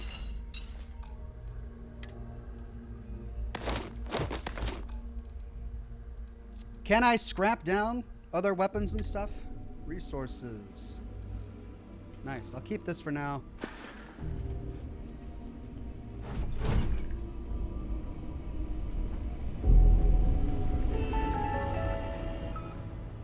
Computer.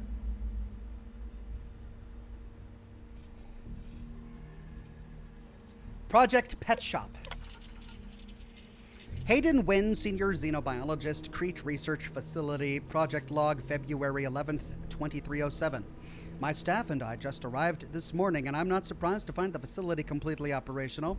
As usual, the United Colonies spared no expense. It's all very exciting. Inspirational, really, knowing you have the full support of the decision makers. I have to admit I was surprised to learn the lab is a closely guarded secret located in Freestar Collective space, no less. But we go where the work takes us. Xeno warfare is the evolution of armed ground conflict. We know it, and the Freestar Collective surely knows it as well. Forget what the calendar says. This is 1942 all over again. World War II? All right. We may as well be the Manhattan Project, racing to create the game changer before the other side. So to that effect, I'm overjoyed to officially announce Project Pet Shop Phase 1 is a go. Arthropods, March 3rd, 2307. The arthropods are, in a word, incredible. Calm, easy to work with, and they even allow themselves to be fitted with the NCIs without much trouble. Synchronization has, thus far, been nearly instantaneous, and their control fidelity has remained in the 95 to 97% range. They've passed all environmental survivability tests as well. Hot, cold, low, or no oxygen. I'm pretty sure these things could operate effectively in any environment. Most promising is how well they've already integrated with the Red Devils, who have joined us for a period of extended training. After all, they'll be leading the creatures into combat, so it's critical they establish a war bond. Who are the Red Devils? A mercenary group, perhaps? August 7th, 2307. After months of testing a variety of extraterrestrial species, I'm overjoyed to report that we have finally found a species that will serve as the backbone of the United Colonies Xeno Warfare Division. The arthropods are everything we hoped for and more. Imagine a pack of alien beasts, suited to any terrain, capable of instantly obeying any command. I have designated these beasts Obedient Pez. But we just call them stalkers. Obedientes Pez, but we just call them stalkers. I think it may finally be time to crack open that bottle of Chateau Avignon 2170. The Red Devils, August 12th, 2307. The Red Devils' progress with the stalkers has been nothing less than amazing. Now I see why they are so highly regarded in UC military circles. None of the rah-rah bullcrap you see with the regular grunts. These are focused professionals. After another week of training here in the pet shop, I'm confident they'll be ready for a live test in the field. Mickelson suggests I contact Colonel Kasarov and find out where his Marines grabbed that spider from the early trials. He wants his comeuppance, but then it would make for a good trial. Is that what killed everyone here? A giant spider? Art Pixel says, don't forget to level up. You've got a skill point. Right.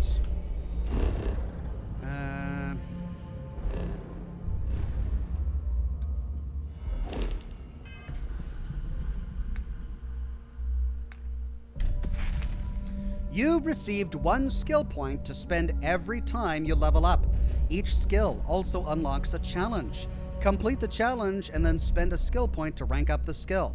The top row represents basic skills. The rows below are locked until you have spent a minimum number of skill points in that category. Okay, so combat is ballistics. And these are all the same perks and stuff that I found earlier. Then we've got science, tech,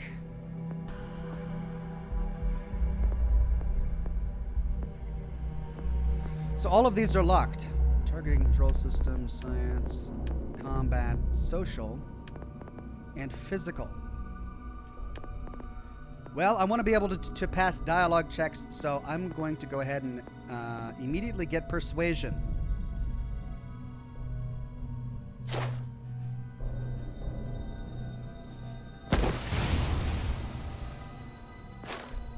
Okay.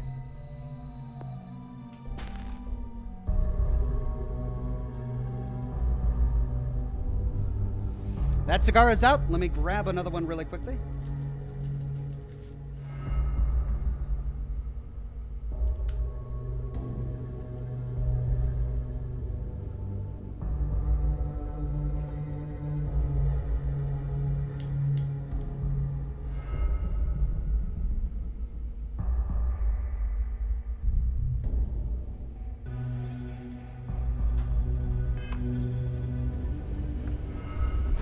Ah.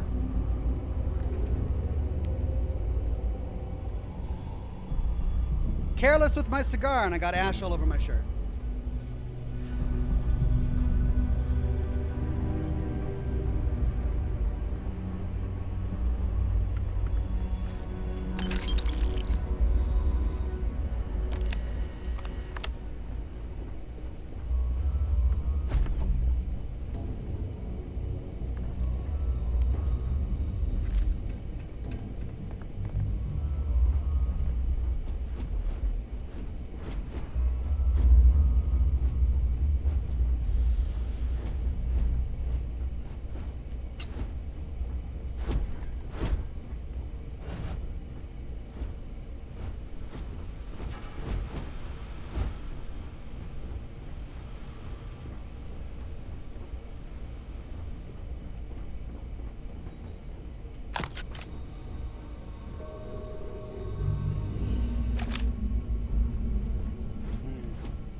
Ooh, we got claw marks on the ground.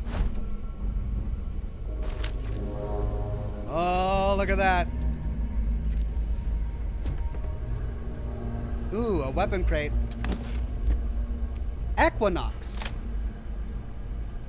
That looks like a laser rifle. Energy 13. 83 rounds. Okay. Yes.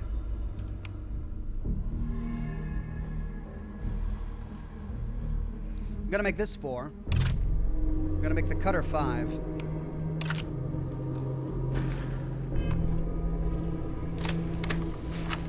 Yeah, looks great. Can't wait to tinker with it.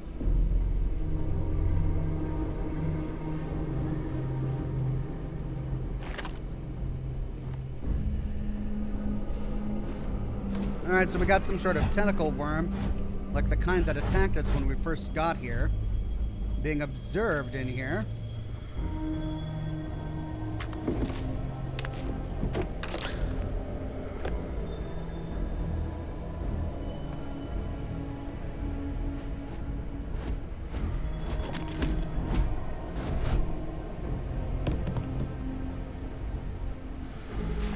Alright, so we got a door on the far end of the wall.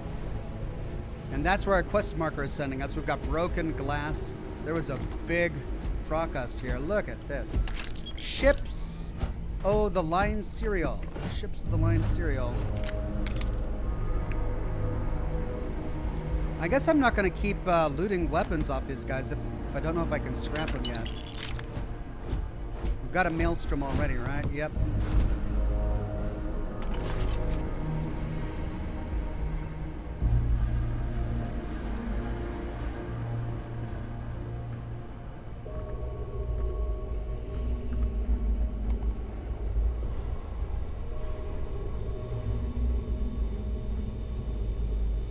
Pharmaceutical lab. Oh, it's a crafting workbench.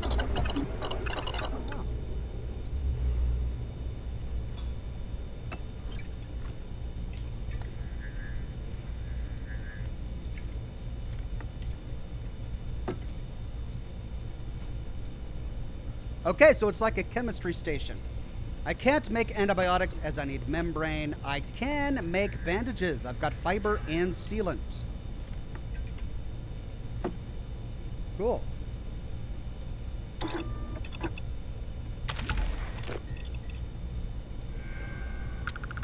And I get 1 XP. Now, do I need fiber and sealant for anything else here? Yeah, I need sealant. I could make an immobilizer, right? I've got all of the necessary ingredients. Why can't I craft it?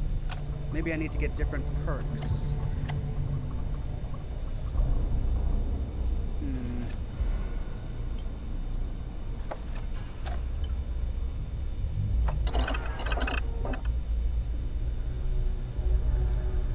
Mr. Master Chief says, so when you play this on early access and when it is on 6th of September, will your game progress be stay on to the full version?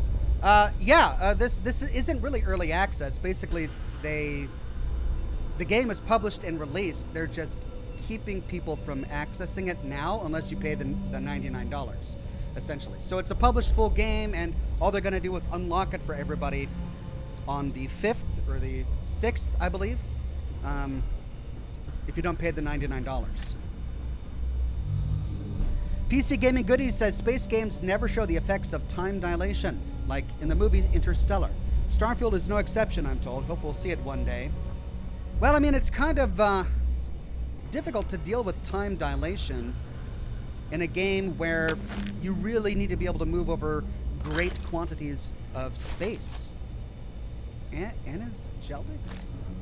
That's a purple resource. I mean, it's not going to be much of a sci-fi space game if you spend the entire game on one planet or even in one solar system. So they have to have some sort of plot device that allows you to travel to different solar systems. But, I mean, time dilation makes it really hard to have that plot device. So they just forget about that. All right, so that's the door. What have we got here? We've got a chemical shower. Any bodies in here? All right, I'm looking forward to using this new laser rifle.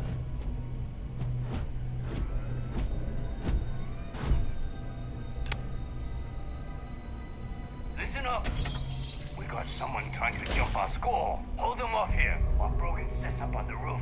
I'm on it. No one's getting through.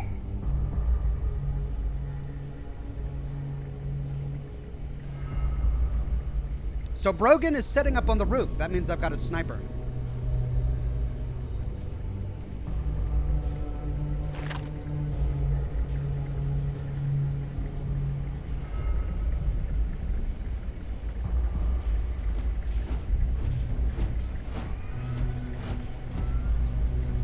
What?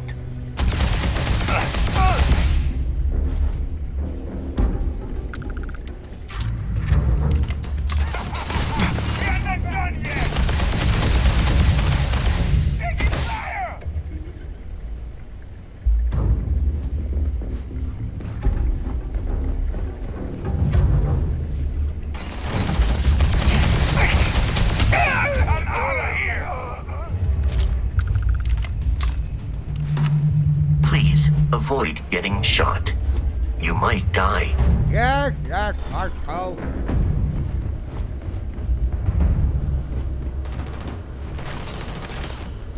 Damage registered.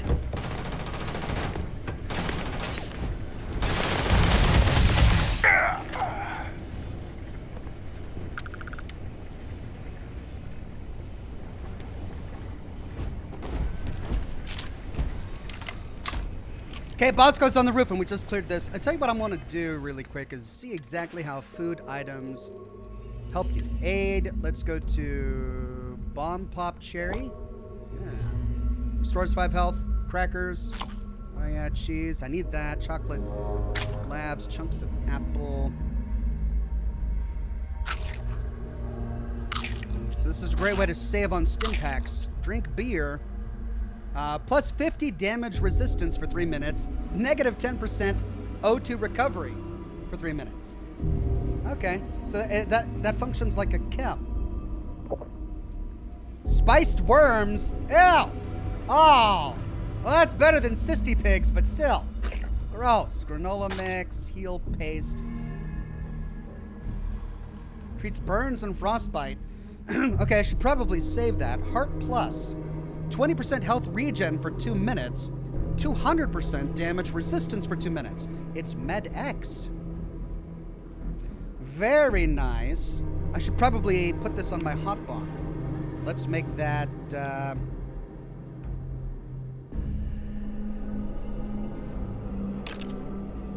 That's Med X. Injector treats brain injury, concussion, heat stroke, hernia, hypothermia, lung damage, poisoning, and radiation poisoning.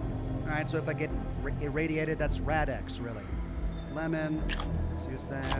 Lime, meal pack chicken, meal pack tofu, med pack, that's set to 0. That's my basic stim pack. Milk, mochi, oat clusters, Raisin Bran cereal.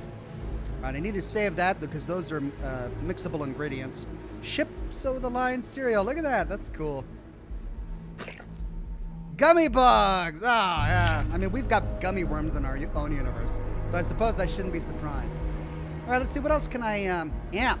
30% movement speed for 2 minutes. 2 times jump height for 2 minutes. Yeah, that's Jet. Let's try putting that there.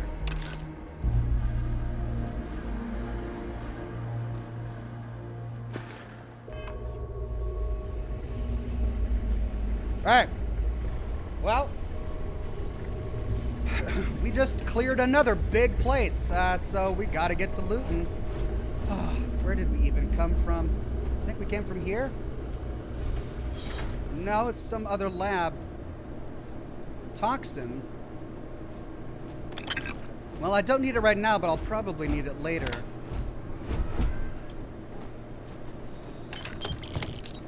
Credits.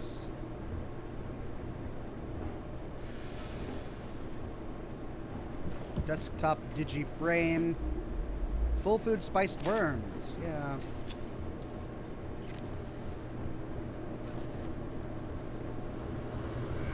Oh, I see. I get it now. We came from that way over there. I got all turned around. So let's explore this corner really quickly.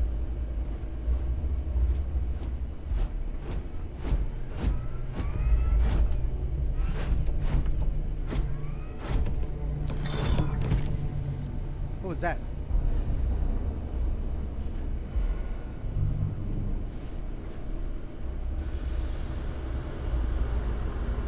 Toast!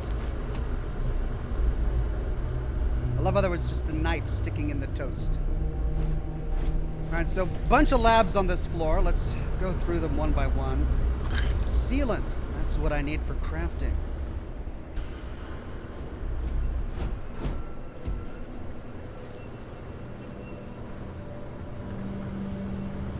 Molecular extractor. Don't know how important that is going to be just yet.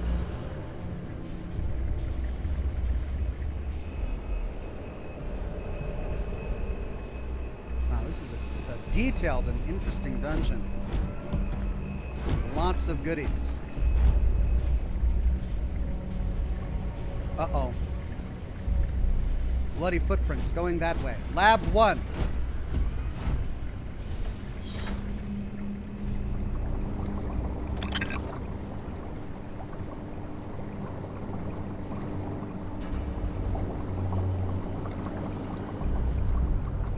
Lots of chunky alien bits flowing in suspension fluid.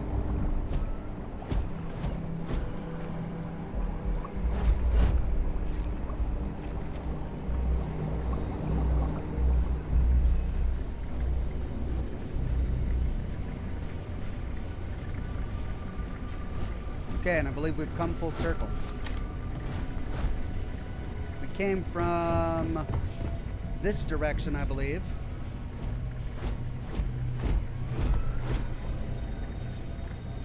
Toilet paper. The fruit cellar. In the year 2298, author Paul Lamont released the novel The Fruit Cellar, forever cementing his role as the settled systems king of horror. All right, so this is the Stephen King of the Starfield universe. Come down here, tasty thing, rasped the voice from the fruit cellar. Okay, I should probably do a creepier voice. I won't hurt you. Oh no, I just want to snack on your soul.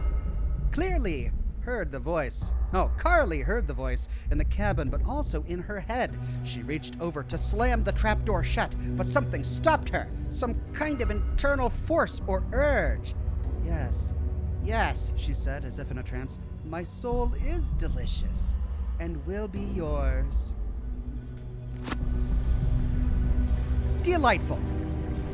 Well, can't wait to read more from Stephen King in this universe.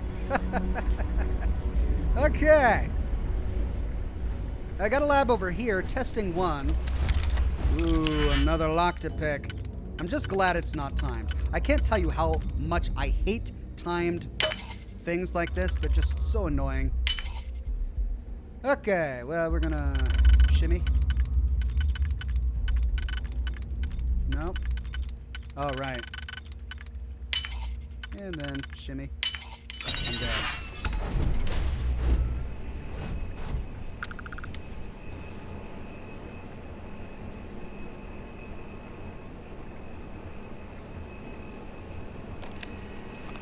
Chemists have all the solutions.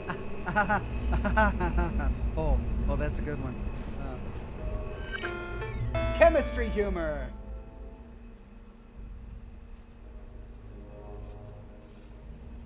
All right, we've got a new terminal here. War. What is it good for? Hayden Wynn, Senior Xenobiologist, Crete Research Facility, Project Log, January 5th, 2308. We're at war. By establishing the colony of Vesta, the Freestar Collective have forced the UC's hand. The unmitigated gall, thinking they could establish control over a 4th star system. Such a flagrant violation of the Treaty of Narian. Our diplomats tried to resolve this peacefully, but the Council of Governors wouldn't listen to reason. Apparently, they claimed that Vesta was not a colony, but rather just an insignificant farming outpost. Nice try. By all accounts, the Red Devils and Stalkers worked in perfect unison, and the results were everything we could have hoped for. No Red Devil or Stalker casualties. Vesta's defenders were apparently taken by complete surprise, which greatly contributed to their fatality rate, 93%. This is a great day for the Red Devils, a great day for the United Colonies, and a great day for Xeno warfare. Note, no, it's not lost on me that this classified facility is actually located within Freestar Collective space. So goes the great game. He's so upset that the Freestar Collective created a farming outpost, which violated the Treaty of Narian, but the existence of this very lab did the same thing. And he's like, whatever, so is the great game. Quintaius, a member for 51 months and a gold derby. Thank you so much. Says, hi, Oxhorn in chat. How are you? The game so far. Sorry for my tardiness of my membership, but to tighten the belt a bit. But I have great news to share. I just received a promotion. I am now store manager. Congratulations, Quintaius. That's excellent news. And no worries. Take care of you and yours first. And we'll be here waiting for you when you're ready. As for the game, I'm having a really good time exploring it. I want to get to grips on the lore and the combat.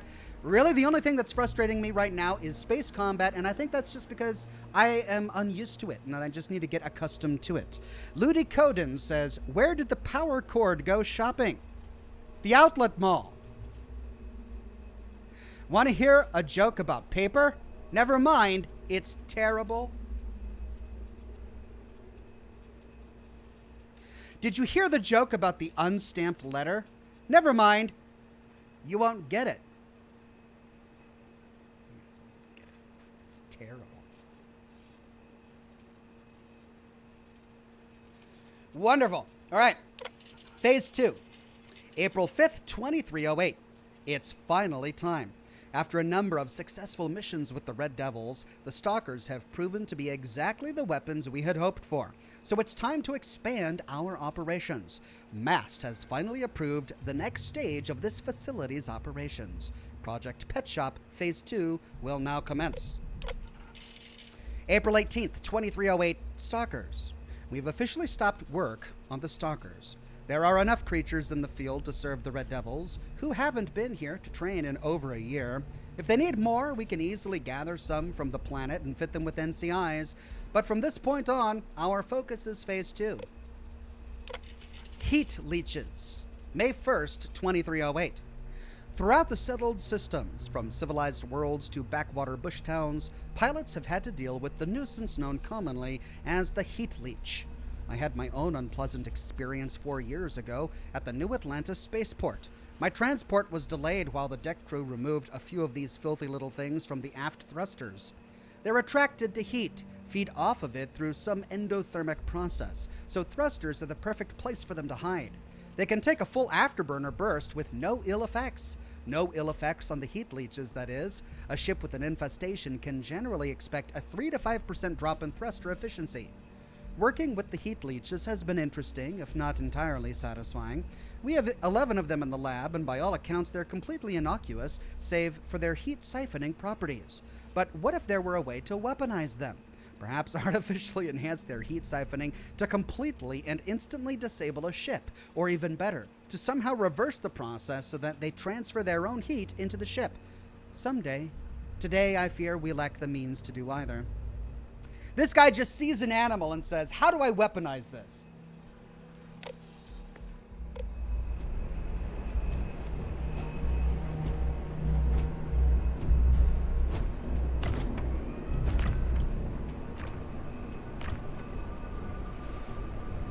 Hey.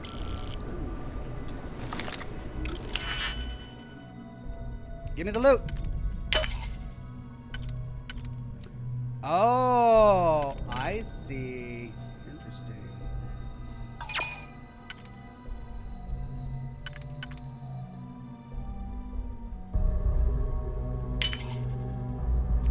Clever. No, that was wrong. Oh, I have to look forward. Oh, I'm just now realizing that.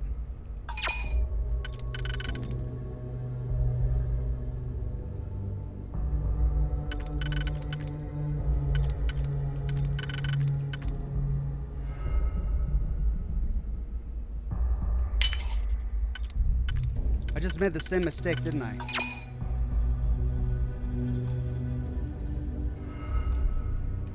I can't go back.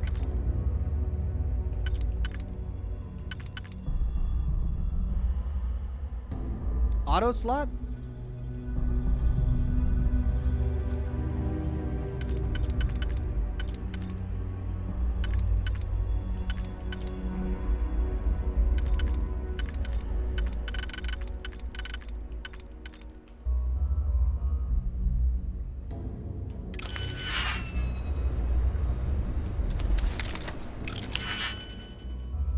Okay, I've got to look ahead for this. So I need to save those two.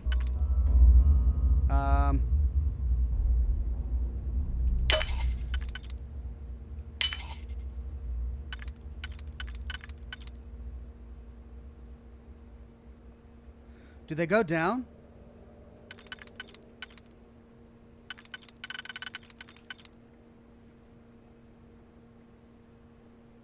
So if I do that,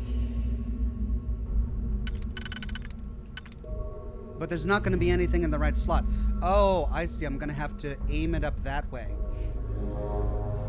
That'll give me 2, and that'll give me 2. That gives me the 4 that I'm going to need to do the inner ring. Now this suddenly got way more complicated. So that means that I'm going to have to aim that up precisely with... That's going to be tricky. Okay, those 2 are at a 90-degree angle, so I can't fill in those slots. Those 2, I could do that, but I can't if that's in the way. So I can't do... that. I can't do that. So I got to do something that covers this and covers that, but it won't work that way. Well, it can if I go down the other way. Yeah. Yeah, like... No, that's going to be too far on the other side. And that's right on top of it, and I can't have that. So, that's the best I'm going to be able to do. Oh, it doesn't stack. Okay, well then how am I going to do this? Like, they give me 3.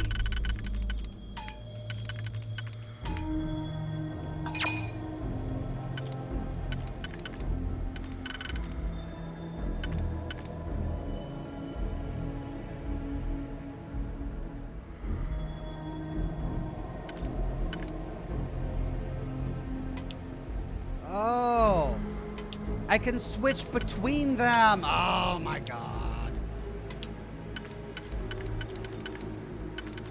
I didn't realize I could switch between them.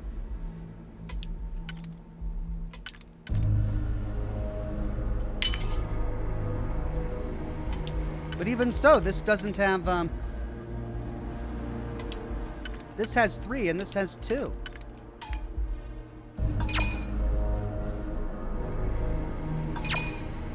All right.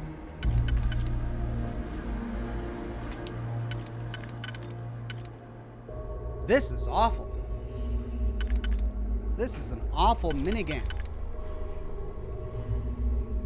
Well, if I do this, it's going to leave these 2 slots available. And I can then take those out with that.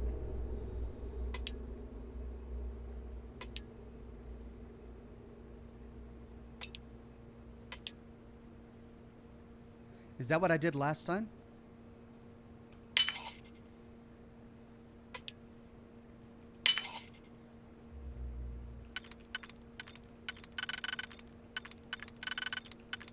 Perfect. Wow. I wasted so many digipicks on that, but I finally did it. Modified Kraken and a reactive gauge, used for component crafting, credits, 6.5 millimeter rounds. I thought that they were sequential, that you could only do them in order, but you can actually choose between which dial you use to solve the riddle. Interesting. Well, I need more digipicks. I just used a bunch on that.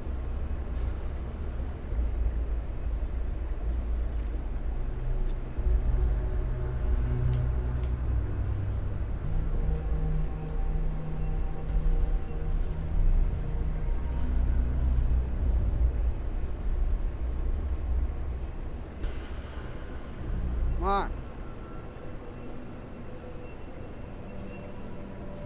There we go.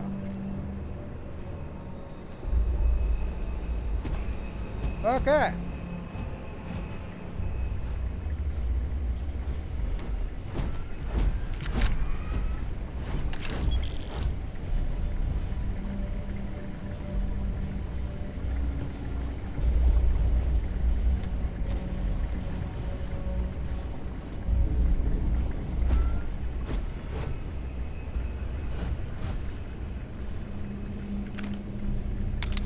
There we go.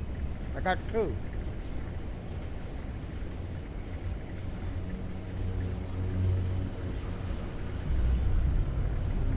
All right.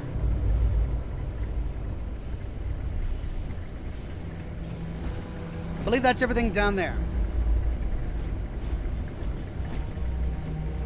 Got more dead scientists in there. Pirate survival tack. Assault space helmet. That's new. I don't believe I have... And it's worse. It's worse than my deep mining helmet. Yikes. Well, I'll keep my default gear for now then.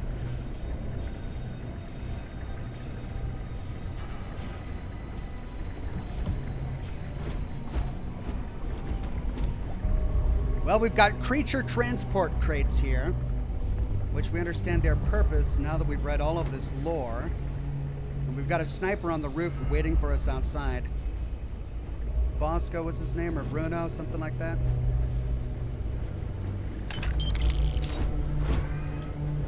That's him.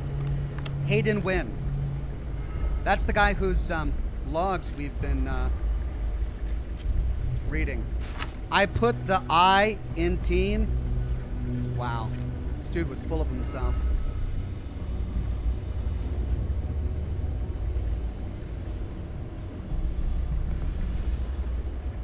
Credit stick. Dr. Wynn Emergency Slate 1. It's loose.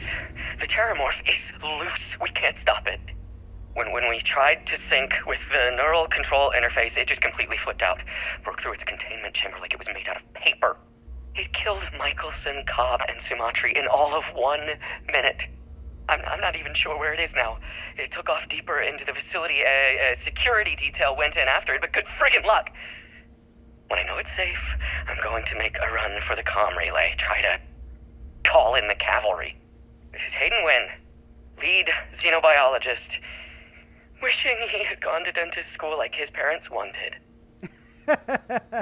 He was loving the job until it became too dangerous. Now he wishes he was a dentist.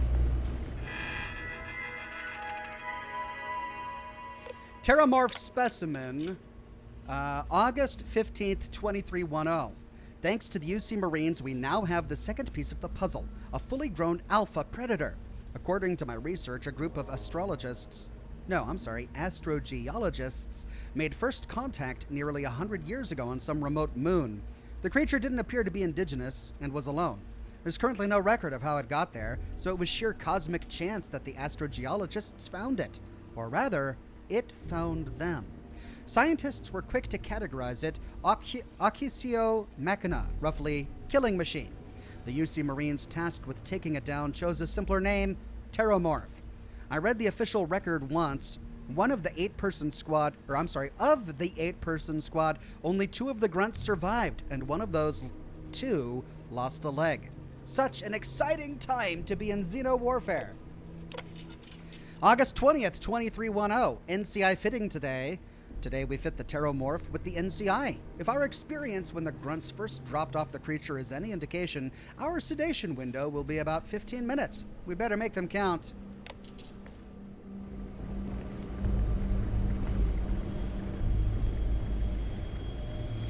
Well, it got loose and it's now deeper in the facility. What does that mean for us? Because we're about to leave the facility. All right, so let's do this. Check. Then we can go check. Then we can go check. And then we don't need that.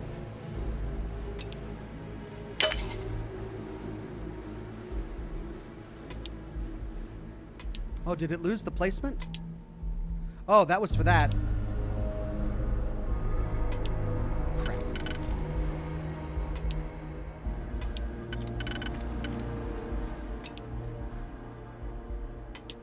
Okay, I got it.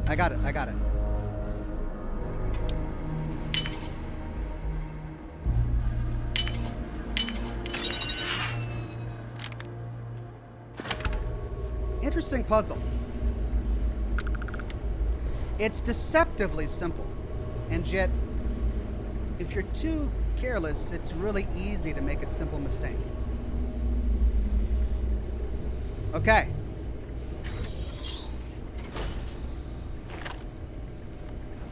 I'm detecting a safe nearby. We could make use of whatever is inside, provided you had some digipics and a disregard for personal property rights.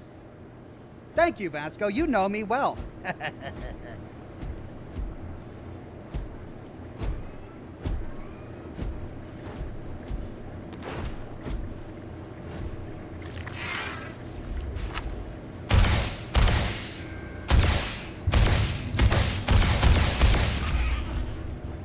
Right, it's a heat leech, so it probably is resistant to laser damage.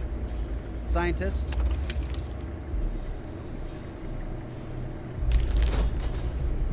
Dr. Wynn, emergency slate 2. You're dead. We're all dead. The comms relay has been trashed. The whole room is trashed. We can't call for help. I can hear the Terramorph roaring somewhere. And more people screaming. Ox, don't forget to scan, says Vicky T. All right. Thank you. Oh, what was that? That was an intense ragdoll. All right. Okay, that clearly fits there. That clearly fits there. That fits.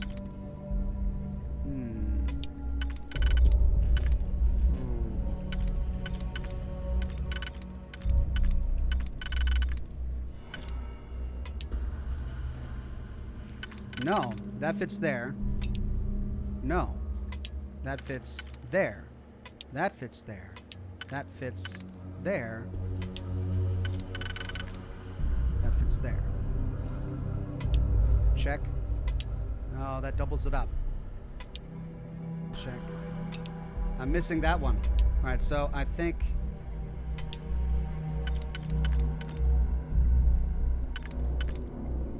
that's gonna have to go there.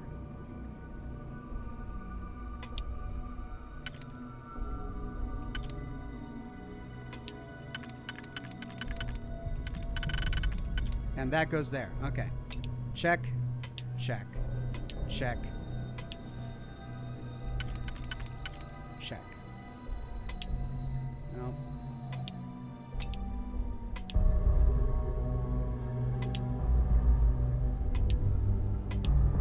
Ah! There we go. So.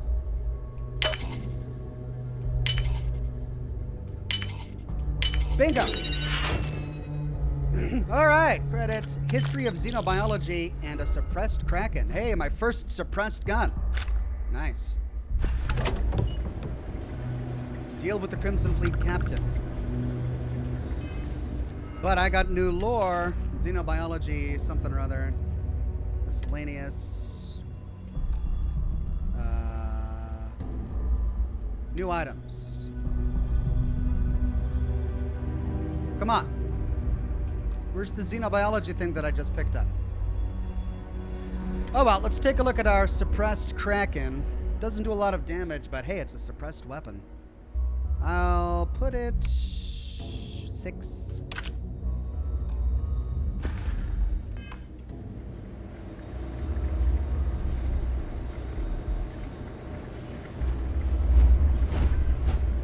Okay, quick grab. Actually, I've never done a hard save yet, have I?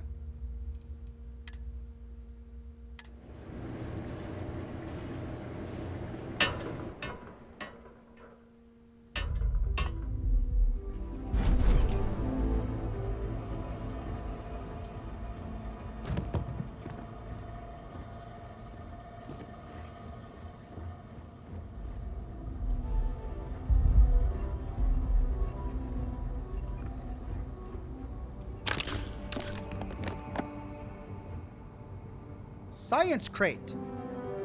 Hitman modified maelstrom, a legendary item. Wow, what is that? Ooh. 4 damage. Here, let's equip this. But it's got increased accuracy. It's got 2 mods installed instead of 1. It's got an improved range. The only thing is that the mass has gone up. Bashing deals double damage when gun bashing. Hitman, 15% damage while aiming. Hey, long barrel and a compensator. Yes, please. Let's put that on, what, 3? We lose the Furious Legendary effect. But still, this is going to be good, better for longer range.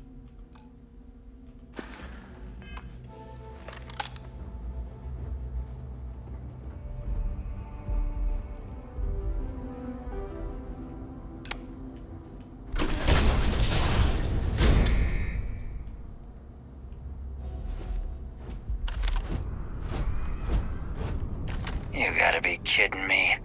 The Frontier has a new captain? You working with Barrett, or did you pry the ship keys out of his cold, dead hands? Okay, I'm with the Constellation. You need to stop attacking our ship, or we can lie and say, that's right, I killed Barrett, so tell your pirate friends to back off. We get attack, enough talk, I have places to be, or what's your problem with Barrett anyway? If Vasco was right,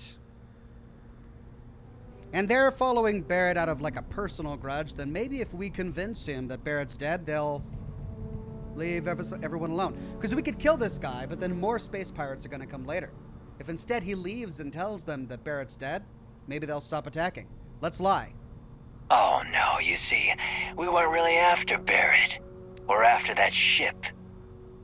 Every Crimson Fleet rook hears about the frontier.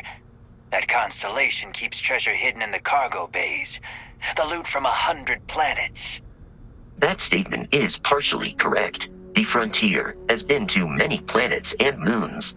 But the only things held in the cargo bays are spare parts, dust, desiccated food particles, and a variety of species of ant.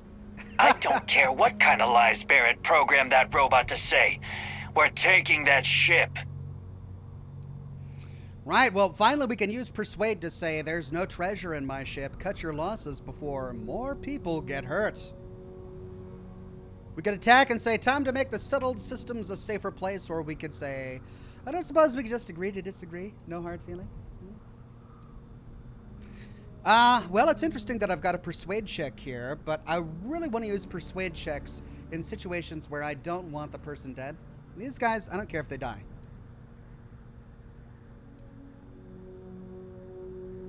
Let's attack.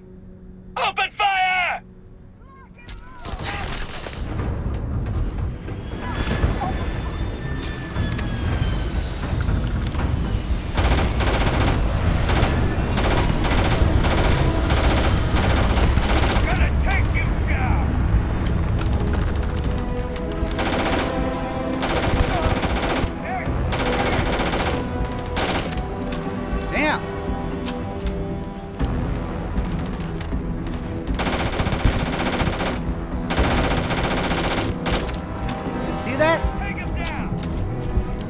Get off of me! What are you doing, Vasco?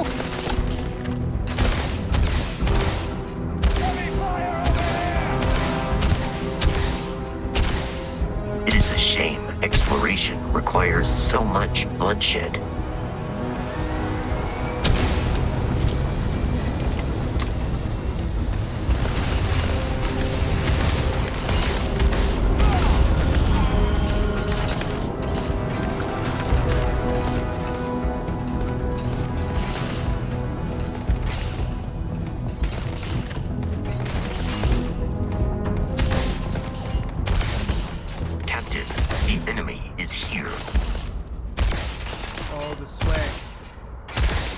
I don't like the sway.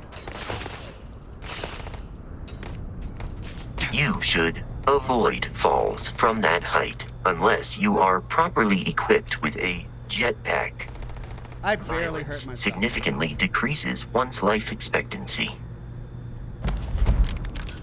I got a space helmet. Nice.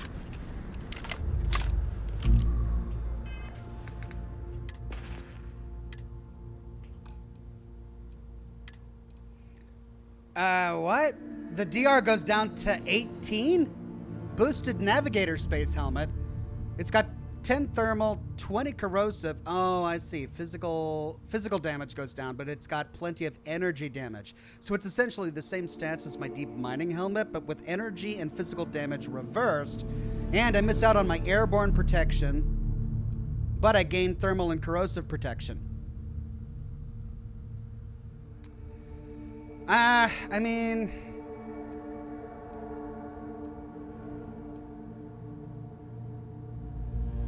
I need airborne protection, though.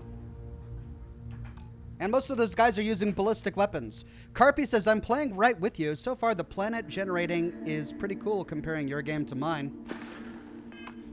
Now, that is interesting.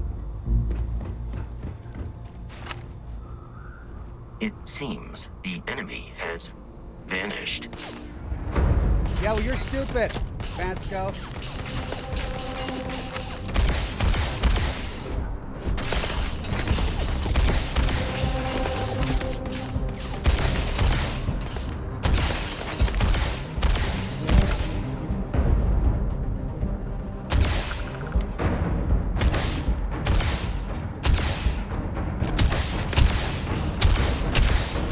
not feel pain, but I hear it is terrible.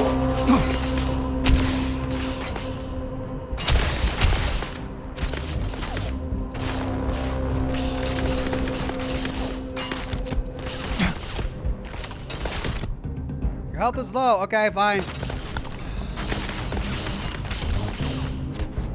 God. Oh, I understand.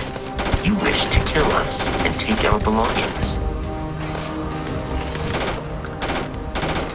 Well, this one is way better at long range.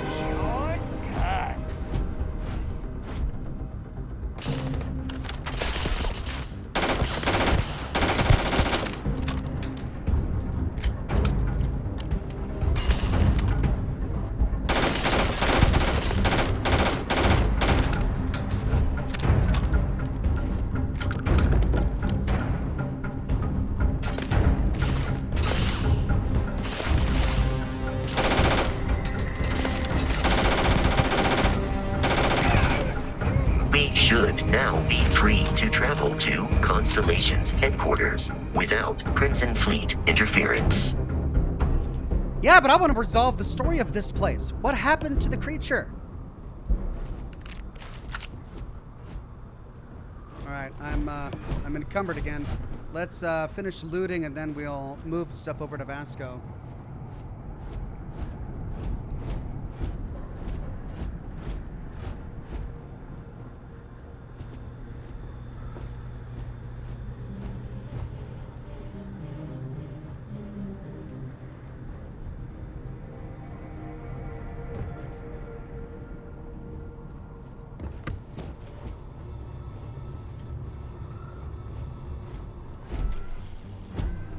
We need to reach the Alpha Centauri system. Carrying objects is one of my... Okay.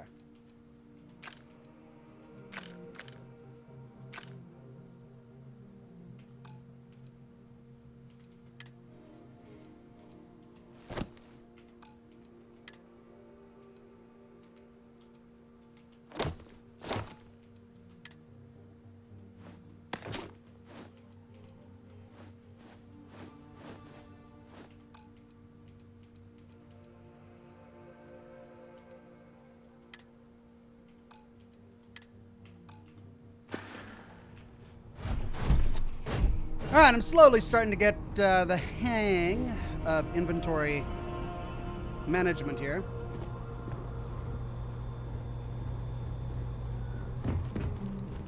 Right. Well, I'm not satisfied. I want to find out where that creature went. Do I want to fight it right now? I don't know. But I'm definitely curious.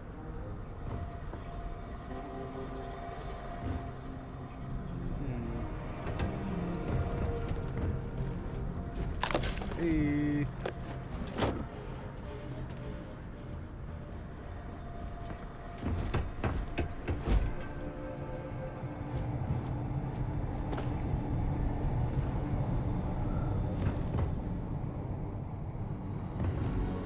All right, anything at the top of this tower?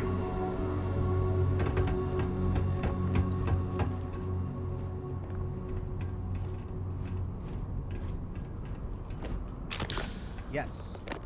Weapon case. I don't want the Grendel. Ah, come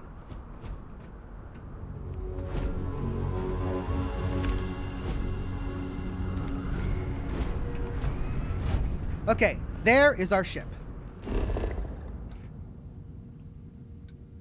The Frontier. We are here at the Crete Research Lab Explorer. Here is unknown. Here is unknown. But we can see from a distance that it's part of this same facility. And I wonder if they're connected. And I wonder if it connects, it finishes the story. So, at the risk of spending way too much time in this one location, I'm gonna go explore it.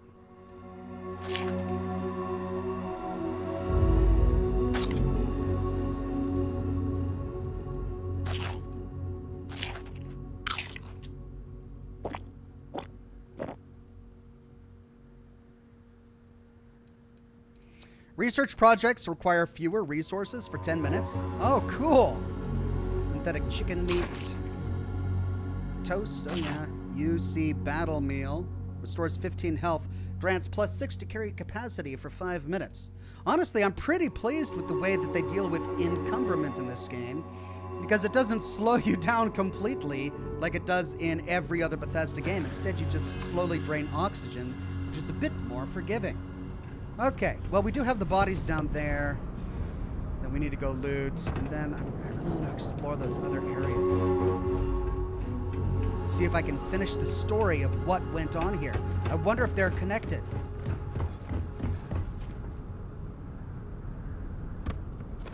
There's only one way to find out, and that's to go explore them.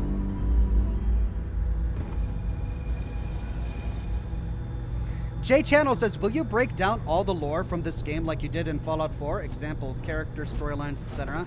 I want to, and I'm really encouraged, because so far, if this dungeon is anything to go by, I can tell these stories. I can break them down, I can put them back together again, and I would have a great time doing it.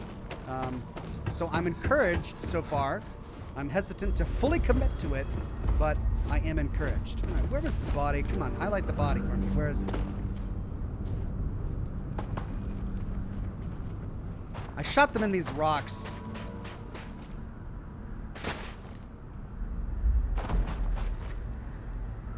All right. Well, I'm not going to worry about it. Let's go to the next destination over here.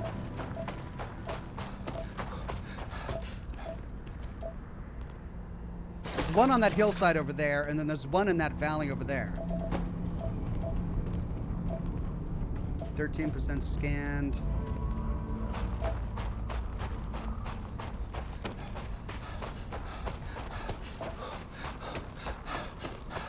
All right, 924 meters, 824 meters. That's actually closer.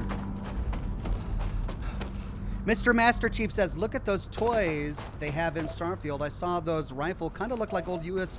military type custom.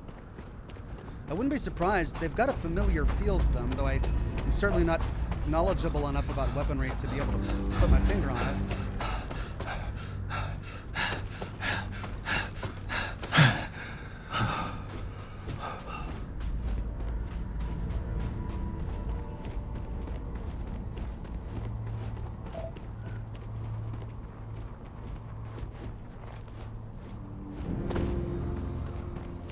So CO2 acts like radiation does in Fallout 4.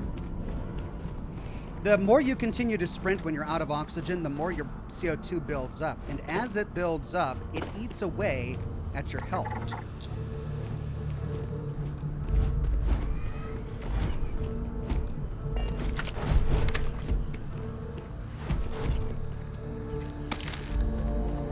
As it eats away at your health, you have less of your health bar available. So even if you were to heal yourself, you have to wait for the CO2 to stop building up in your system.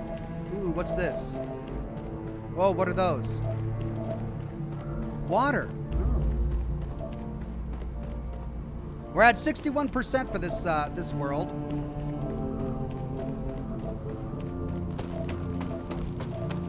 Argon. Do we have any argon?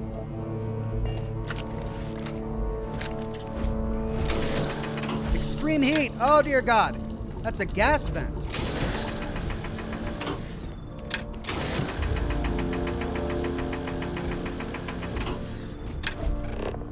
It said argon.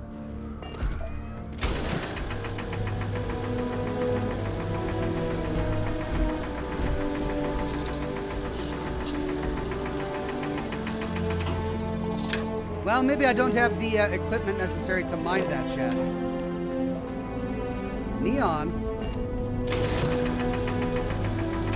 Oh, right. I'm going to have to find a gas extractor.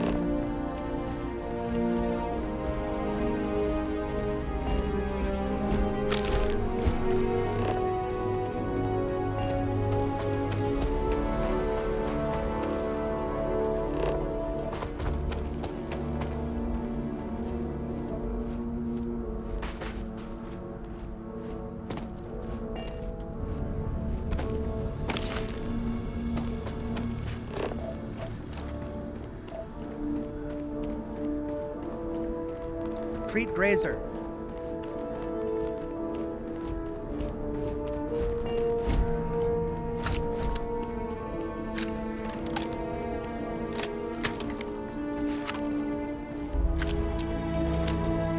Sleeping.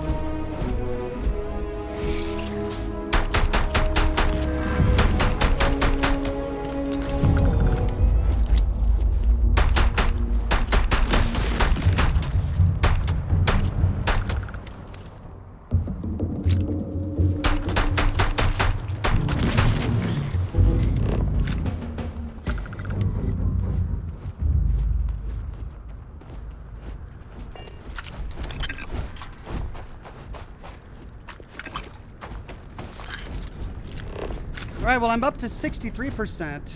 I'm still not sure how many of these I need to scan before I get to 100%. That's my big question. With these, because I've scanned a number of these things already, fully scanned them. And I'm not getting them ticked off on my map. All right, so let's see what this is over here. Muscle Man says, Oxhorn, thanks for the comprehensive playthroughs. Your passion really shows. Keep up the good work. Thank you, my friend.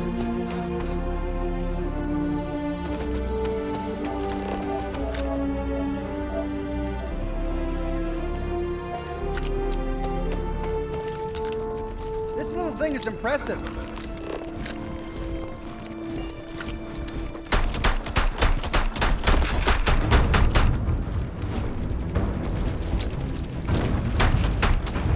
Uh-oh. Rat Scorpion!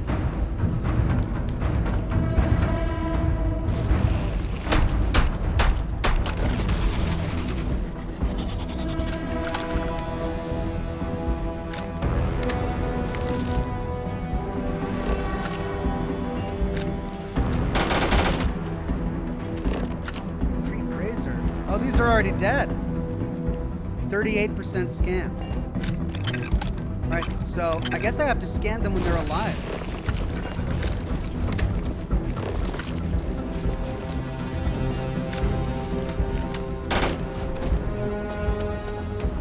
Where are you going?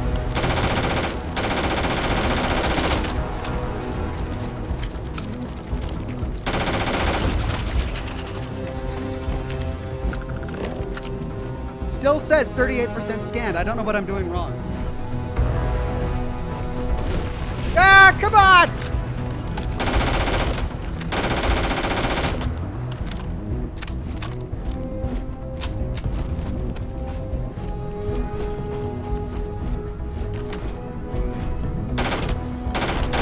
We should be free of Crimson Fleet interference. Our destination is the planet Jemison. Oh, I have to actually manually press 3. Or I have to manually press E. Alright, so it only updates the percentage after I scan it. It doesn't give me any other indication.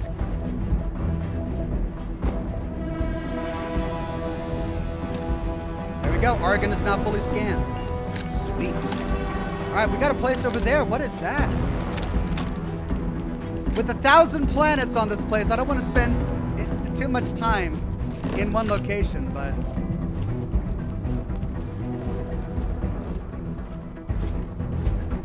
Did I scan it?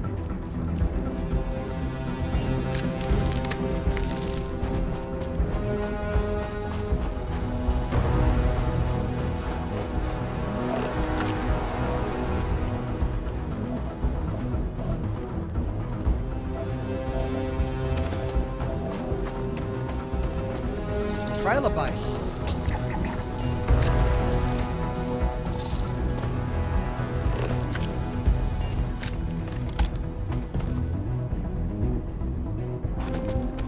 Art Pixel says gas vents are like a container. You have to get real close to get the gas from them. Don't forget to scan plants too. All right, thank you, Art Pixel.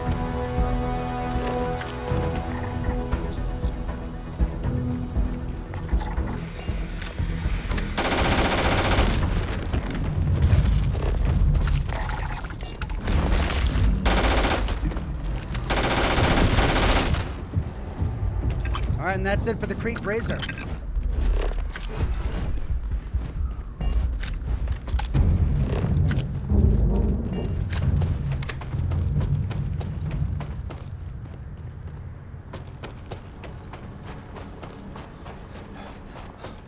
Well, the game really wants me to proceed with the quest. It doesn't want me to explore all of this. All right, what have we found? Industrial rig. Okay. A bounty hunter. I mean, I don't have a bounty on me, right? So I should be okay. Hey, interested in making some credits?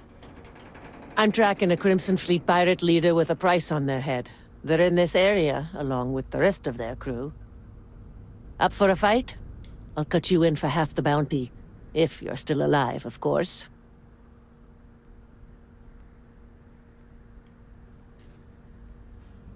I could use a few extra credits. Point the way. Great. Meet me at these coordinates. We'll strike once we're in position. Okay, rendezvous with the bounty hunter near the abandoned hangar.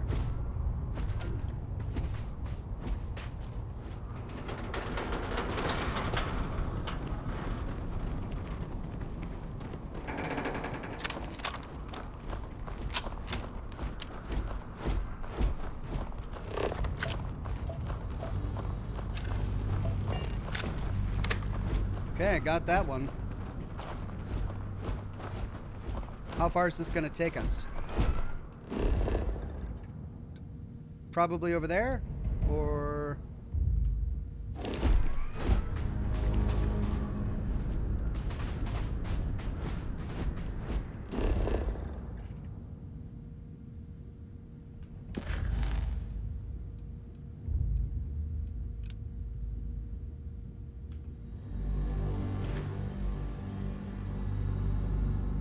it's gonna take us way... No, that's the frontier.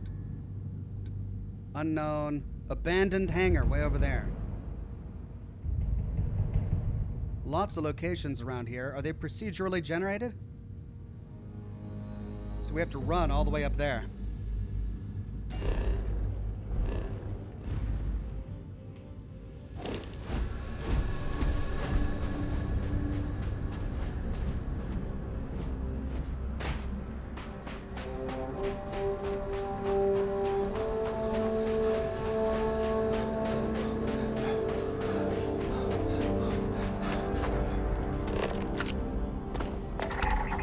Go.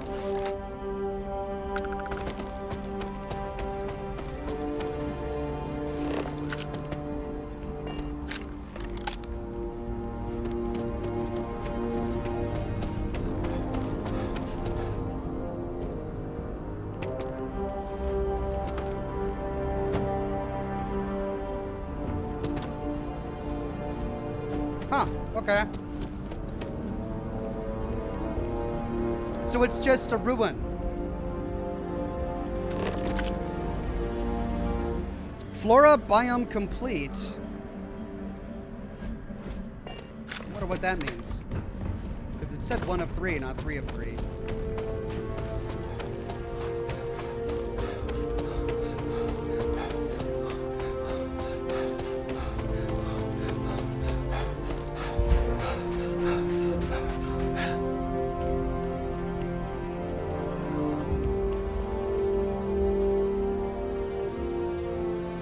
Well, I'm starting to get the impression that these other objects don't have anything to do with the dungeon that we just came from. Now, if that's the case,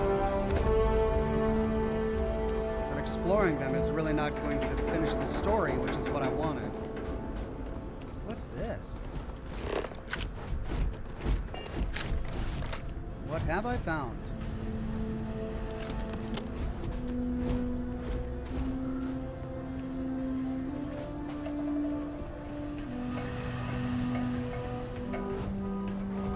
What is that?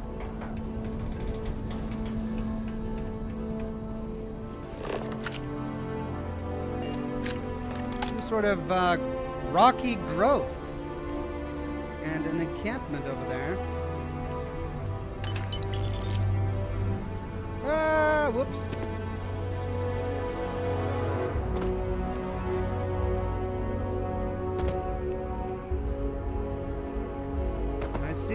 is how it grew up.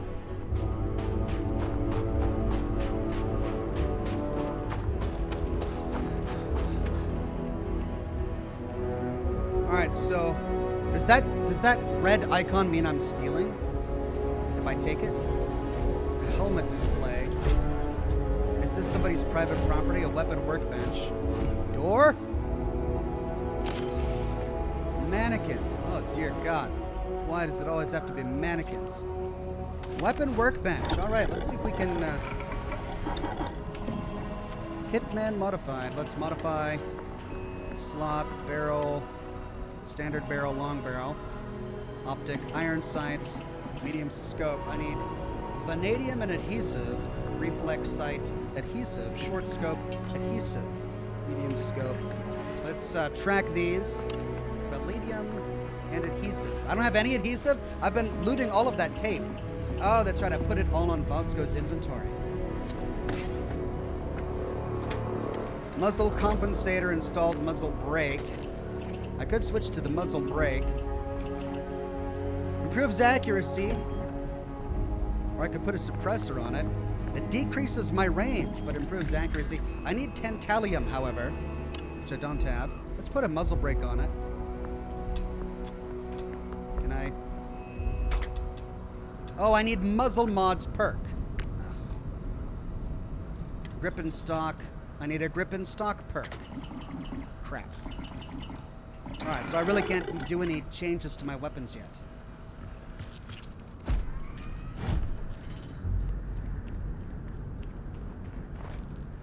Right, well, let's focus on the quest at hand. I wonder if this is an actual story quest, or if it's just like a Radiant quest where I find some random guy in the desert, and they point me towards a location, and I go there. Oh, I'm going the wrong way. That's where I need to go. Abandoned hangar. I'm going back to the ship, aren't I? Wait, no. Am I going the right way? I think I am.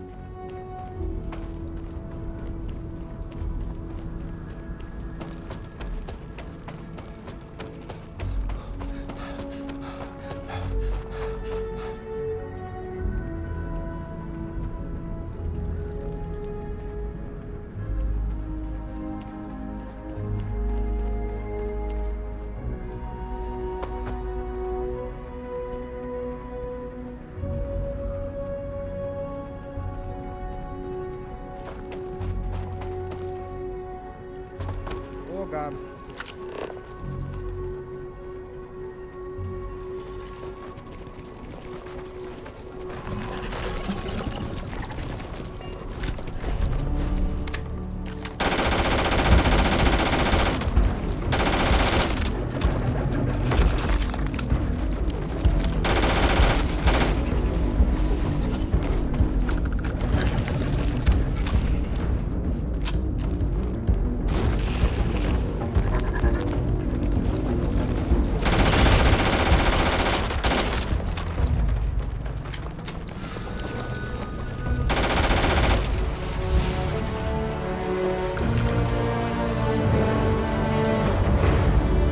Level up!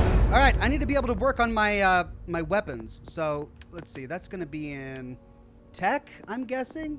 No, this is all spaceship related. Boost pack, ballistic weapons system. Yeah, this is all for my spaceship. So, science, maybe? Combat. No, here we go. Ah, no. Pistol certification.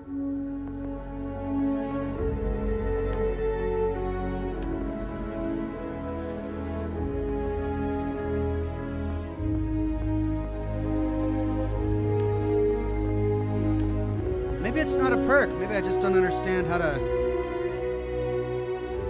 It was under tech?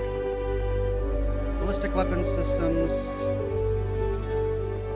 Piloting, security, targeting control, shield, payloads, engine, energy, missile, particle beam, robotics, starship design, starship engineering, EM... No, it's not under tech. Science?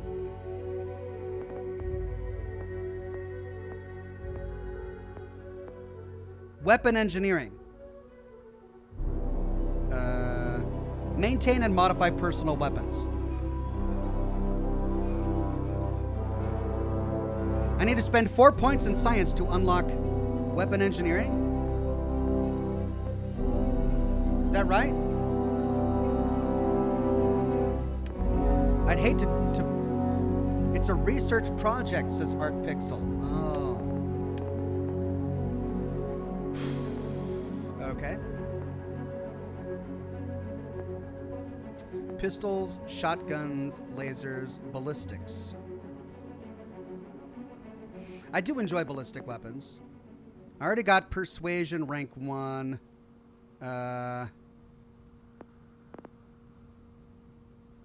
Scavenging, theft. Unlock the ability to pickpocket targets.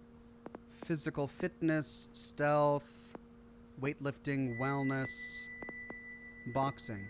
Increase your maximum health by 10%. Grab jump range of jump drives. Common, uncommon, inorganic resources. Resources required to craft items and complete research projects is reduced by 10%. That would be really useful. The earlier I get that, the better it's going to be. Adds an optional zoom to the hand scanner, and scan distances is increased by 20 meters. Not really worth it.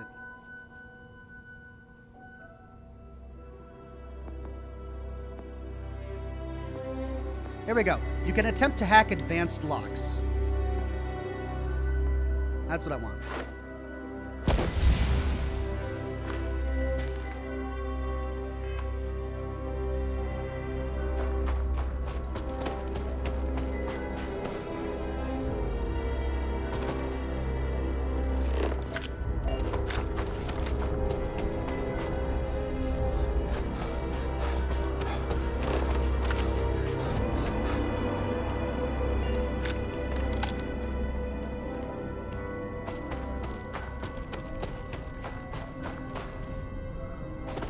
All right, so my plan right now is to finish this bounty quest that I got from this bounty hunter. I think it's going to be pretty short, and then we'll go back to the ship and continue with the primary plot.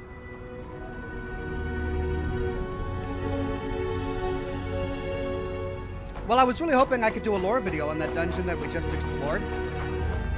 The problem is I don't feel like the story is complete, because we don't know where the monster went. It would be really weird to go through this entire dungeon and we've got that scientist Will talking about all of these creatures and monsters that he's experimenting on, and then we don't actually confront the monster ever during the entire quest.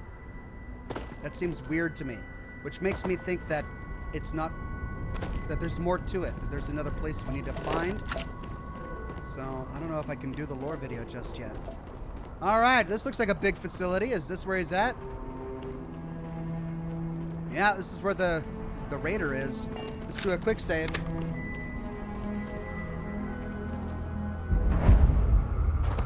Abandoned hangar.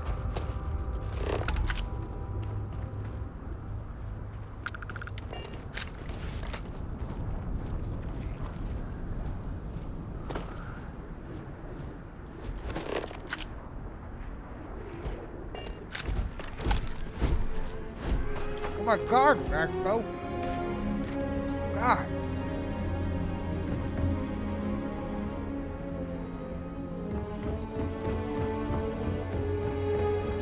All right, let's meet up with our friend, and together we can tear this place apart.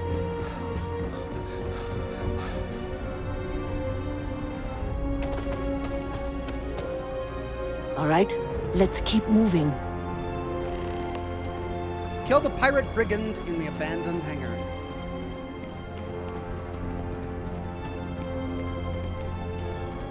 Okay, can do.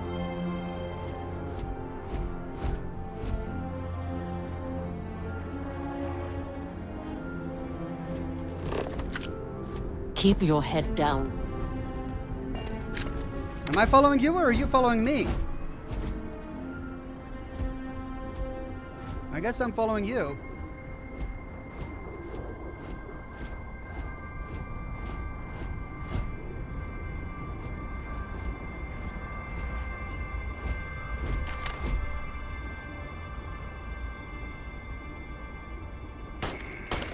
Something's out there. Keep your head down, she says, and she just walks into damage.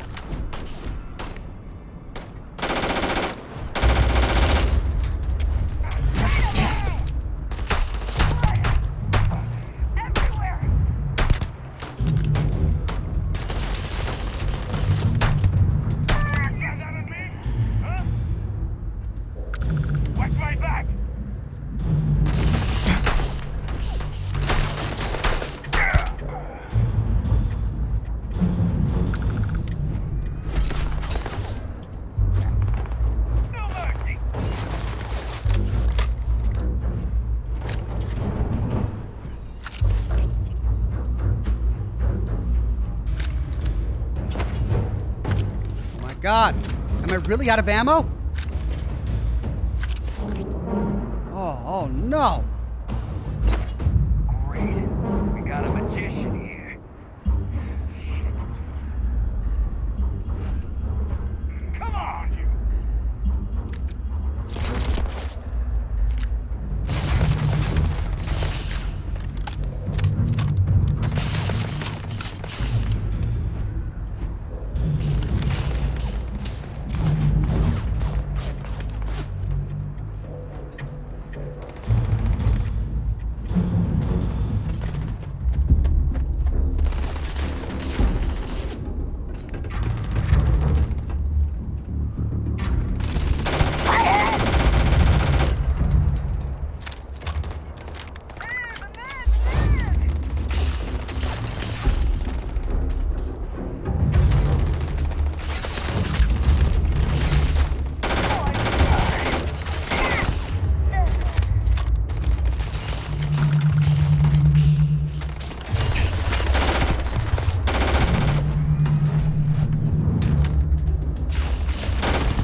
Likelihood of human death.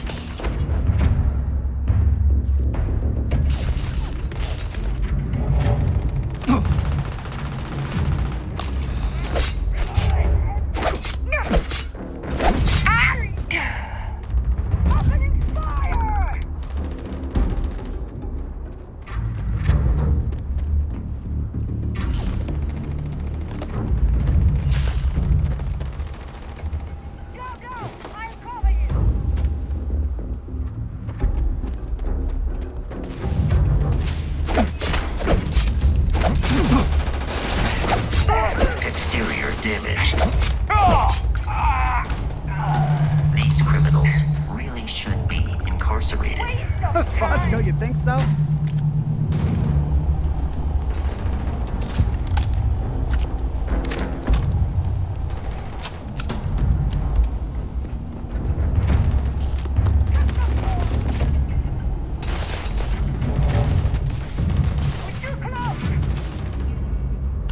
Flawless health compromised.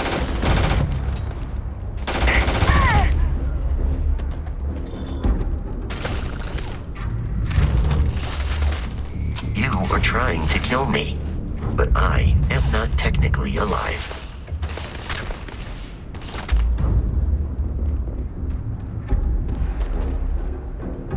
Ooh. Neva's directive. And I got a helmet.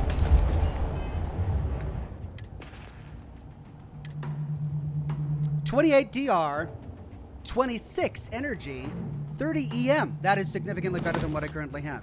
And then I got a holotape, a note, something directive. Neva's directive. Listen up, you degenerate group of lowlives. Yeah, now I got your attention. This is Neva. I might not know all you, but you sure as hell know me. I'm the oil that keeps our machine running. And guess what? The machine is about to get bigger. We got solid info that the labs and bases left over from the colony war are all pretty much still functional. Abandoned, but intact. That means the Crimson Fleet gets new hidey holes all across the settled systems. So go out there and start making yourselves at home. In combat, Barrett often yells, pew, pew, pew. I am not sure why. Oh, God, Barrett. I hope we get to meet more of him. That's ridiculous. Pew, pew. Magic missile. Magic missile.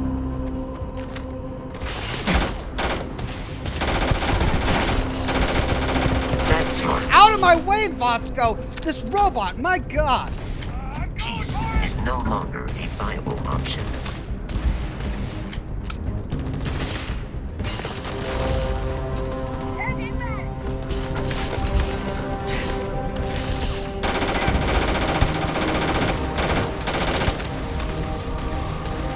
Exoskeleton damaged. God.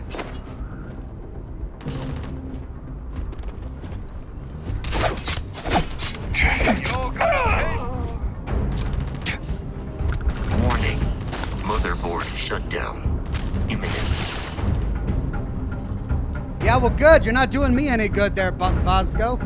Just chill out for a little bit.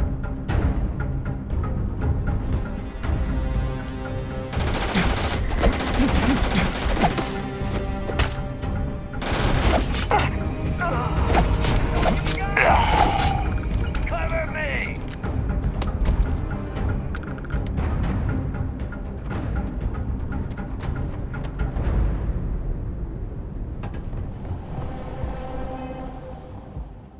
I got yet another blue space helmet. This is 2826. It's the exact same thing that I've got. Did I get a new weapon? I did not get a new weapon.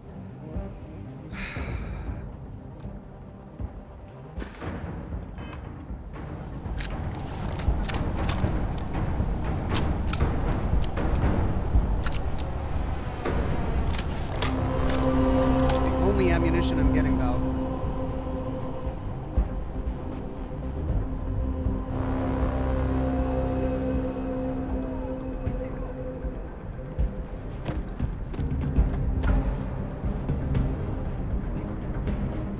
That's where the boss is. So I could skip all of this, I guess.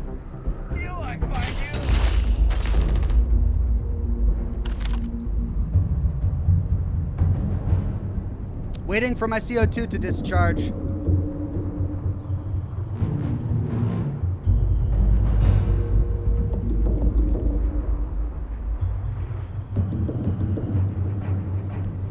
Oh, it's because I'm encumbered.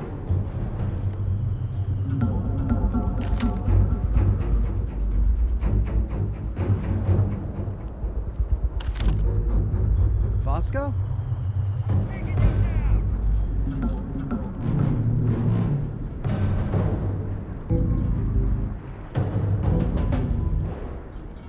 Solstice.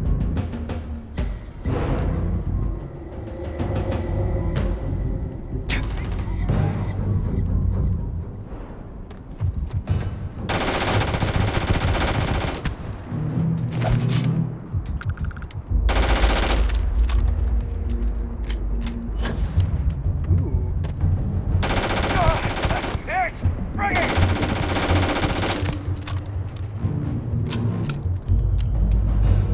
Ah, this is mine.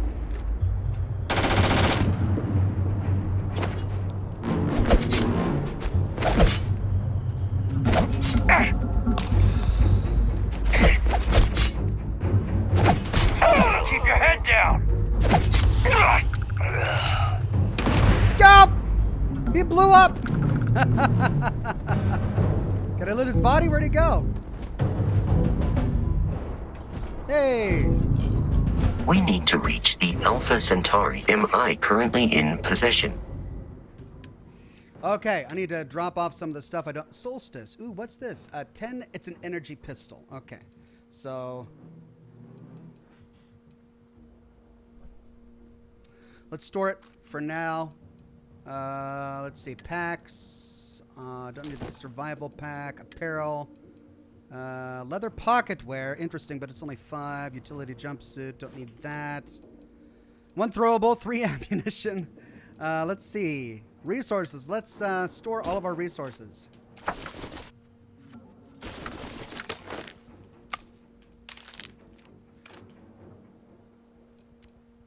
Oh, is he full? His inventory is full now.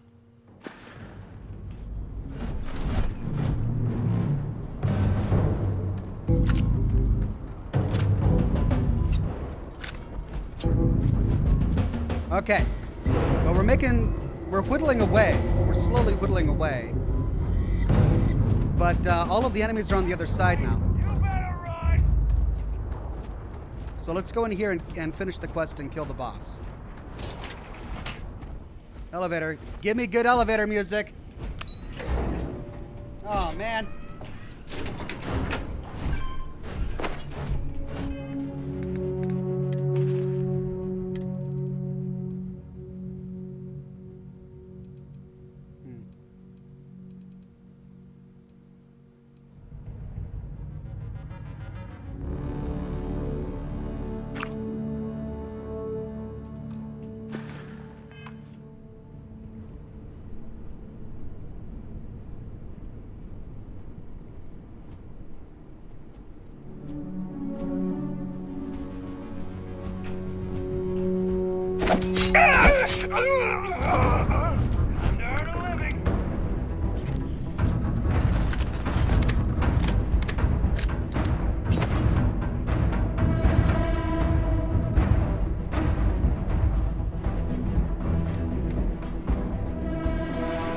If you jump, no jetpack.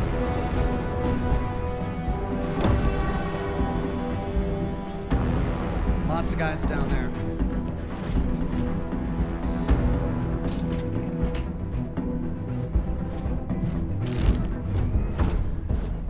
Is this the elevator I came in at? I am no longer detecting enemy activity in this area. It is. This is the staircase we need to go down.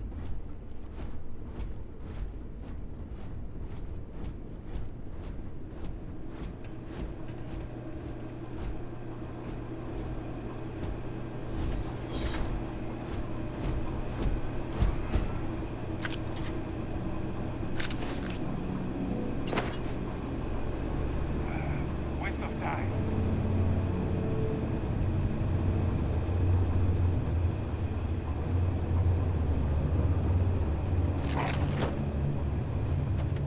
What are you touching?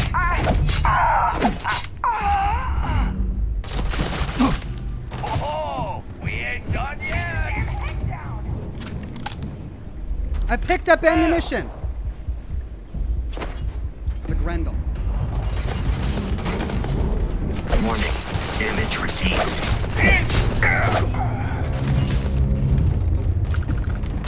In combat, there is a high likelihood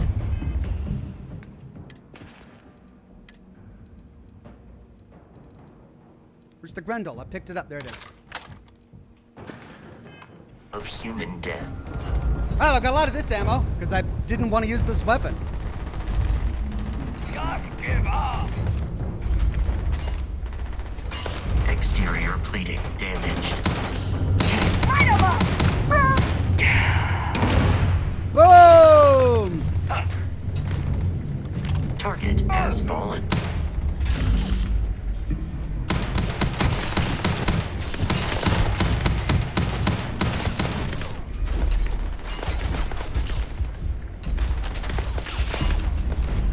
Come on. Violence significantly decreases one's life expectancy.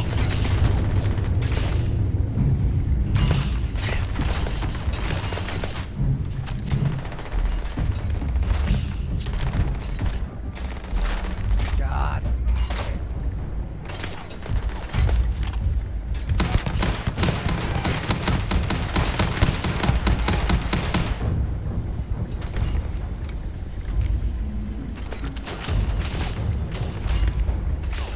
Come on, peek around. Please avoid getting shot. You might die.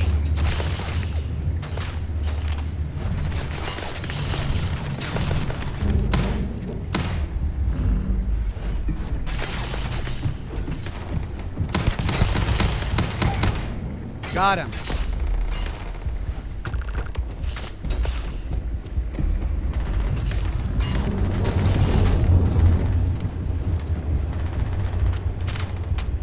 Waste of time.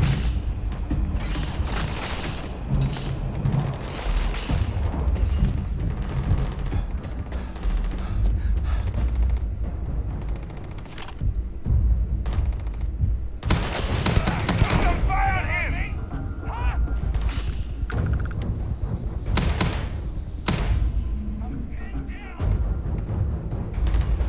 Is that you, Vasco? What are you doing?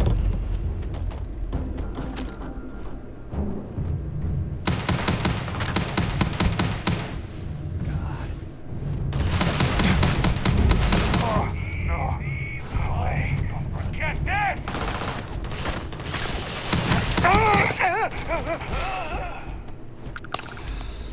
Peace is no longer a viable option. Now look at you! Get out of my way, Systems robot! near total shutdown.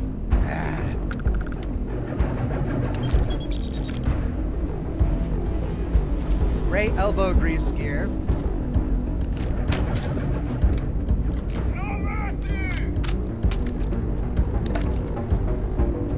Kraken. What is the Kraken? It's a little stubby. Takes 6.65 ammunition, which is a different ammo type. It's the same as my modified Maelstrom, though. So it's not really exactly what I want. We'll continue with the Grendel for now. Archpixel says save. Don't want to lose everything you've done. I'll quick save for now.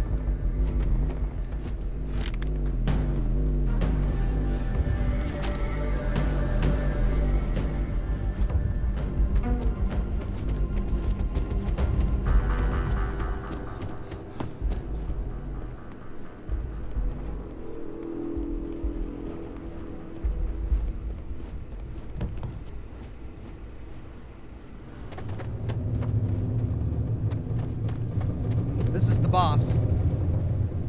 Extended mag modified Maelstrom. A suppressed Maelstrom. Can I take mods off of weapons? That would be great. And I'm encumbered again. Alright, let's take a look here. I'm getting so many weapons. Extended mag modified Maelstrom. Hitman modified Maelstrom. Sniper rifle, automatic rifle. Using the same ammunition type. The Kraken, I don't really need that. The Rattler was punchy. I enjoyed the Rattler. Suppressed Kraken. Okay, so we can drop this. Let's drop that. Suppressed Maelstrom. I don't need two of those. Wait, I do. Because I don't have a suppressor yet. Can I take a suppressor off of a weapon that I have? Well, that's the only way to find out.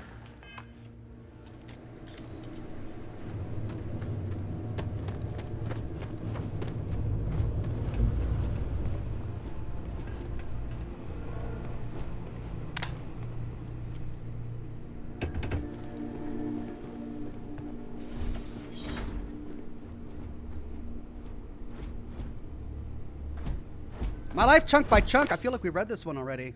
Yeah, we did. Okay, we're starting to get duplicate lore here.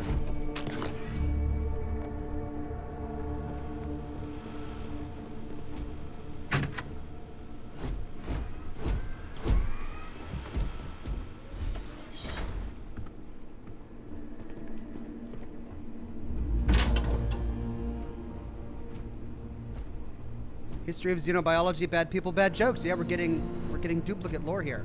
A worker's jumpsuit.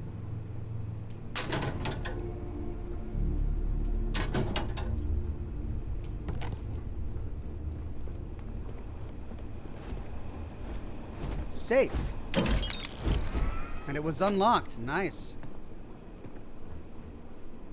Collison slate. Your insistence on carrying so many things is reducing our travel speed. Monahan, it's time. Hendrik and I are finally going to make a run for it. This is probably your only chance to get out of here. You should really rethink this and join us. It's happening tonight, you know where.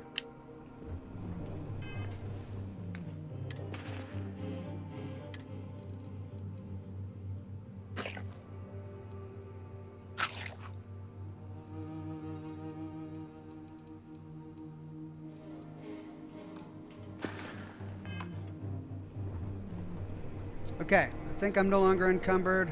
No, I am. I am still encumbered. Ooh, caseless shotgun shell. Frenzy Coachman. Legendary shotgun. Oh, my God. What have I found? Oh, ho, ho, ho, ho, ho, ho. Yes! God, well, there's so many weapons that I like. Okay, jeez. Okay, so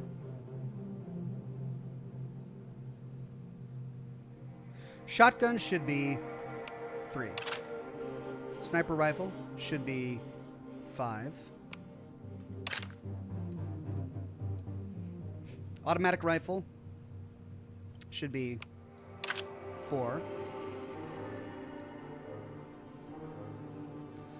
I need to keep a Grendel just because it's got plenty of ammunition. I'll put that at 7, I guess. The Equinox uses a completely different type of ammunition too. I guess I'll put that at 8.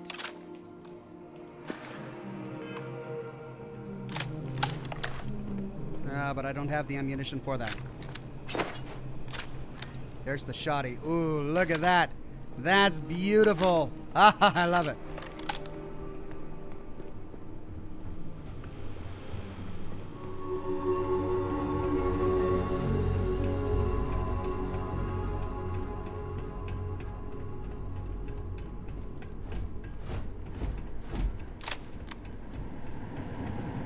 Watch your step. Frag grenades, frag mines, oh my goodness.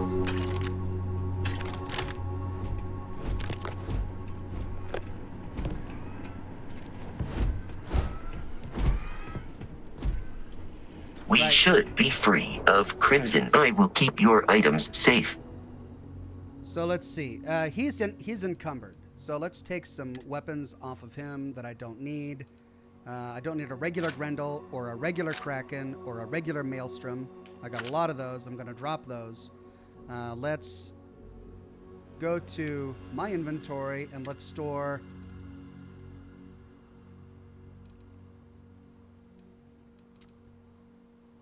Let's store... the suppressed Maelstrom just because I want...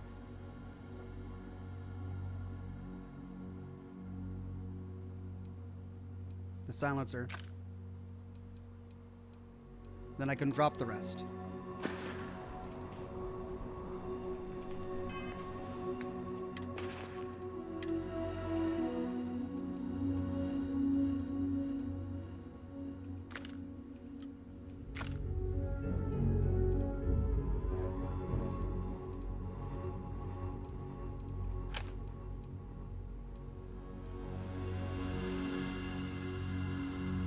Okay. I'm still encumbered.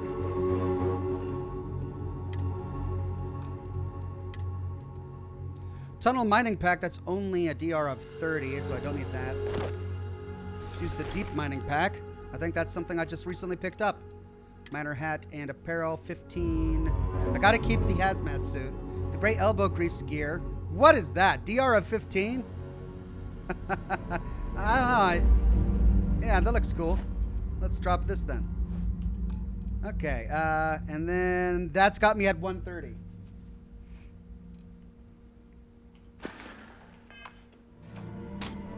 Let's get out of here.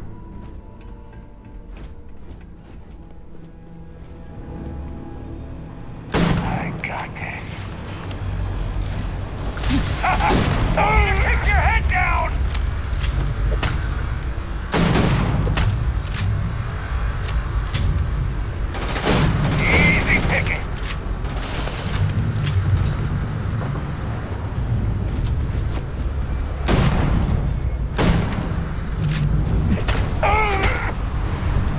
Anti-personnel maelstrom.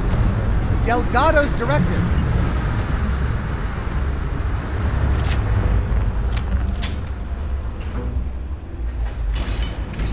Solstice. Security flight suit. Gosh. Knave's directive.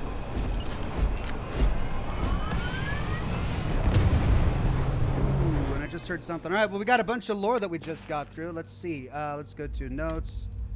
Delgado's Crimson directive. Fleet, this is Delgado. You have all been spreading far and wide across the settled systems, just like we talked about.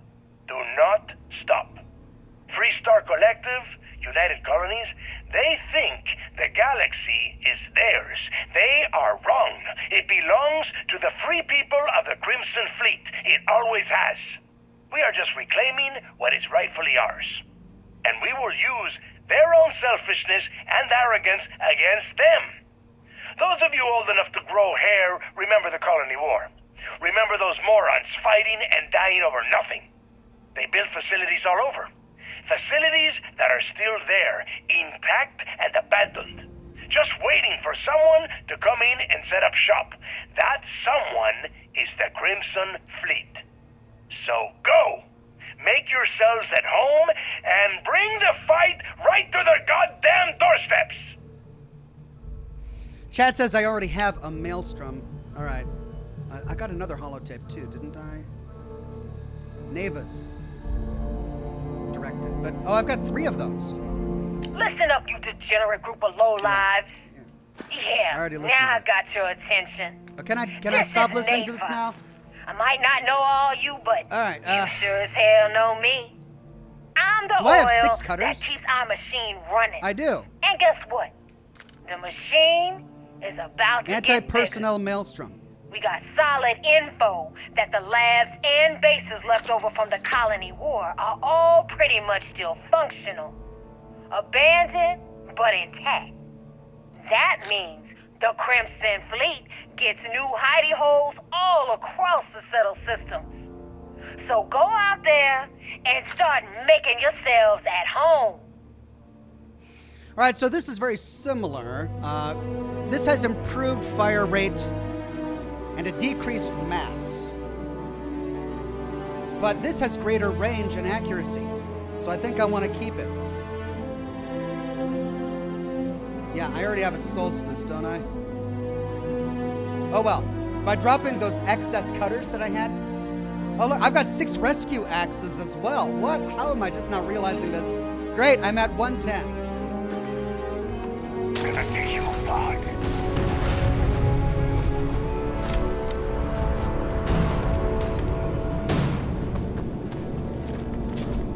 Gonna take you. Here we go. Fine show of force. Here's your cut, as promised. I'll handle the bounty report. You can head out whenever you like. Safe travels. All right, bounty hunter mission complete. Awesome. Coachman.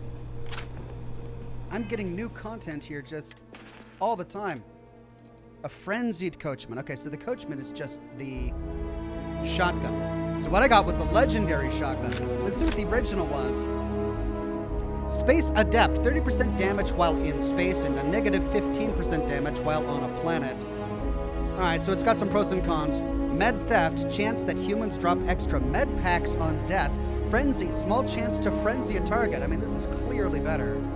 But I'll drop that for now. Guam Ham became a Silver Ox. Thank you, Guam Ham.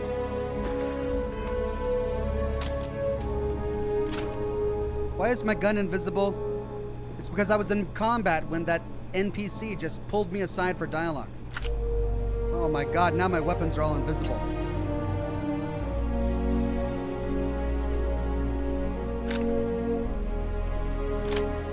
Now I can't even see my hands. What is going on? There we go. Okay. So I just had to switch weapons here, and that fixed it. All right. Well, we did it. Now how to get out of here?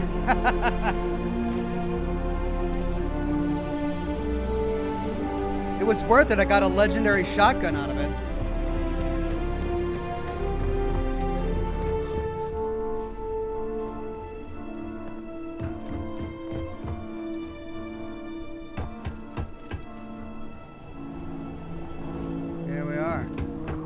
Wow, that was cool. What is that? That is a big railgun or something. Okay, well, I should probably fast travel to the ship.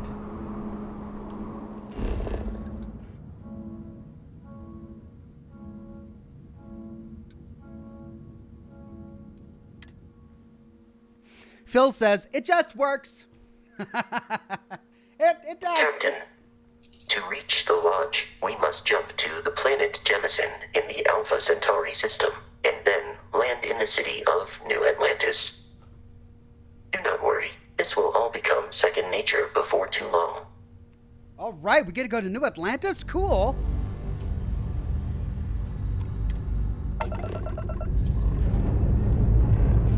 Oh, God. Space combat.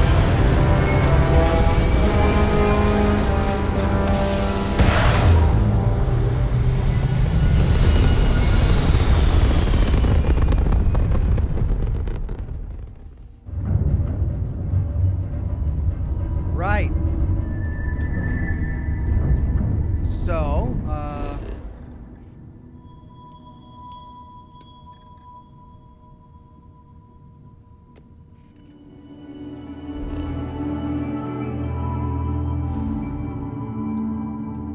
Alpha Centauri.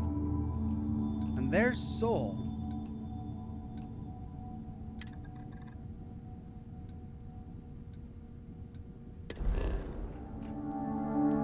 Fuel consumption, that's about half of what I've got. Jump.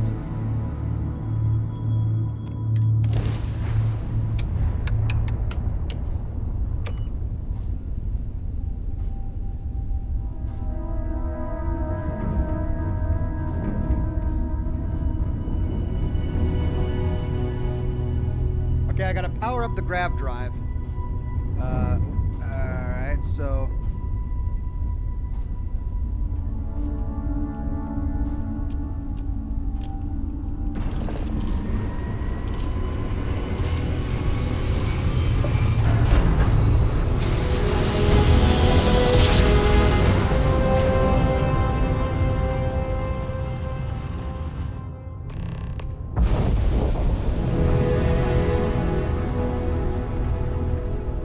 No contraband. Starship Frontier. This is United Colonies Security. Maintain course and prepare to be scanned.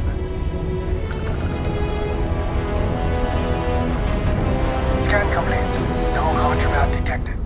You are cleared for landing at New Atlantis. Okay.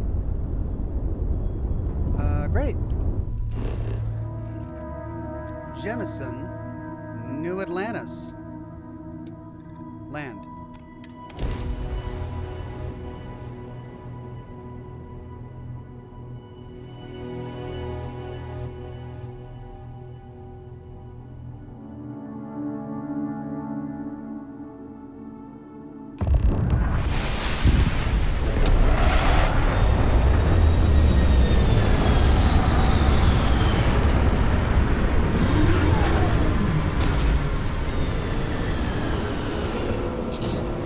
Okay, now Chad says that I can store a lot of crap.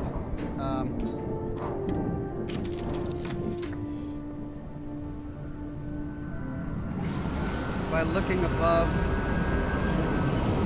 the cockpit.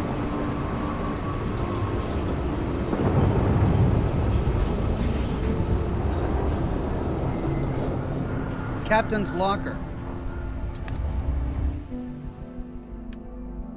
Okay.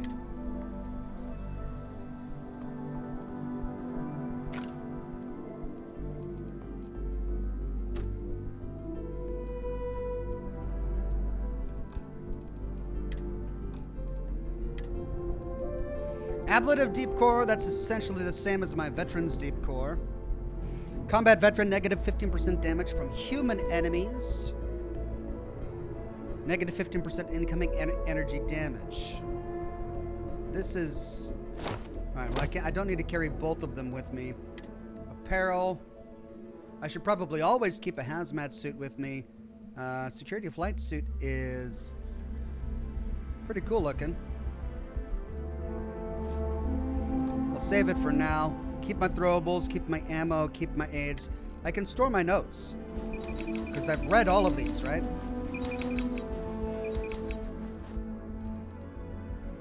Resources. Container is at max capacity. Oh, come on. Really? That's it?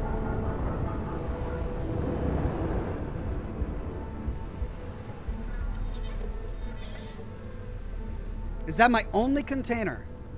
All right, if I use a workbench, does it only pull resources from my inventory? Between the left jump seat and the pilot seat, large panel is the ship's cargo hold. Oh.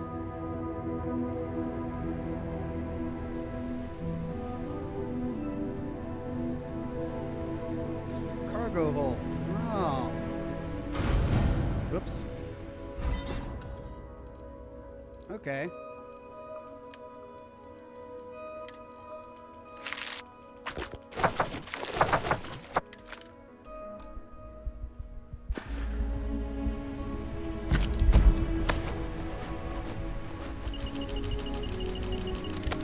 I am capable of carrying additional supplies, if necessary.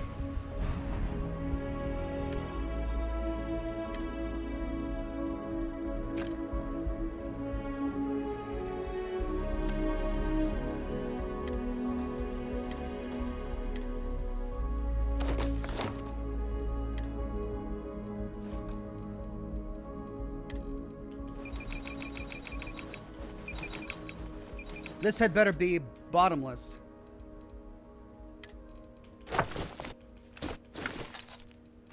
Okay. Where's my robot? Because he's carrying a lot of stuff, and he's talking to me, and I need to get stuff out of his inventory. Is he down below?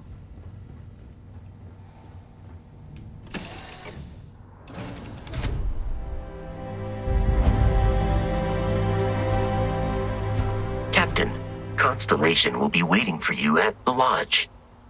I will accept any.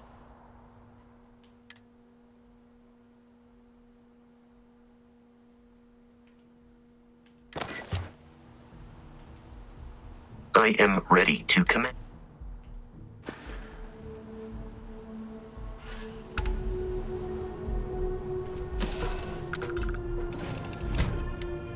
Okay.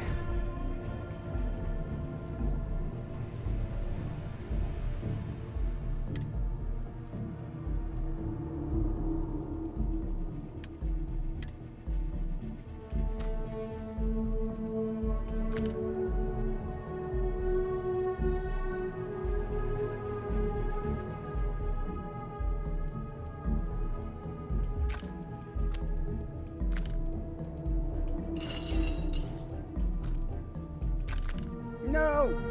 What did I just store?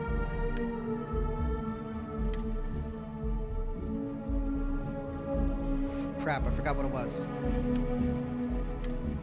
It was the suppressed Kraken.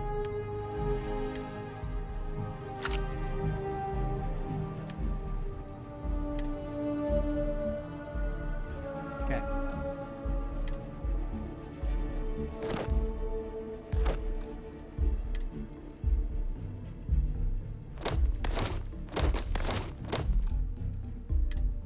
Oh, God.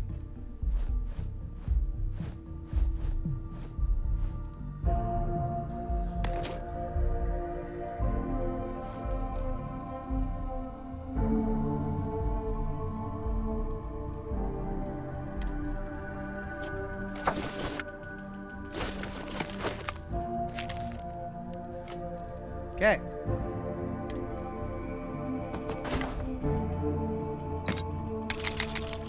Oops, I need my digipix.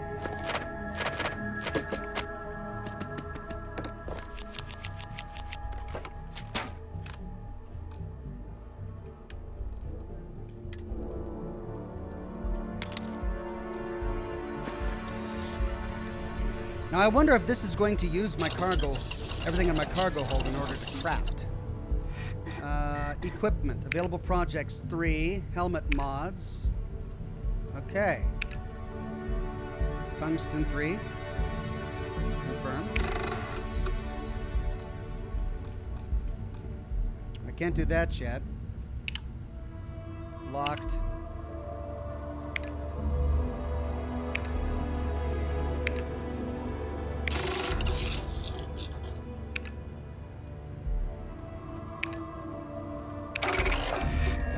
Okay, medical treatment.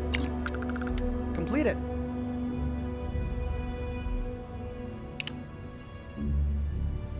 Medical treatment 2, blocked.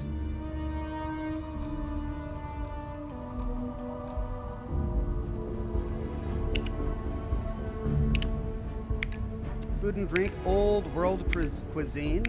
3, red meat, 2, cheese. There we go. Oh, I need one more. Crap.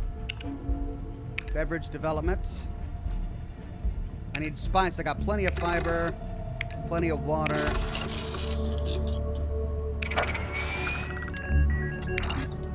Oh. No, that was it. All right, beverage 2, blocked. Mixology. This is the only one I can do. I need spice and aromatic.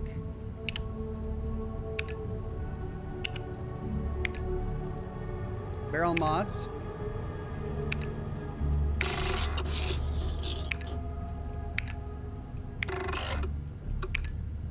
There we go. I've got barrel mods. Nice. Barrel mods 2 blocked. Grip and stock. And sealant. Alright, grip and stock 2 blocked. Well, we can do optic and laser. Art Pixel says cargo bay is not bottomless, but vendors are near. Alright, that's complete. Tell you what, I'll go check out vendors after I don't want to carry it all with me. I'll find the vendors and then go sell to them later. Everything is completed or blocked. For weaponry. Alright. Well, I think I did good.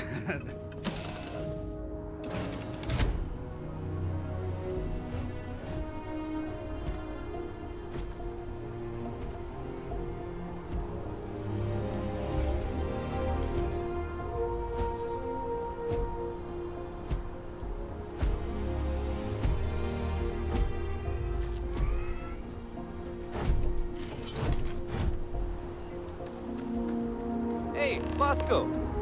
What, no Barrett? Let me guess. Protocol Indigo again? Your memory is uncanny.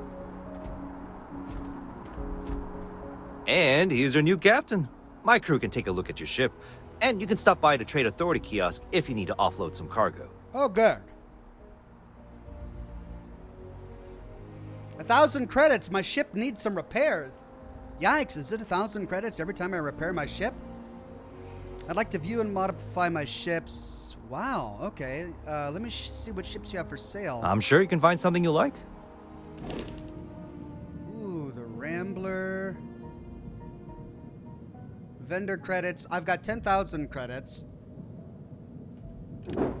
Galileo. Econo Hall. Sparrow. Gladius. Yikes. Achilles and Responder. That's a lot. Where did you say I could sell things? The Trade Authority runs a vending kiosk next to my booth. It's just off to the side, near the ramp. Besides that, Jemison Mercantile is your closest shop if you're looking for a bit of everything. That's further in, past the security checkpoint. Where can I go if I need more crew for my ship? I would try the viewport. It'll be on your left once you get into the plaza. Okay, let me view and modify my ships. Okay, no problem. Select system.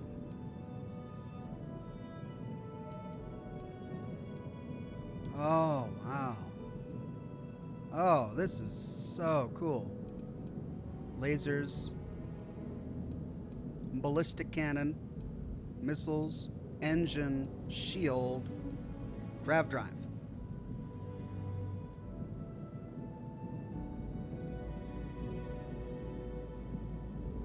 Shipbuilder? Shipbuilder allows you to fully design, modify, and paint your ship. The floor gauge to the right tells you where new modules will appear. When the floor gauge is at 0, for example, new modules will be placed in the center mass of the ship. Oh my god. Building new ship modules will cost credits, and deleting them will give you credits back. The shipbuilder will keep a running total and process the entire transaction at the end. There's a flight check that'll give you warnings or errors if your design is invalid for any reason. Okay. All right. Left control options. Pan, mouse 3. All right. Add. Oh. I can just snap them right off. Okay. How do I upgrade?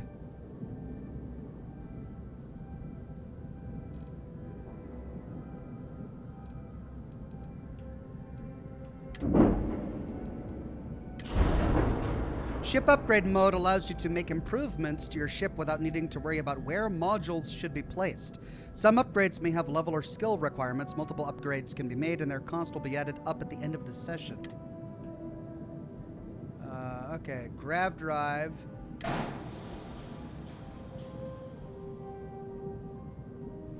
Total 5,200. Right. Did I just upgrade it? Yeah, that gave me 1 gravity. Shield generator costs 3,000. That increases my shields. Oh boy, this is a little overwhelming. Tell you what, let's cancel modification. Okay, we can always Everything come looks back. good here. I'll be at my booth if you need me. Ship services. Trade authority. Sell, vendor sell.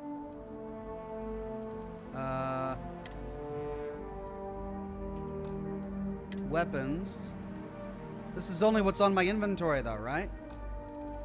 How do I sell stuff that's sell from the ship inventory queue? Ah, here we go. Great. Well, we don't need all those rip shanks. We don't need more than 1 solstice. Modified maelstrom, suppressed maelstrom.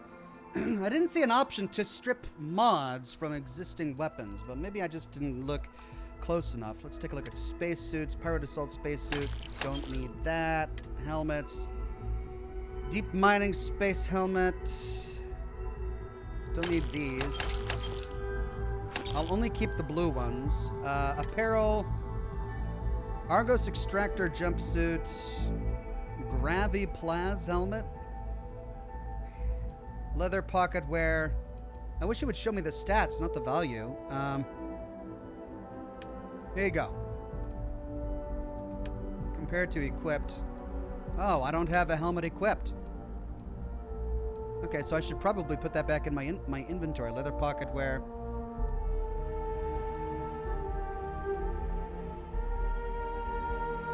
So the minor utility outfit is better than what I've got on. It's got plus 15 to thermal. And I miss out on 5 radiation. Well, I don't need all of these space undersuits.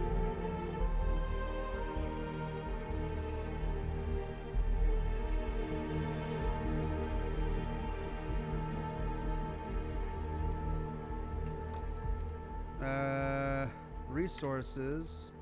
Well, I don't want to sell any of my resources, right? Because these are crafting components, miscellaneous. This is just for selling stuff.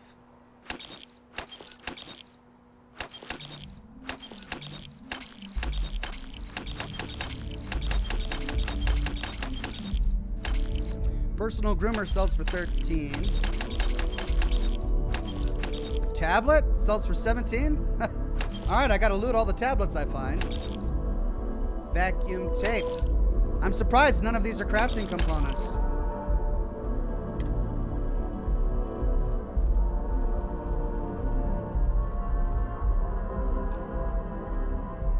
Okay.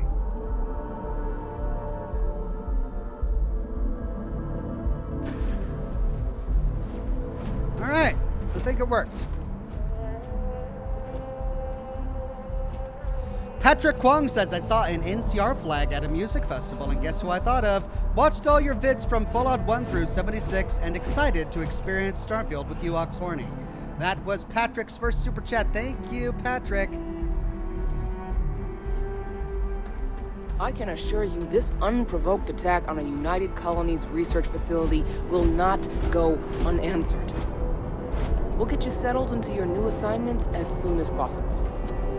For you, Bobby, that includes meeting your new foster parent. My parents aren't dead. They just took a different shuttle. I'll see them when they get here. Oh, well, of course, that's sure possible. We'll just... Yikes! Helena Chambers, ID SSCOM 1327 HCHA. I was the station administrator. I'll need to report to Mast ASAP for a full debrief. My treatment thus far has been entirely unacceptable. Any authority you had was forfeit the moment House Varun zealots breached the station's perimeter, and you failed to initiate proper evacuation protocols. Thank you for your service. We'll find you a new position commensurate with your experience. Whoa! And Mr. Bosch, let me just say how honored I am to meet you. By all accounts, you're the only reason anyone made it out of there alive. Well, just glad I still remembered my flight basics. It had been a while. So was shooting a gun. I read all about New Atlantis. So cool! Is it true the Nat train goes 5,000 miles an hour? Or that citizens get special discounts? Or that the whole city celebrates when it's your birthday? Mine's June 11th, by the way. My parents took me to Aquila City last year. It kinda smelled. But I don't smell anything here. No, yes, no, and I will certainly mark June 11th on my calendar. As for Aquila City, well, the air purifiers here in New Atlantis are state-of-the-art. Ugh, Aquila City? Oh, don't even get me started on those simpletons. Little unfair, don't you think? Freestar Rangers helped me out quite a bit a couple years back. Got ambushed by spacers near Narion. They assisted, no questions asked. Even helped with some repairs so I could do an emergency jump home. Good people. In any event, you all must be exhausted. Just give me a moment to coordinate some details with security. What? No, just, go away. What? Like, totes, girl. She can't do this to me. So unfair. Karen. The well's been having... Guess you caught some of that, huh? The galaxy is at peace and somehow seems more dangerous than ever. Spacers, House Varun, Crimson Fleet, everyone trying to grab their piece. What happened to the early days, huh? When we just float through the stars and dream. So I think I was just given a side quest by overhearing something that I heard while I was in the middle of talking to this guy. So sadly, I don't understand what that was. Something about brownouts? Power outages? Some of us are still dreaming. That's humans for you. We can ruin a glass of water. I hear that. Spacers, who are they? House Varun, what are that? Let's see. Really? You must have been hiding under a moon rock your whole life if you've managed to dodge those assholes. They're basically a bunch of space scumbags. Fly around, attack, and rob anyone they see. They're pretty disorganized and easy to fend off until they aren't. They're a different beast than the Crimson Fleet.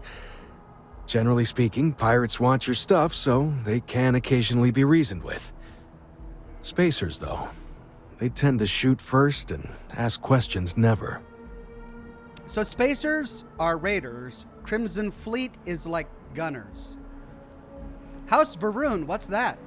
Not what, who. How to describe House Varun? Well, imagine a bunch of colonists who set off into the stars ages ago, disappeared, and then re-emerged as a sort of religious society. Faction, or cult, whatever you want to call them. They believe in some sort of celestial deity called the Great Serpent. Real nightmare fuel kind of stuff. About 100 years back, they picked a fight with pretty much everyone in the settled systems. I guess your school never covered the Serpent's Crusade, huh? We eventually made peace, sort of. Then they just disappeared. They're out there somewhere, or so folks assume. The ones that attacked us, they were the hardliners, for sure. You meet those guys, you run. You understand me? Good to know. All right, we'll say, that's humans for you. We can ruin a glass of water. Ain't that the truth? Well, still, I hold out hope. There are more good people than bad in this galaxy. It's just that the bad are... louder. It's the way it always is. So you've run into the Crimson Fleet too, huh? Yep, that I have. Had to dump a load of cargo just last year. Microscopes. Can you believe that? Guess you can sell anything these days. Pirates are a tricky lot. In space, they're all about the hit and run. You jump in, steal your stuff, and get out of there fast. Keep your cool, and you can generally talk your way out of it, so long as you're not too attached to your valuables. Stumble upon them planetside, though, and their trigger fingers get much itchier. So who are you? Ricardo Bosch. I was the lead researcher on the station that got attacked. It was business as usual until those House Varun crazies swarmed in, spouting their scripture or whatever it was. Even the Marines were overwhelmed. Honestly, I'm just lucky to have made it out of there in one piece. We all are. Now, I just want to get back to work. Where is that woman? Goodbye. Does that woman have any idea who I am? Not. She can't do this to me. Wow. I've never been in a battle before. Everyone kept telling me to keep my eyes closed, but it's kind of hard to do that when you're running. At first, I thought it was ecliptic mercenaries shooting at us, but it wasn't. It was these other people yelling about serpents and stuff. Galaxy's a tough place, kid. You've got to be the bravest kid I've ever met. I can't imagine losing my parents. Hang in there, pal. Serpents? What does a little boy know about mercenaries? Let's try serpents. Yeah, it was like, snakes and serpents will eat you all. Rah, the stars will squeeze you. Rah, or something like that. I think they need psychiatric help. This kid is like, oh yeah, they just need some good therapy. You've got to be the bravest kid I've ever met, we can say. Probably. I'm pretty brave. A kid tried to bully me once, and I punched him in the head. Don't take shit from anybody, my mother says. And I don't. Anyway, I'm fine now. I hope my parents don't take too long getting here. Well, why does he think they're coming on a shuttle and that other lady thought they were dead? Saw your ship come in. Nice ride. Okay, well, we just got a side quest. We need to go to the lodge for one small step. We completed bounty on Crete. Activities: investigate brownouts in the well.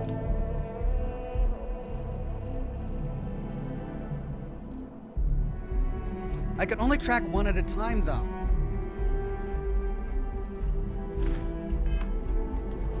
I wish I could have heard that again. Okay,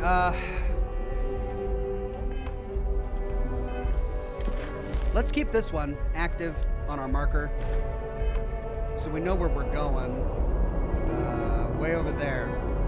Hey, it's a little sanitation robot. Getting some R2-D2 vibes. Sorry, can't talk. Pardon me.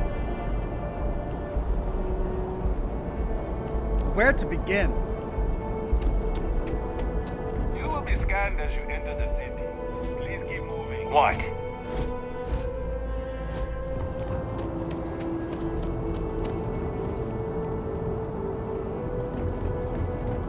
Okay, no bounty. You're clear. Enjoy your visit. Oh, wow. So this is Atlantis City.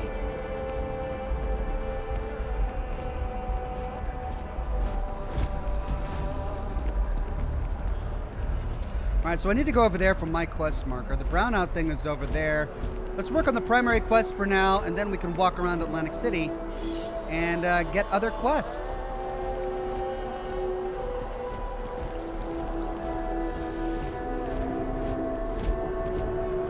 Whoa, someone's hovering. Oh, This is New Atlantis Transit, or the NAT. It provides free transportation throughout the city. We can take it directly to the Mast District.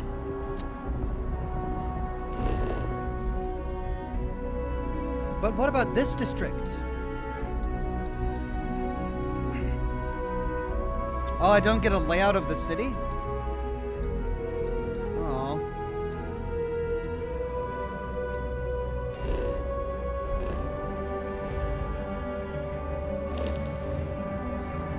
Well, what's over here? Now that's some glaring side-eye.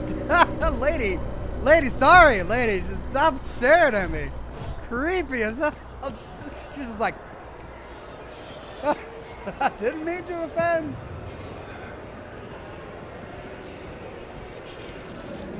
Although I have attempted an analysis several times, I simply cannot quantify humans' addiction to caffeine. It's hard to Buddy, describe. it's coffee. Pick one, get out of the way, and let us get on with our lives. Yeah, sorry. Sure. Hey, okay? Hello. Dawn's Roost has the best food in the settled systems. Thanks. Hi there. Welcome to Terra Brew. How can I help you? What's your favorite thing on the menu? Corporate policy requires me to state that everything Terra Brew offers is my favorite. Oh, I'm getting some Spacer's Choice vibes from this lady. I'd like to place an order. Certainly. Please take your time. All right, what does she got? Oh, Raisin Bran cereal. Terra Brew cappuccino. Classic. Oh, lots of coffee. Aid. Oh. A working coffee shop. Cool. At this rate, I won't even have a collection. Well, can't give up now. Perhaps my luck will turn.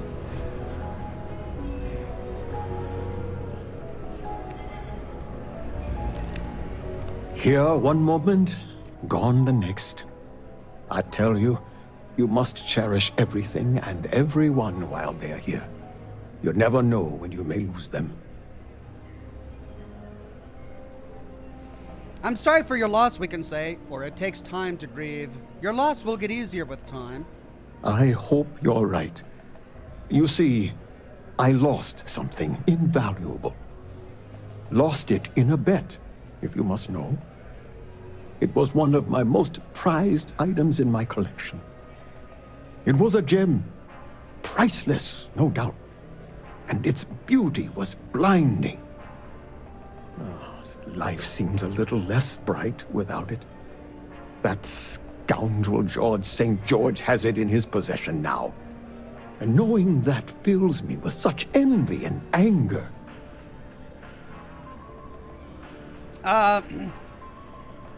If you missed it that badly, there has to be a way to get it back. Or, well, it sounds like you lost it fair and square. Try to move on. Or all of this over a gem you lost in a bet? You made it seem like someone died. I mean, it sounds like he did lose it in a bet, so... That is something I simply cannot do. I must have it back in my possession at once. St. George, like myself, is a collector of trinkets and relics from Earth. I have in my possession a plate that I'm sure he won't be able to live without.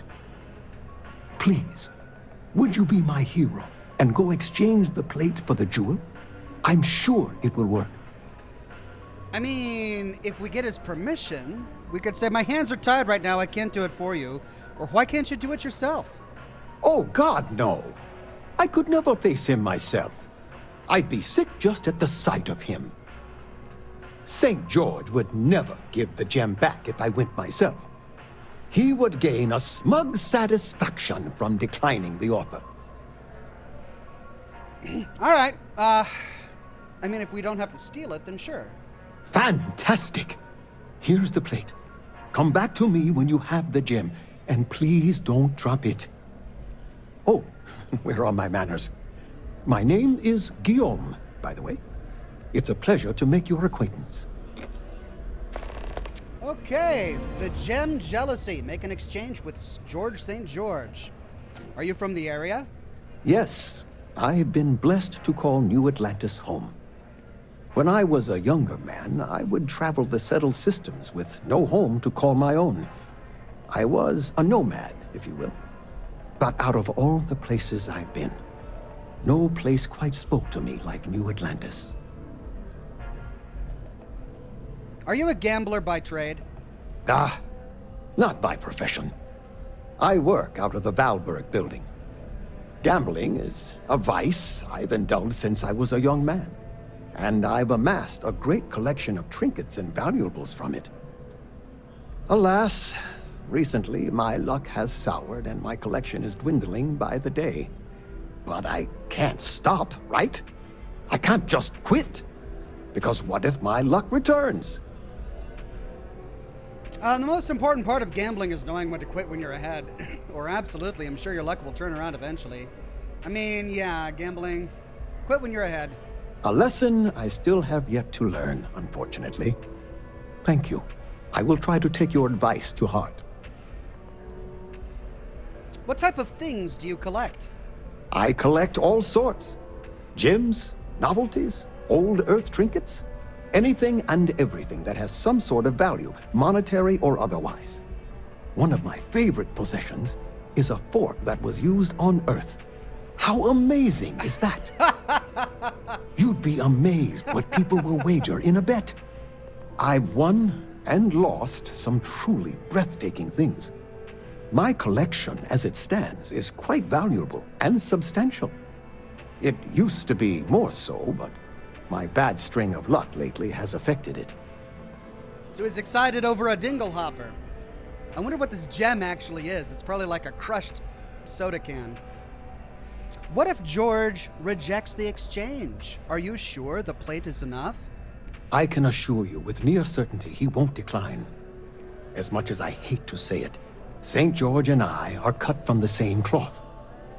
We both adore relics from Earth, no matter how large or monetarily valuable they are. They are a piece of human history, and that means a lot to us both. It pains me to part with the plate, but I happen to have a few others in my collection. If it means sacrificing one to get the gem back, I will. The gem must mean a lot to you. It does. It was the first item I ever collected. The start of it all. I received that gem when I was a young man. To know that I foolishly wagered it, threw it away. Well, I won't make that mistake again. Until next time. Okay, let's see exactly what this plate looks like that he gave us. New items. Old Earth plate. Really? This is it? Alright. It's a plate. It's gold, I guess.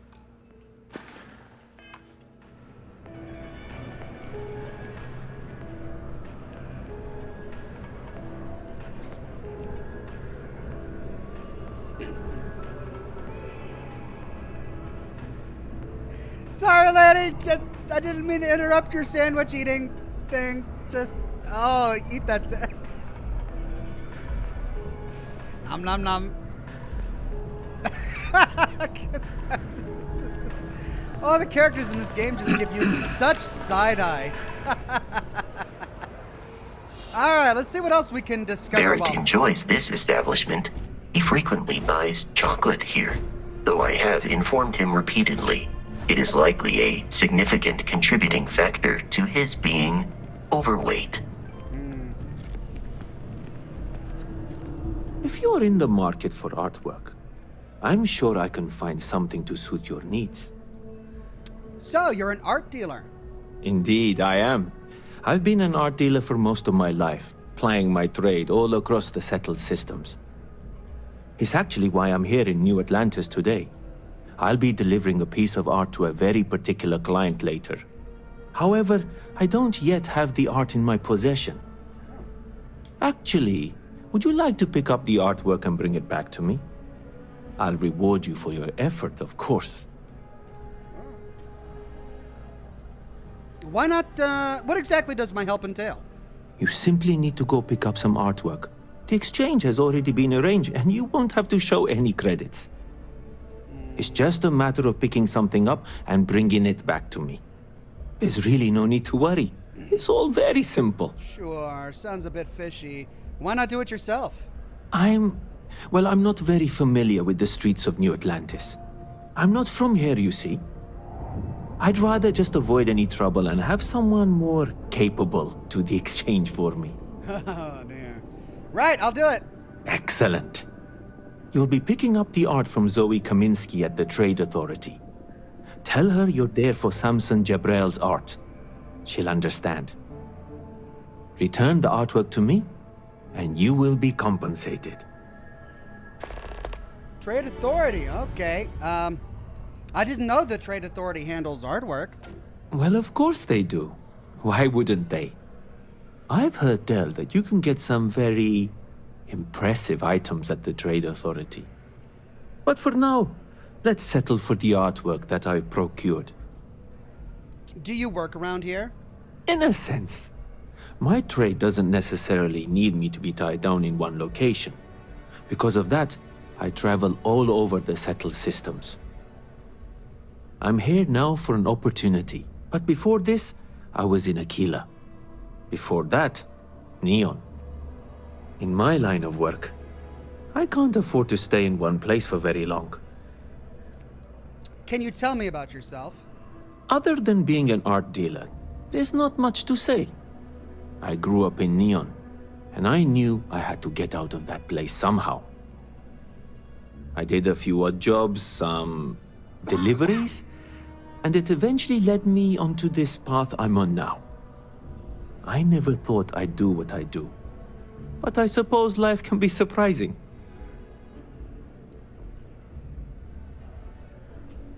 See you. Wow, 2 side quests in like 5 minutes. Hope you're finding everything you need. Dude, don't walk away. I want chocolate. Hi there! Thanks for stopping in. Feel free to look around. I can take care of transactions, and if you've got questions, just ask. Nice place you got here. Thanks. It's hard work, but it all pays off in the end. And I can't take all the credit. Gerhardt, my business partner, he does so much of the work behind the scenes. If it weren't for him, I don't know where we'd be now. I'd like to see what you have for sale. Oh, please, take a look. Okay, we've got weapons, the Ace sidearm, a rare pistol, and a cutter. Ammo, spacesuits. 4561, 4561, 3769. Well, really good for energy resistance. Helmets. Nothing that's leaps and bounds better than what I've got. Lots of clothing items. Notes. Carry of the Cosmos, Charity in a Godless Universe, Great Expectations, and the Comet. Resources. Okay. Thanks for coming in. Sergeant Yumi's looking for reliable people to help the guard. Contact him if you're interested. We'd all appreciate it. Sergeant Yumi? Okay. Another side quest. Talk to Sergeant Yumi.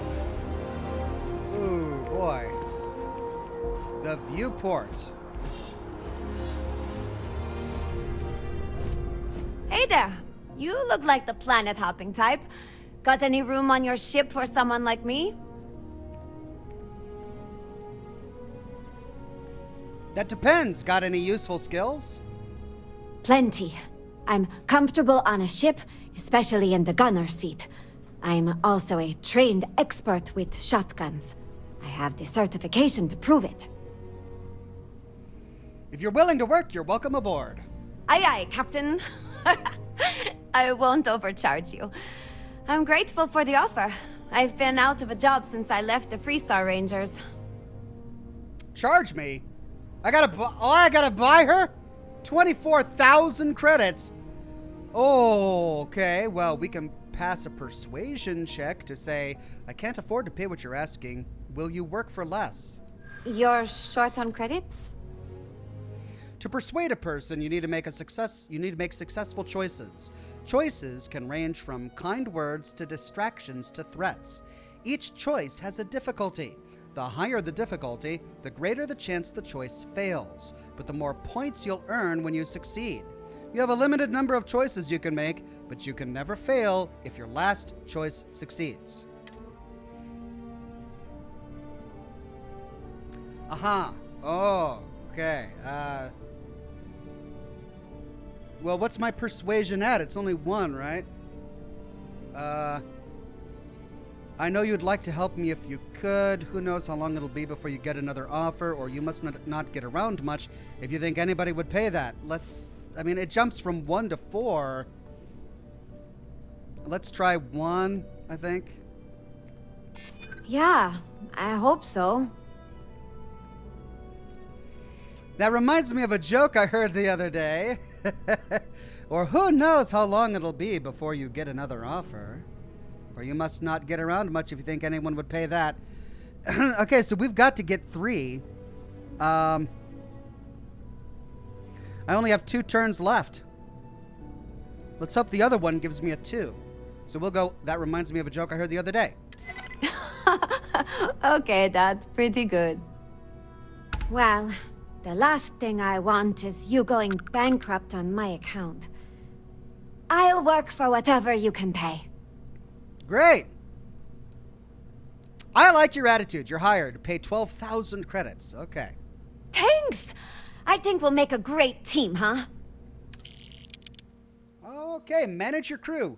Review and change their assignments between your ships and outposts. Different crew have different skills which enhance your ship or outposts. I don't have an outpost yet. Assign crew, Jemison Alpha Centauri. Change Marika Boro's assignment to Frontier. Confirm. Okay. Thanks for giving me a chance, Captain. I won't let you down.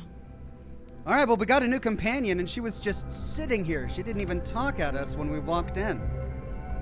That's great. Well, I wonder what she's going to do aboard the ship now. Excuse that me. That was expensive. Ballistic weapons specialist. Any vacancies on your crew? Oh, wow, they all want to join. Ballistic weapon systems.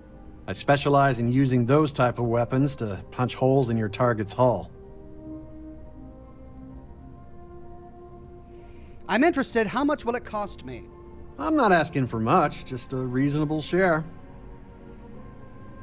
15,000. All right, that's definitely cheaper than she was, but we can try to pass a persuasion check to say I don't think I should pay you that much. Why is that?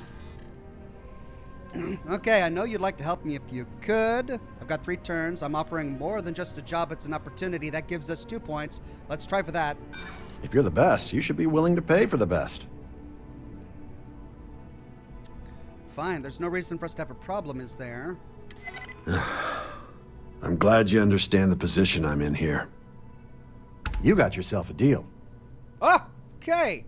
And that brings them down to 7,000 credits. I want to hire you, but I don't have enough. I see. Well, look me up when your luck turns around. Okay, well, I know where to find him when I get the credits. Are all of these guys want to join my party? Gideon Acre.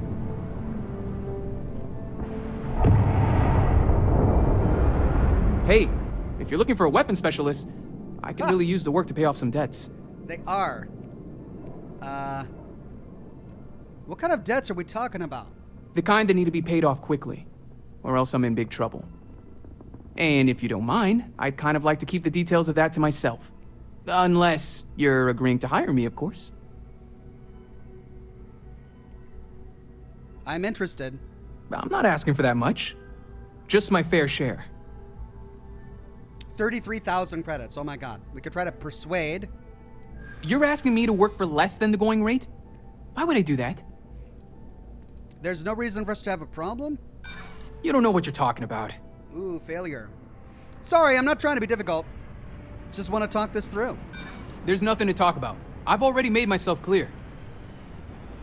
I know you'd like to help me if you could. I hear you. What? Sorry, I was busy picturing you with the tiny hat on your head.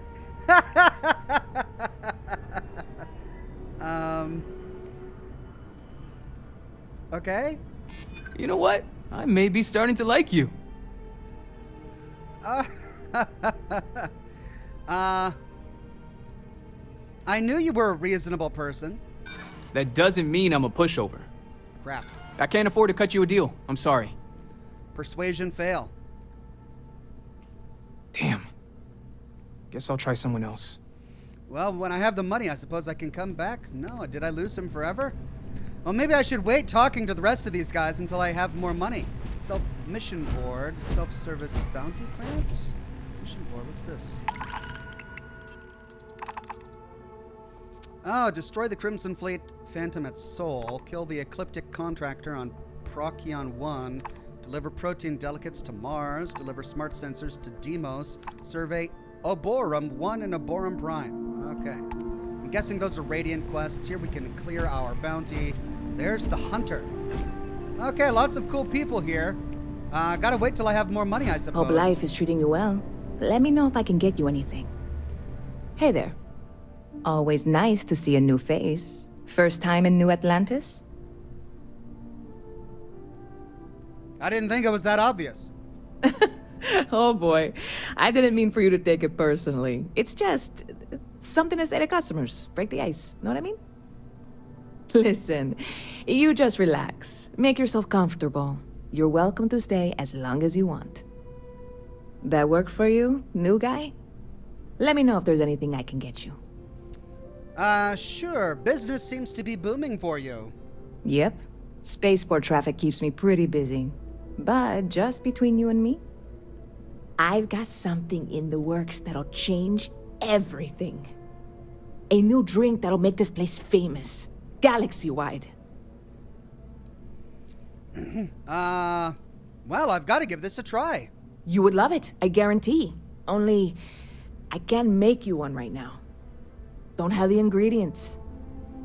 I made a deal with the hauler to bring me some small samples of an ingredient I think will make all the difference. But it never showed up. Turns out the guy I hired was also hired by a few other folks. The kind of folks who ship less than legal cargo. Uh-oh. Security got wind, and the whole lot was impounded. Now they're just sitting on it, taking their sweet time like they always do. It's killing me. You should go talk to security, see if you can get what's yours. Sounds like the sort of thing that could drive one to drink. Can't you just order some more of whatever you need? Let's see if we can talk to security. I submitted all the paperwork, believe me. It won't amount to anything, but I did it. And really, I'm not even certain this is what I need to finish the recipe. I think it is. I need to get my hands on that cargo. Maybe you should just let this go, or why does that have an ominous tone to it? Or sure sounds like you need a helping hand. Let's do ominous tone. I mean, doing something about this won't exactly be on the straight and narrow, will it? Sure sounds like you need a helping hand. I really do. It's gonna keep me awake nights if I don't try. Before we say anything else, I am in no way asking you to do anything that might violate any of the many, many laws in place here in New Atlantis or the larger United Colonies. This is just one friend talking to another friend, asking if maybe that friend could possibly find a way to get her important cargo out of the impound. And if, hypothetically, that were done in a less than 100% legal way, well, that might not be the worst thing in the world. You, with me on this? Yes, I get you. I'm in. Who do I need to kill, we could say. That would probably frustrate her. We could say, I'm here for you. I'll do what I can. God, you have no idea what a relief this is. I'm obviously not expecting you or anyone to go in guns blazing and taking hostages or something. I just figure there has to be a way to get what I need. Don't worry, I'll figure something out. No hostages? Well, there goes my idea. Or do you have any information to go off of? Or what have you tried already? Do you have any information? I know a few things, but not much. The cargo is being held down at the spaceport, not in the security office. Still, they use the same access cards. If you had one, it'd work. How or why you would have a UC security access card is none of my business, of course. I'm sure I'm better off not knowing. Beyond that, the ship decks over there might also be able to get in. I don't know any of them, or I'd be talking to them instead of you. No offense. What have you tried already? Like I said, I submitted the usual security release forms. But because my cargo is tied up with a bunch of, again, totally unrelated illegal stuff, I don't expect the forms to matter. At all. I went and talked to an officer at the office, too. Yumi. Sergeant, maybe? He was polite, but unhelpful. I declined to suggest that as their new slogan. New Atlantis security. Polite, but unhelpful. Truth in advertising, eh? No hostages? Well, there goes my idea. Yeah, this is hardly a life or death situation. Some light breaking and entering at worst, right?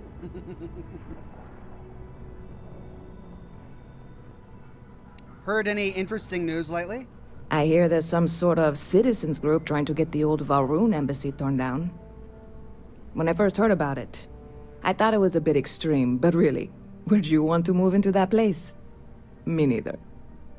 And it's not like they're ever coming back. House Valroon, I mean? Well, at least not make nice and be all diplomatic. We all know how that went. Can I buy a drink? Well, that's what I'm here for. What'll it be? Okay, she's got Cabernet Sauvignon, Cabernet Chunkington, chunky wine. All right, so lots of wine, new arrival, mixed drinks, beer, sparkling water. Ooh, Viewport Original, gosh. Catch you later. Well, we are racking up the side quests here. Let's, I think we explored this port area.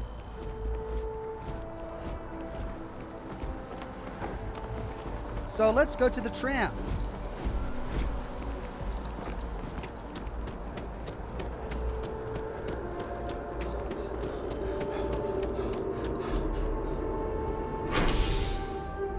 Mast, residential, or commercial districts. We'll go to Mast.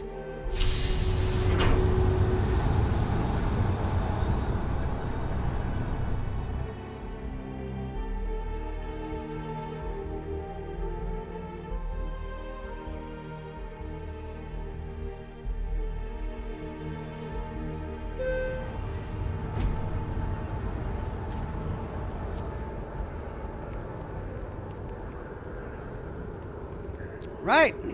Well, over there somewhere. Let's see. What have we got over here?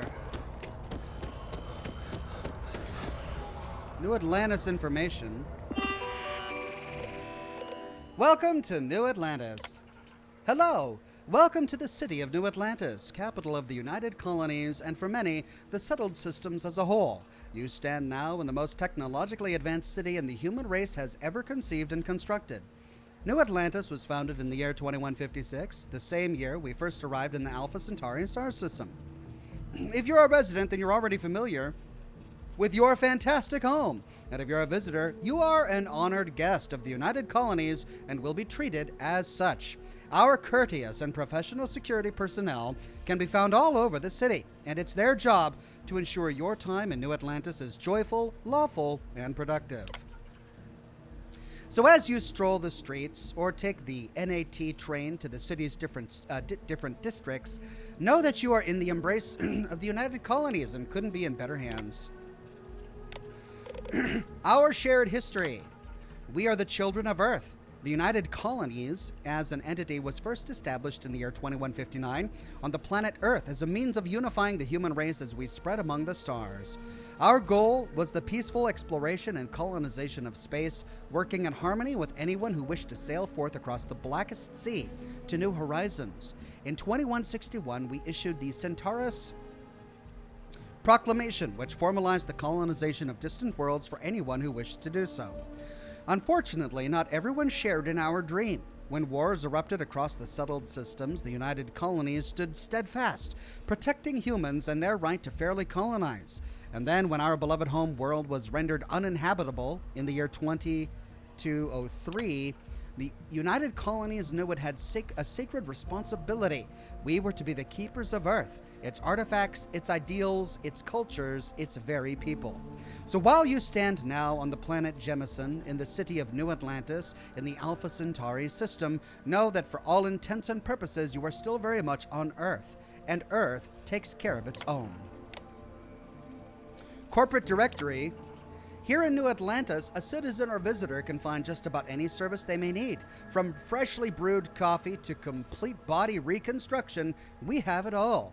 The following is a list of corporations and businesses that have found a home in New Atlantis. District location is indicated in parentheses. Terra Brew Coffee, Spaceport Commercial. Jemison Mercantile, Spaceport. The Viewport Tavern, Spaceport. We have seen all three of those. Centurion Arsenal, residential. Reliant Medical, residential. Enhance, commercial.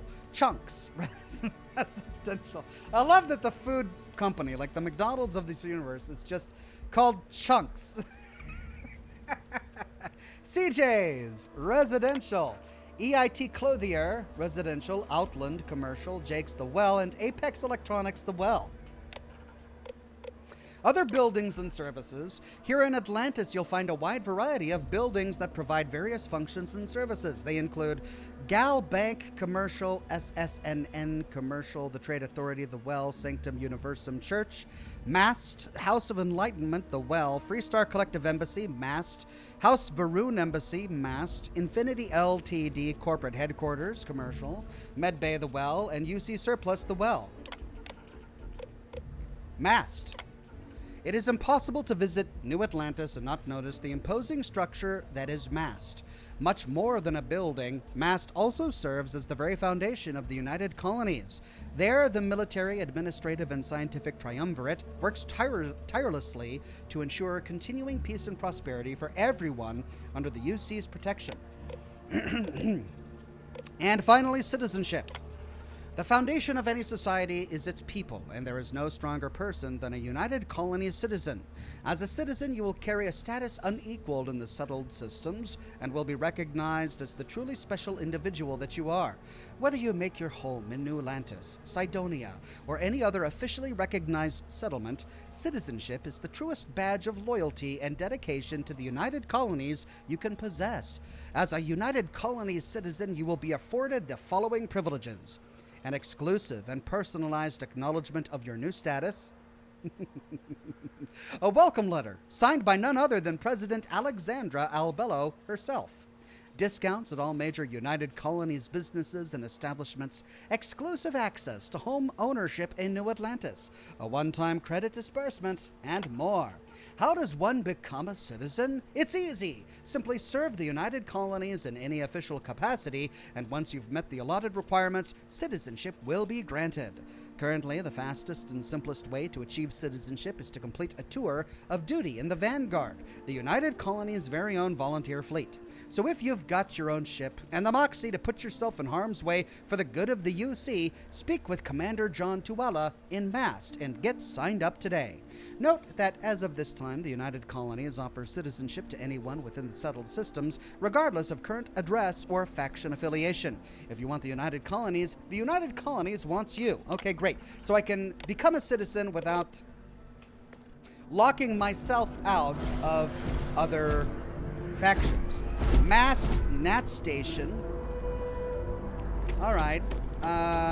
That's an elevator, I think, that goes up, but by doing so, we would miss out on exploring everything over here. Citizen. I never know. Are any of these people, like... These are all just random citizens, and I don't want to miss out on some really cool side quest or character. Disaster. 6 Crimson Fleet vessels were lured into a fake distress call when a would-be savior Grav jumped in. SysDef plans were thrown out the window and a chaotic battle ensued. After all SysDef forces arrived, the outmatched Crimson Fleet managed to jump out moments before their defeat. This is yet another black eye in SysDef's never-ending struggle to contain the elusive Crimson Fleet. Where are you from? You're listening to the Settled Systems News Network. The Well. All right, so that leads to The Well, a district of New Atlantis, which is probably a slum. But let's focus. We'll have plenty of time to explore all of New Atlantis. Mast District. The Freestar Location Collective and the UC are still fighting the colony war. We just need to convince her that President Abeyo isn't the same as her predecessors. That an adversarial UC is a thing of the past. Does Radcliffe even need to be involved? President Abeyo wants to foster relations, not fracture them. Keep up. We'll make sure she knows, ma'am. Good. I'll see you at the 11:30 then. I have somewhere to be. You understand. I think you've got me mistaken for someone else. Do we know each other? All right. Okay, wow. Overwhelmed.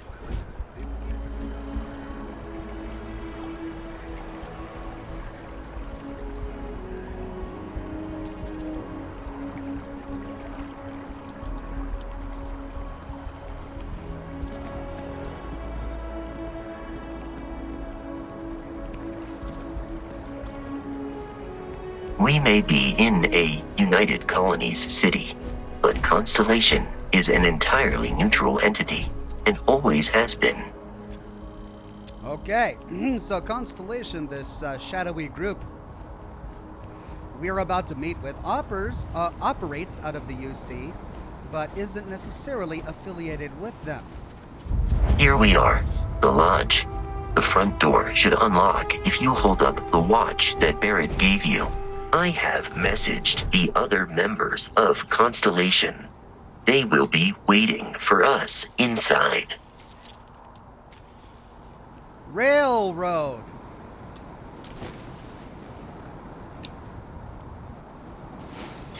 That came from Hata the Zulzila. Thank you, Hata.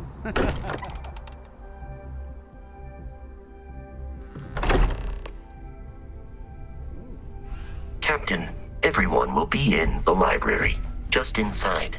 If Barrett were here, he'd probably tell you that you're part of something bigger now, and he hopes you'll make this place your home. Oh, please. You're ridiculous. Easiest bet I'll ever win. You really think what I'm suggesting is so outlandish? All the phenomenon we see out in the stars, and what I'm saying is the most impossible theory? You two keep going on like this, and I'm banning wagers. I'm serious. We'll play nice. Just a little friendly conversation, Sarah, that's all.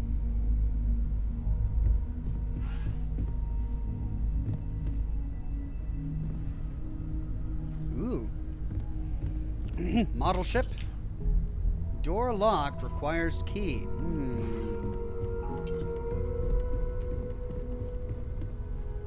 Requires key. Interesting. Well, let's introduce ourselves. Hello. We appear to have a visitor. Welcome to Constellation. We have a lot to talk about. Would you care to tell us what happened to our friend? Why you're here and he isn't? Pirates attacked. Barrett asked me to deliver the artifact. It doesn't matter, I have your artifact. Who are you? Why don't we start with you telling me what Constellation is?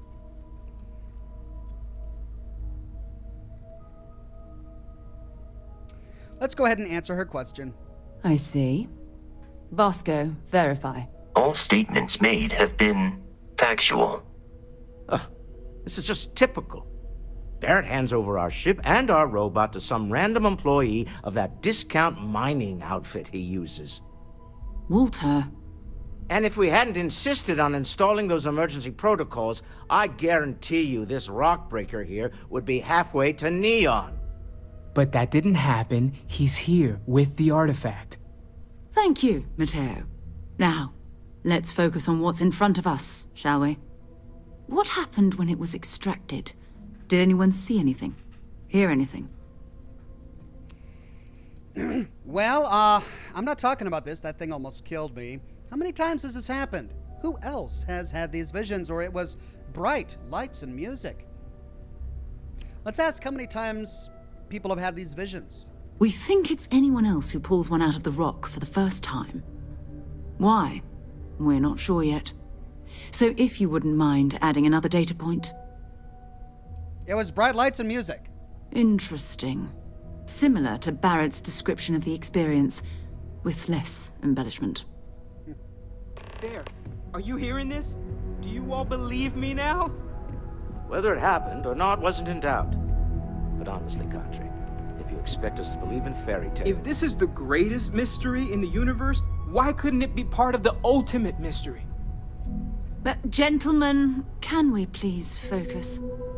Noel, I think it's time we tested your theory. Right. Let's see. We know the artifacts react to each other. The pieces we already have move when they're in close contact. Now, if we add this new one to the two we already have... The artifact. If you could place it on the table here. I mean, what if it's part of a bomb? What if it blows up? I mean, has anyone thought of that? No? We're just gonna put this here and hope for the best? All right. That's it. Just like the others. And to imagine, we thought there were only 2 of them at first. Oh my god, that's it. They're reacting. Look at how it's coming together. That energy that's arcing between them, no manufactured material in the settled systems can do that. None of them. This proves that... Easy, girl. Breathe. You'll have a heart attack. She's not the only one. If they're coming together, that means there's a set. Built by an intelligence outside the settled systems.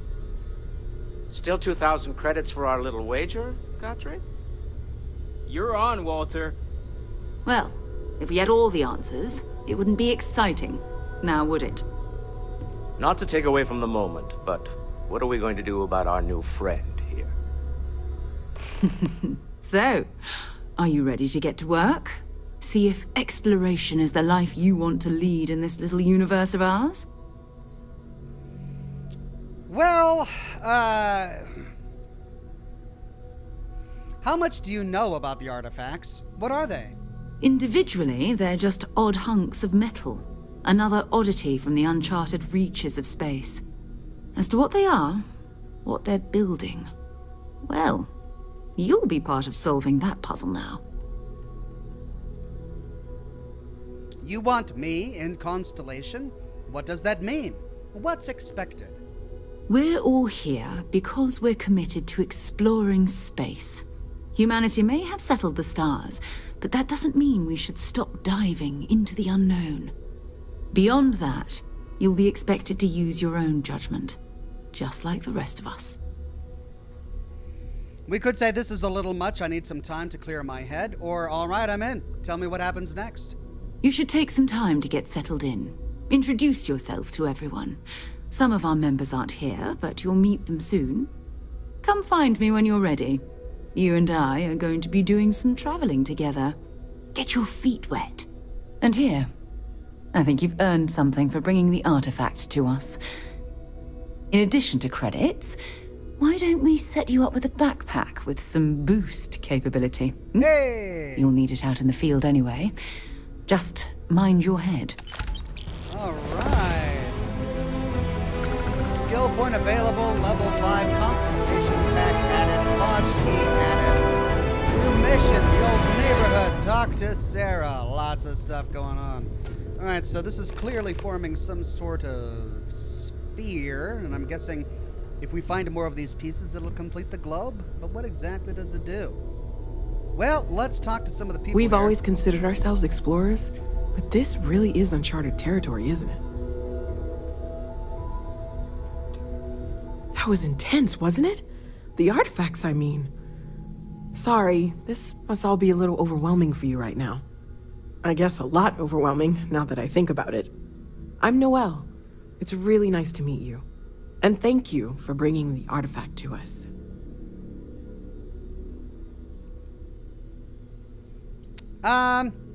You seem to know a lot about these artifacts.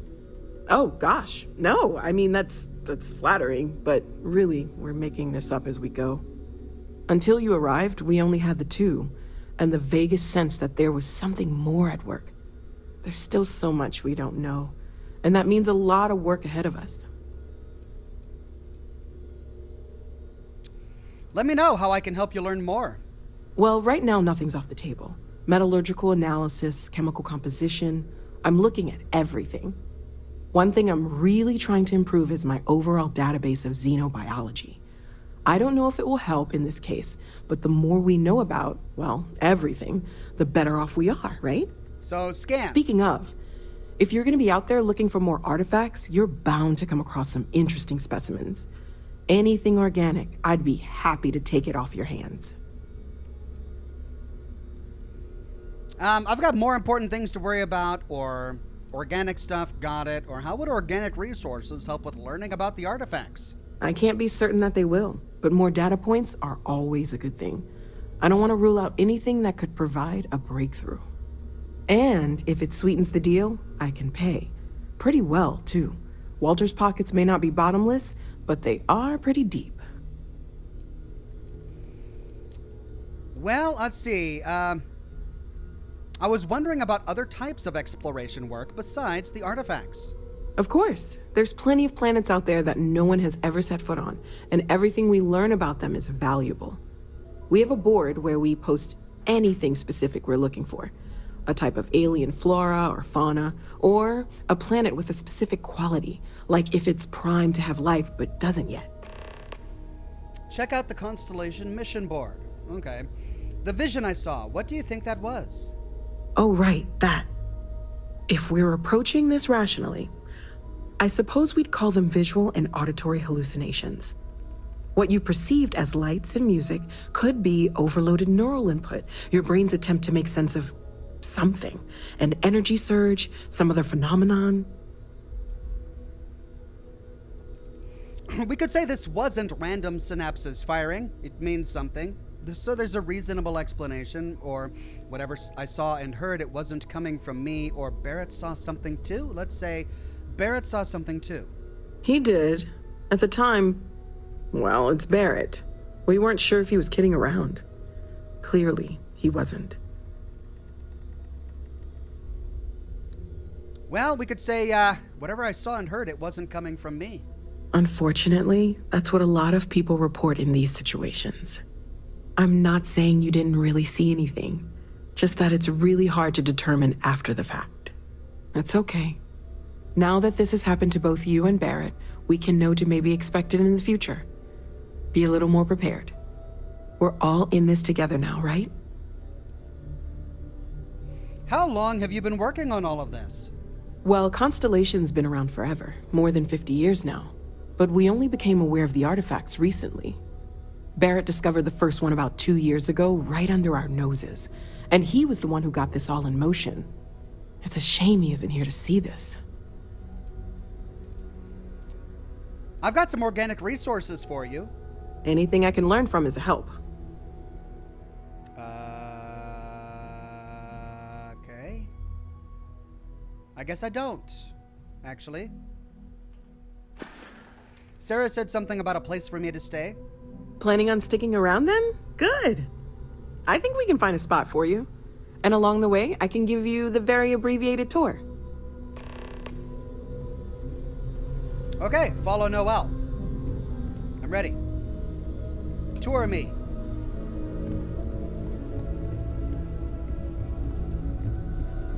Okay. When's the last time you went up to see Vladimir? Haven't gone up there recently. Is everything okay? Oh, I just don't know how he does it. Up there all alone for so long.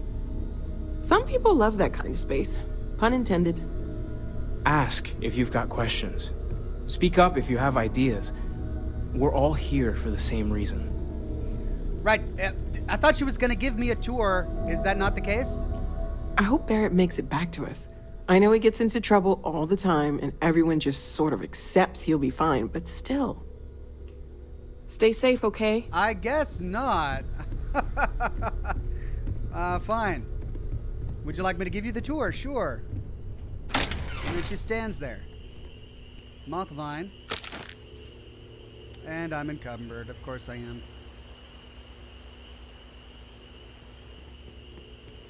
Yeah, they got a little garden out here.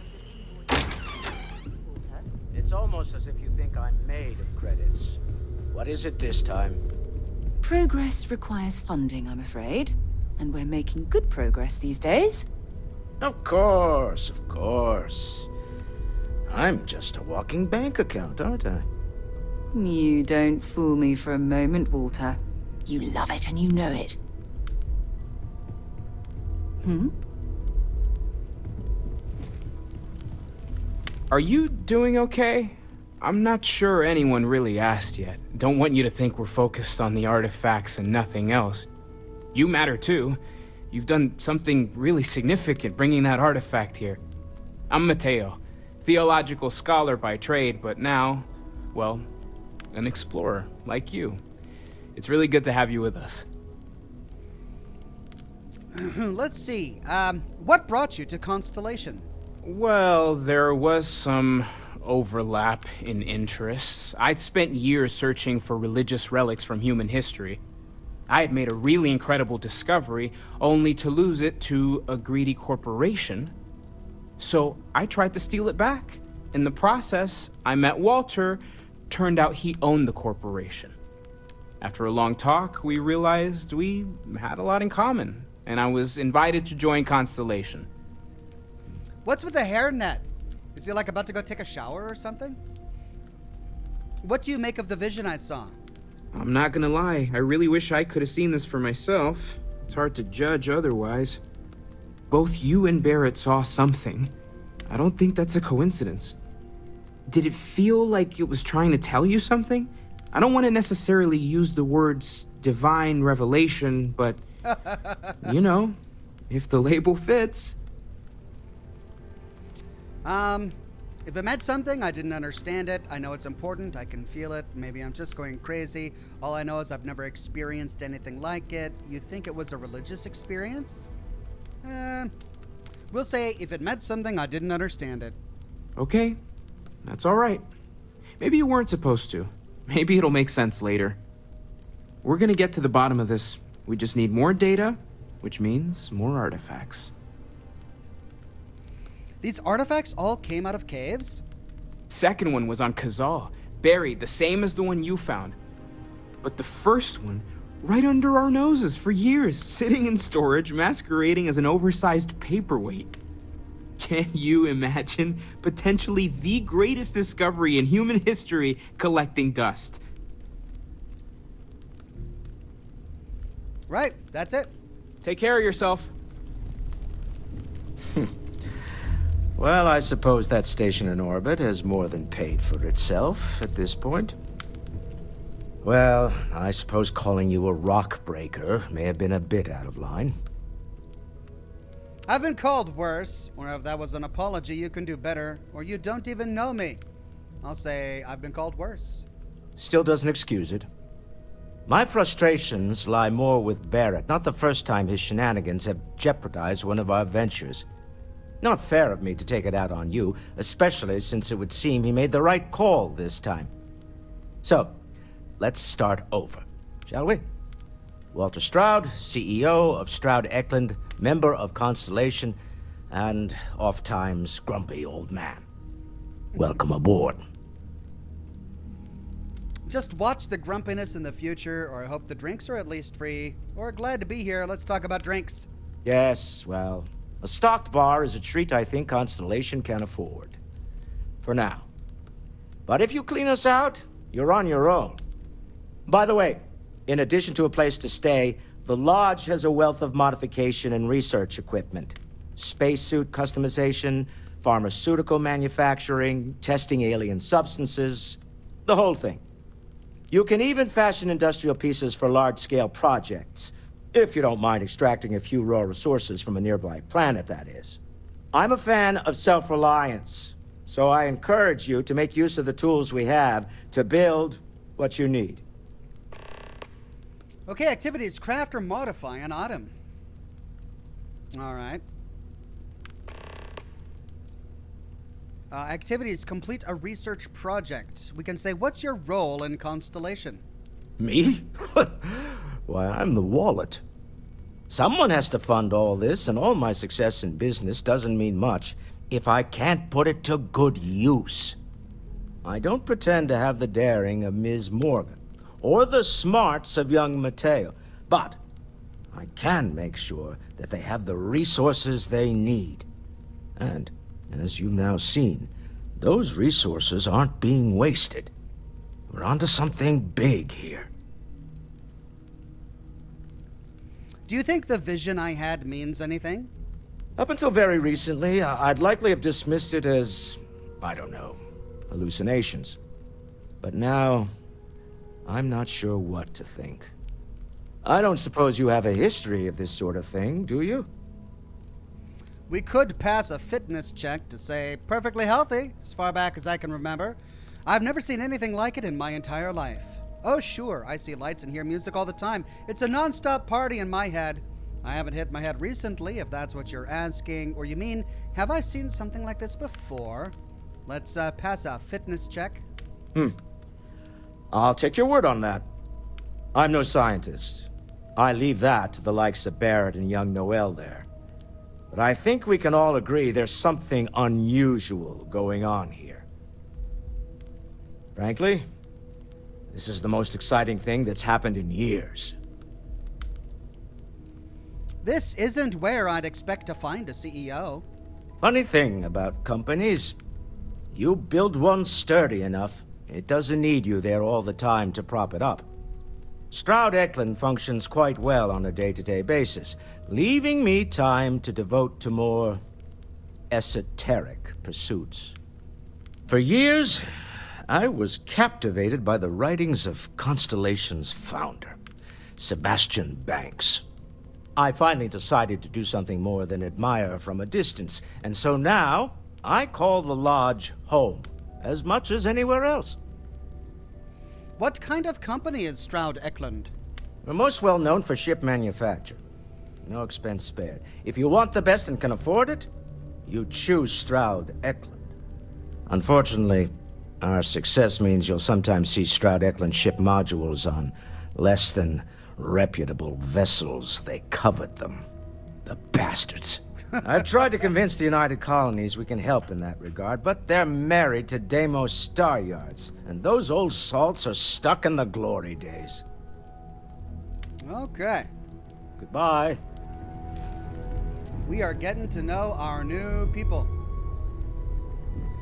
Well, let's talk to what's-her-name last. I think we'll probably have a quest with her. Let's see if our key works. Well, what have we here? Everything a space captain might want. We've got a pharmaceutical lab, a cooking station, a mission board, industrial workbench, a spacesuit workbench. Holy cow, it's all sorts of stuff. Is this my bed? It is. Wait, no, it's owned. So it's not my bed. Forever Human. 2 dates for Darla, 4. Okay. This belongs to a young person. Noel, I'm thinking. Community bathroom.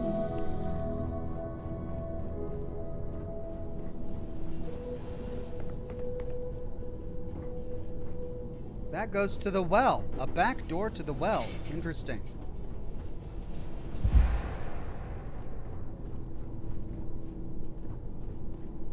Ooh. Spacesuits.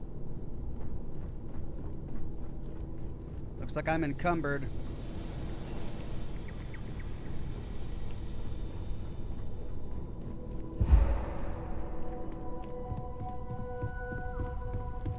I hope you are satisfied with the quarters available to you, Captain. Now that you are a member of Constellation, I am at your service. No additional protocols necessary. Also, given the likelihood that you will be out in unsettled space, it might be beneficial to go over exploration outpost development, in case you ever need to build a base for field research. Sounds like quite an information dump. Outpost development? What do you mean? The exploration of an unknown planet can be a major undertaking. By building an outpost, you will be able to construct scanning equipment, resource extractors, and defenses. It is even possible to set up multiple outposts capable of manufacturing, allowing you to build advanced equipment. What kind of advanced structures could I build? The scan booster is the most obvious, as it will enable you to detect landmarks and other points of interest from further away. Beyond that, extractors will allow you to collect raw materials of various types, while fabricators enable the manufacturing. A particularly prosperous outpost may even warrant the construction of cargo links, allowing you to share resources between other outposts you have built. How do I know if a planet has the resources I need? A planetary scan will reveal the presence of key inorganic resources, although rarer elements will be harder to find without training. And while a scan may detect the presence of life on a planet, you will have to analyze the native plants and animals yourself to know what compounds they produce. Sounds useful. I'll try it next time I touch down on a planet. The blueprints you need to construct an outpost should already be on your watch. It will automatically connect to any available materials for construction in your ship's cargo. Do you miss Barrett? My primary function has been to support and protect Barrett during his travels. I am currently unable to do so. That is as capable as I can be of missing anyone. I believe Barrett would find your question amusing. I'm glad you take your job seriously, or protecting Barrett must have been quite the challenge, or now your job is to support and protect me. Let's say protecting Barrett must have been quite the challenge. Barrett has, thus far, survived every mission on which we have embarked. It is therefore evident that my efforts have been successful. I suspect that Barrett would disagree with how necessary my intervention has been in any given situation. How long have you been part of Constellation? I arrived along with many material goods purchased by the group's previous chair, Malcolm Livingstone. Despite several significant system replacements and upgrades, I have been online for 43 years. He's a year older than me. Right, we could ask him to join our crew, but we need to talk to her. Let's see what's upstairs, though, first.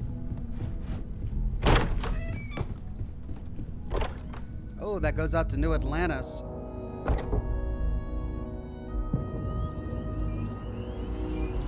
I mean, the loading times are greatly reduced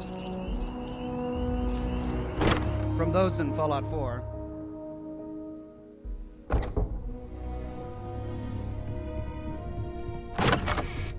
Oh.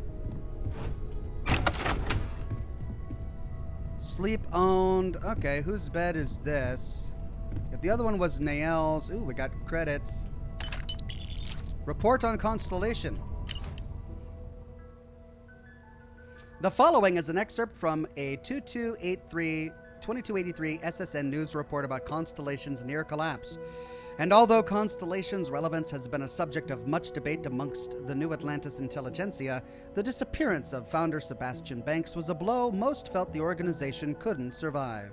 In fact, Constellation's disbanding seemed imminent until member Chloe Bao changed her vote in the 11th hour, thus ensuring the group's continued operation, at least for the time being, as well as her unexpected appointment to the position of chair.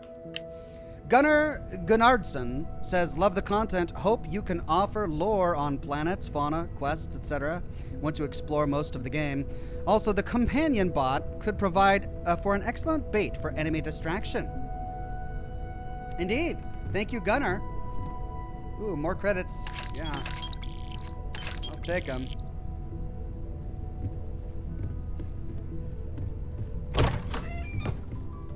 Well, that must be Walter's room, due to all the money. Goes out there. That's owned, so it's not mine. Folder, fancy compass, report. The Clark Lewis. I breached the hull at approximately 1348 hours, Sol time. As expected, all internal systems were offline. Emergency power had ceased to function years earlier, so I was navigating the ship in 0G. Again, I expected that. Almost immediately, I started seeing the bodies. They were everywhere. The crew, the settlers, all of them, drifting throughout the ship. What surprised me were the obvious variations in the causes of death. Those not in suits were frozen and fairly well preserved, and I imagine some of them actually asphyxiated. Others were emaciated, as if they had starved prior to death and freezing. Others had substantial wounding, gunshots, stab wounds. I even found an arm floating amongst the debris, but not the owner of said arm.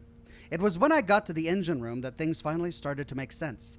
Due to my approach, I hadn't noticed it from the outside, but half the compartment was actually gone, completely destroyed. The helium-3 tanks had ruptured. Somehow. Sabotage? Faulty equipment? Wasn't clear. But the reactor was gone, blown into space. No helium-3 meant no jumping. No reactor meant no engines, no thrusters. That meant the Clark Lewis was dead in space, forever. A few personal logs I discovered only confirmed what I then assumed. Life on the Clark Lewis devolved over the course of the next few years. Some people starved to death, others resorted to violence and even murder. There was even some compelling, though unsubstantiated, evidence indicating cannibalism. For the settled systems at large, the disappearance of the Clark Lewis is a topic of urban legend, like Bigfoot or the Roanoke colony. Part of the myth held that the ship had made it to some Eden-like planet where the settlers had established a kind of utopia. It's a hell of a thing knowing something an entire galaxy does not, holding on to a truth so terrible you're not even sure it should see the light of day. Chloe Bow's extensive 2282 report on the destruction of the Clark Lewis colony ship, which was reported lost in the year 2257, was the subject of much contention within Constellation. At a time when space exploration was already on the decline, Sebastian Banks feared that the horrifying story of the Clark Lewis and its crew would prevent people from venturing out into the dangerous unknowns of space.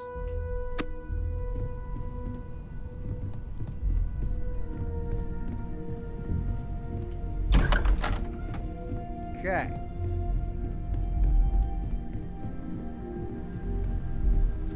Bathroom.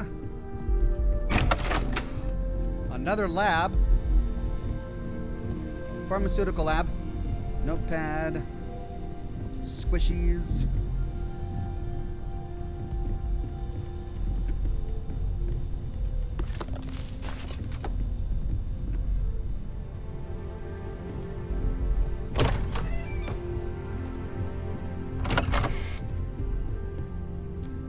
Owned.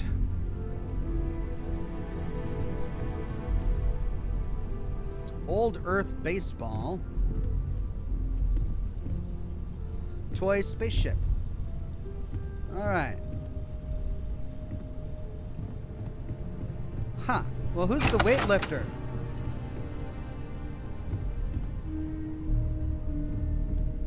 We've got a darkened room here. Staple gun.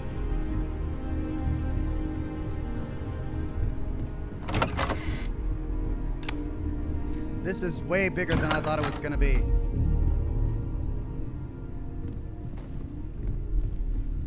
Bed owned. Well, where's our bed?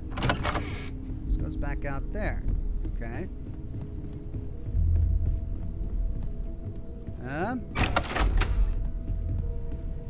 There we go. This is mine. Moby Dick, tablet, pen, Great Expectations. All right. Storage. Cool. I can store things in there. Chronomark watch case. Nice. All right. What happens if we sleep? 1 hour? You awaken feeling rested.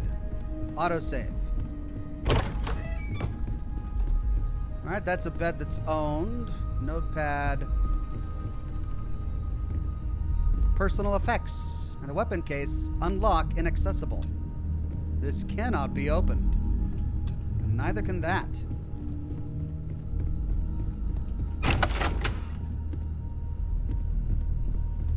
Boardroom. Supply closet. Gotta have one of those. And this completes the loop. Alright, so here's the bar with the cooking station and doodads. Now, Walter said we could help ourselves to the booze. Well, lots of glasses, but no actual booze. Here we go. Lots of bottles in there. Cool. Well, it's there if I need it.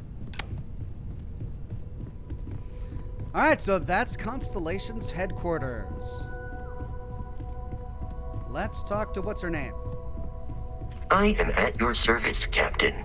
Thank you, Vasco, but you get in the way. Sarah. Yeah, what is it? So, are you ready to get to work?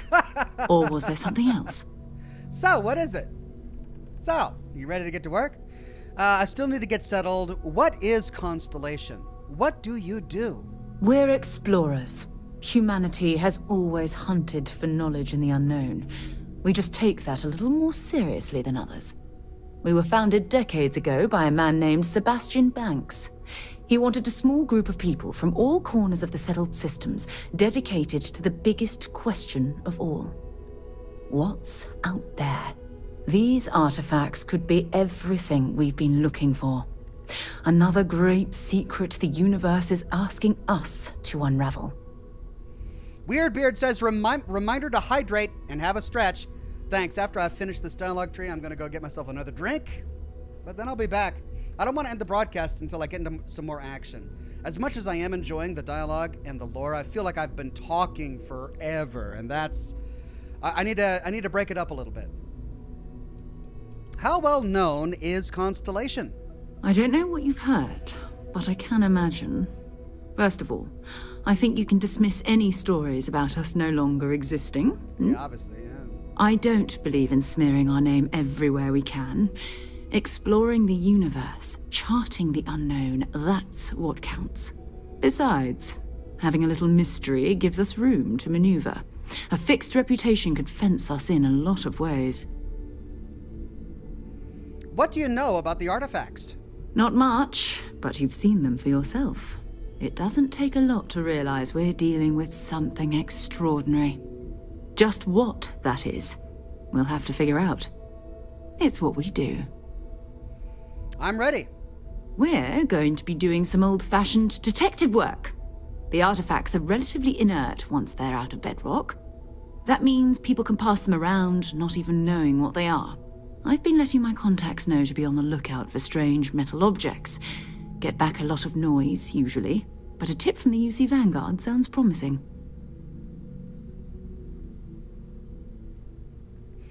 The UC Vanguard? A volunteer force that helps defend the edges of United Colonies space. They're always looking for recruits. Lots of retired veterans and dangerous professionals mixed in with part-timers who barely have a laser cannon welded to a hull. My contact is in the recruiting office, so he hears a lot about what the volunteers are up to. Other people have artifacts? We have to assume that we're not the only ones to have stumbled into this mystery. But most people aren't going into space looking for the unknown. They're looking for places to settle, resources to extract, territory to defend. An odd-looking rock or a single strange hunk of metal wouldn't mean much to them. That's why Constellation exists, in a way, to put pieces like this together.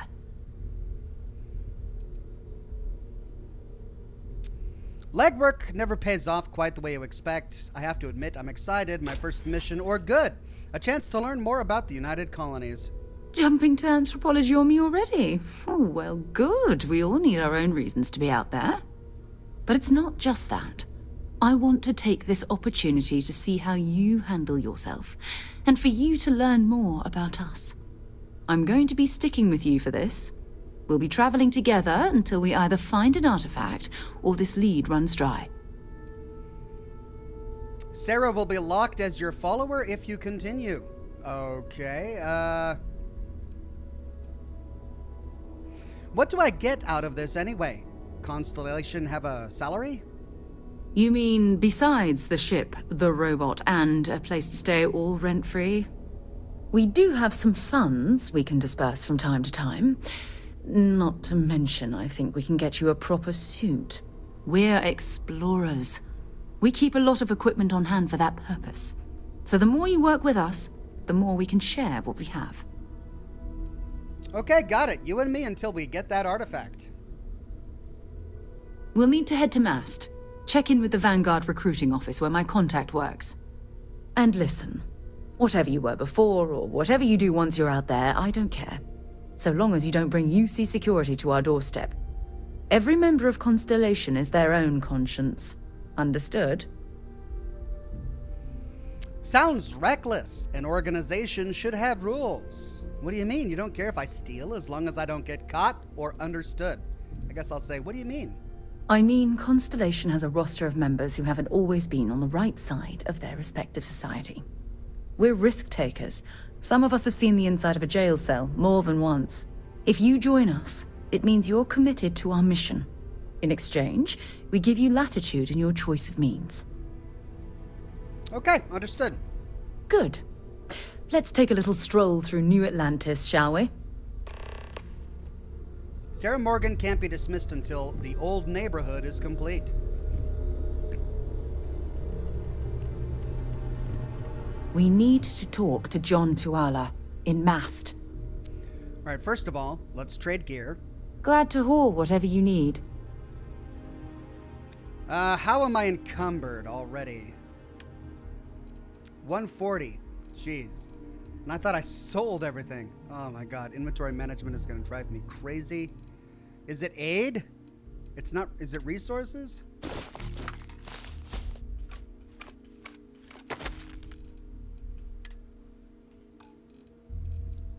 It's got to be gear. I'm only carrying 9 weapons. Only 9 weapons. 1 spacesuit. 1 helmet.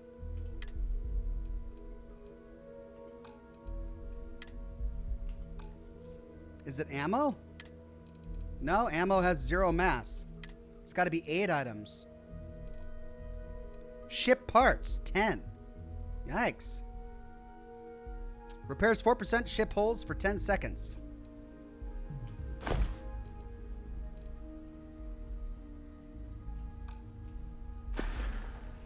How did you know there was an artifact on Vectera? You can thank Barrett for that, if he's still around to thank when this is all said and done. Honestly, he took this seriously before any of us. It was at his urging that we started doing deep space scans. I will admit, it was something of a shock to see Barrett taking anything seriously. Do you mind if I ask you some personal questions? Fine by me.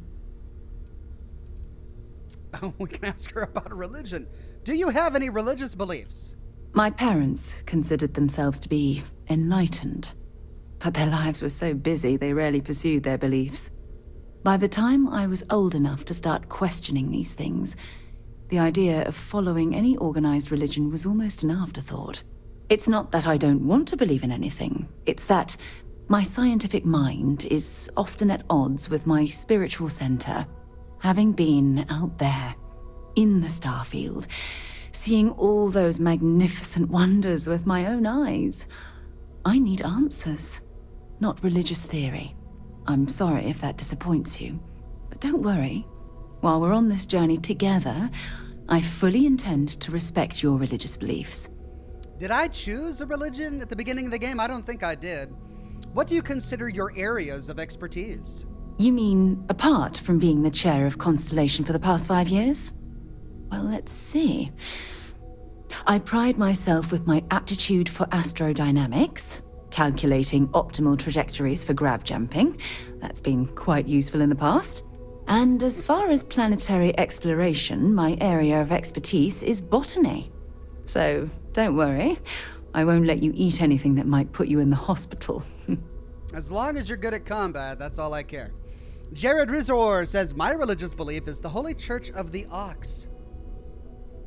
Well, if I'm making a church, we got to come up with like traditions. And what would the Ox Church traditions be? Cigars at lunch, scotch at sunset. And if you break the tradition, I don't know, suspender snaps for pain? Sure. Sounds good to me. Is there anything you like to do for fun besides exploring? Exploration is my entire life. I consider it both a career and recreation. That being said, I will make a confession, but you have to promise to keep it between us. Okay. Before I graduated from school, I was in a band. And no, I don't mean the school band. I mean a rock band. All right, she's a rocker. We called ourselves Ironic Comet.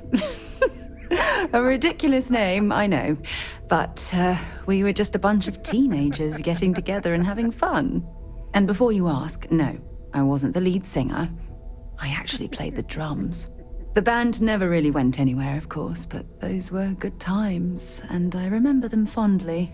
Oh, I hope we can find like a mixtape of Ironic Comet singles. That's all for now. I'll be here. Okay. Until later. So is she following me now, or? I hope you are satisfied with the quarters available to you. I guess she just hangs out here until we leave. Yeah, we need to go out here. Okay, well, there she goes. Now she's following me. Tell you what, let's do a hard save. I didn't realize that I have been broadcasting for 7 hours and 18 minutes. And I'm seeing some people in the chat getting tired. It is, after all, really late at night. So tell you what, I'm going to go ahead and end the broadcast now. Let's all get some sleep, get some shut-eye. And tell you what, when we wake up in the morning, get a nice breakfast and some coffee, and I'll pick up the broadcast again tomorrow. I got to see my kids off to school in the morning, but when they're at school, then I think I might as well just hop on here and do another broadcast. I don't have a lore video planned for the weekend because I had already scheduled this entire week to dedicate to Starfield. I plan to broadcast tomorrow and maybe even over the weekend. I'm not sure, but if you guys are willing to watch, I plan to broadcast more Starfield. So that's the plan. Let's all get some sleep, and then I'll see you tomorrow for more Starfield. I don't know the time exactly, but if I had to give you a time, it would probably be between 9 and 10 o'clock a.m. Pacific time. Is probably when I'm going to go live tomorrow. So let's get some sleep, set the timer on that coffee machine, and I'll see you tomorrow morning, bright and early, with a brand new live stream. Thanks again for coming, everybody. I hope you guys are enjoying Starfield as much as I am, and I'll see you soon. Bye-bye.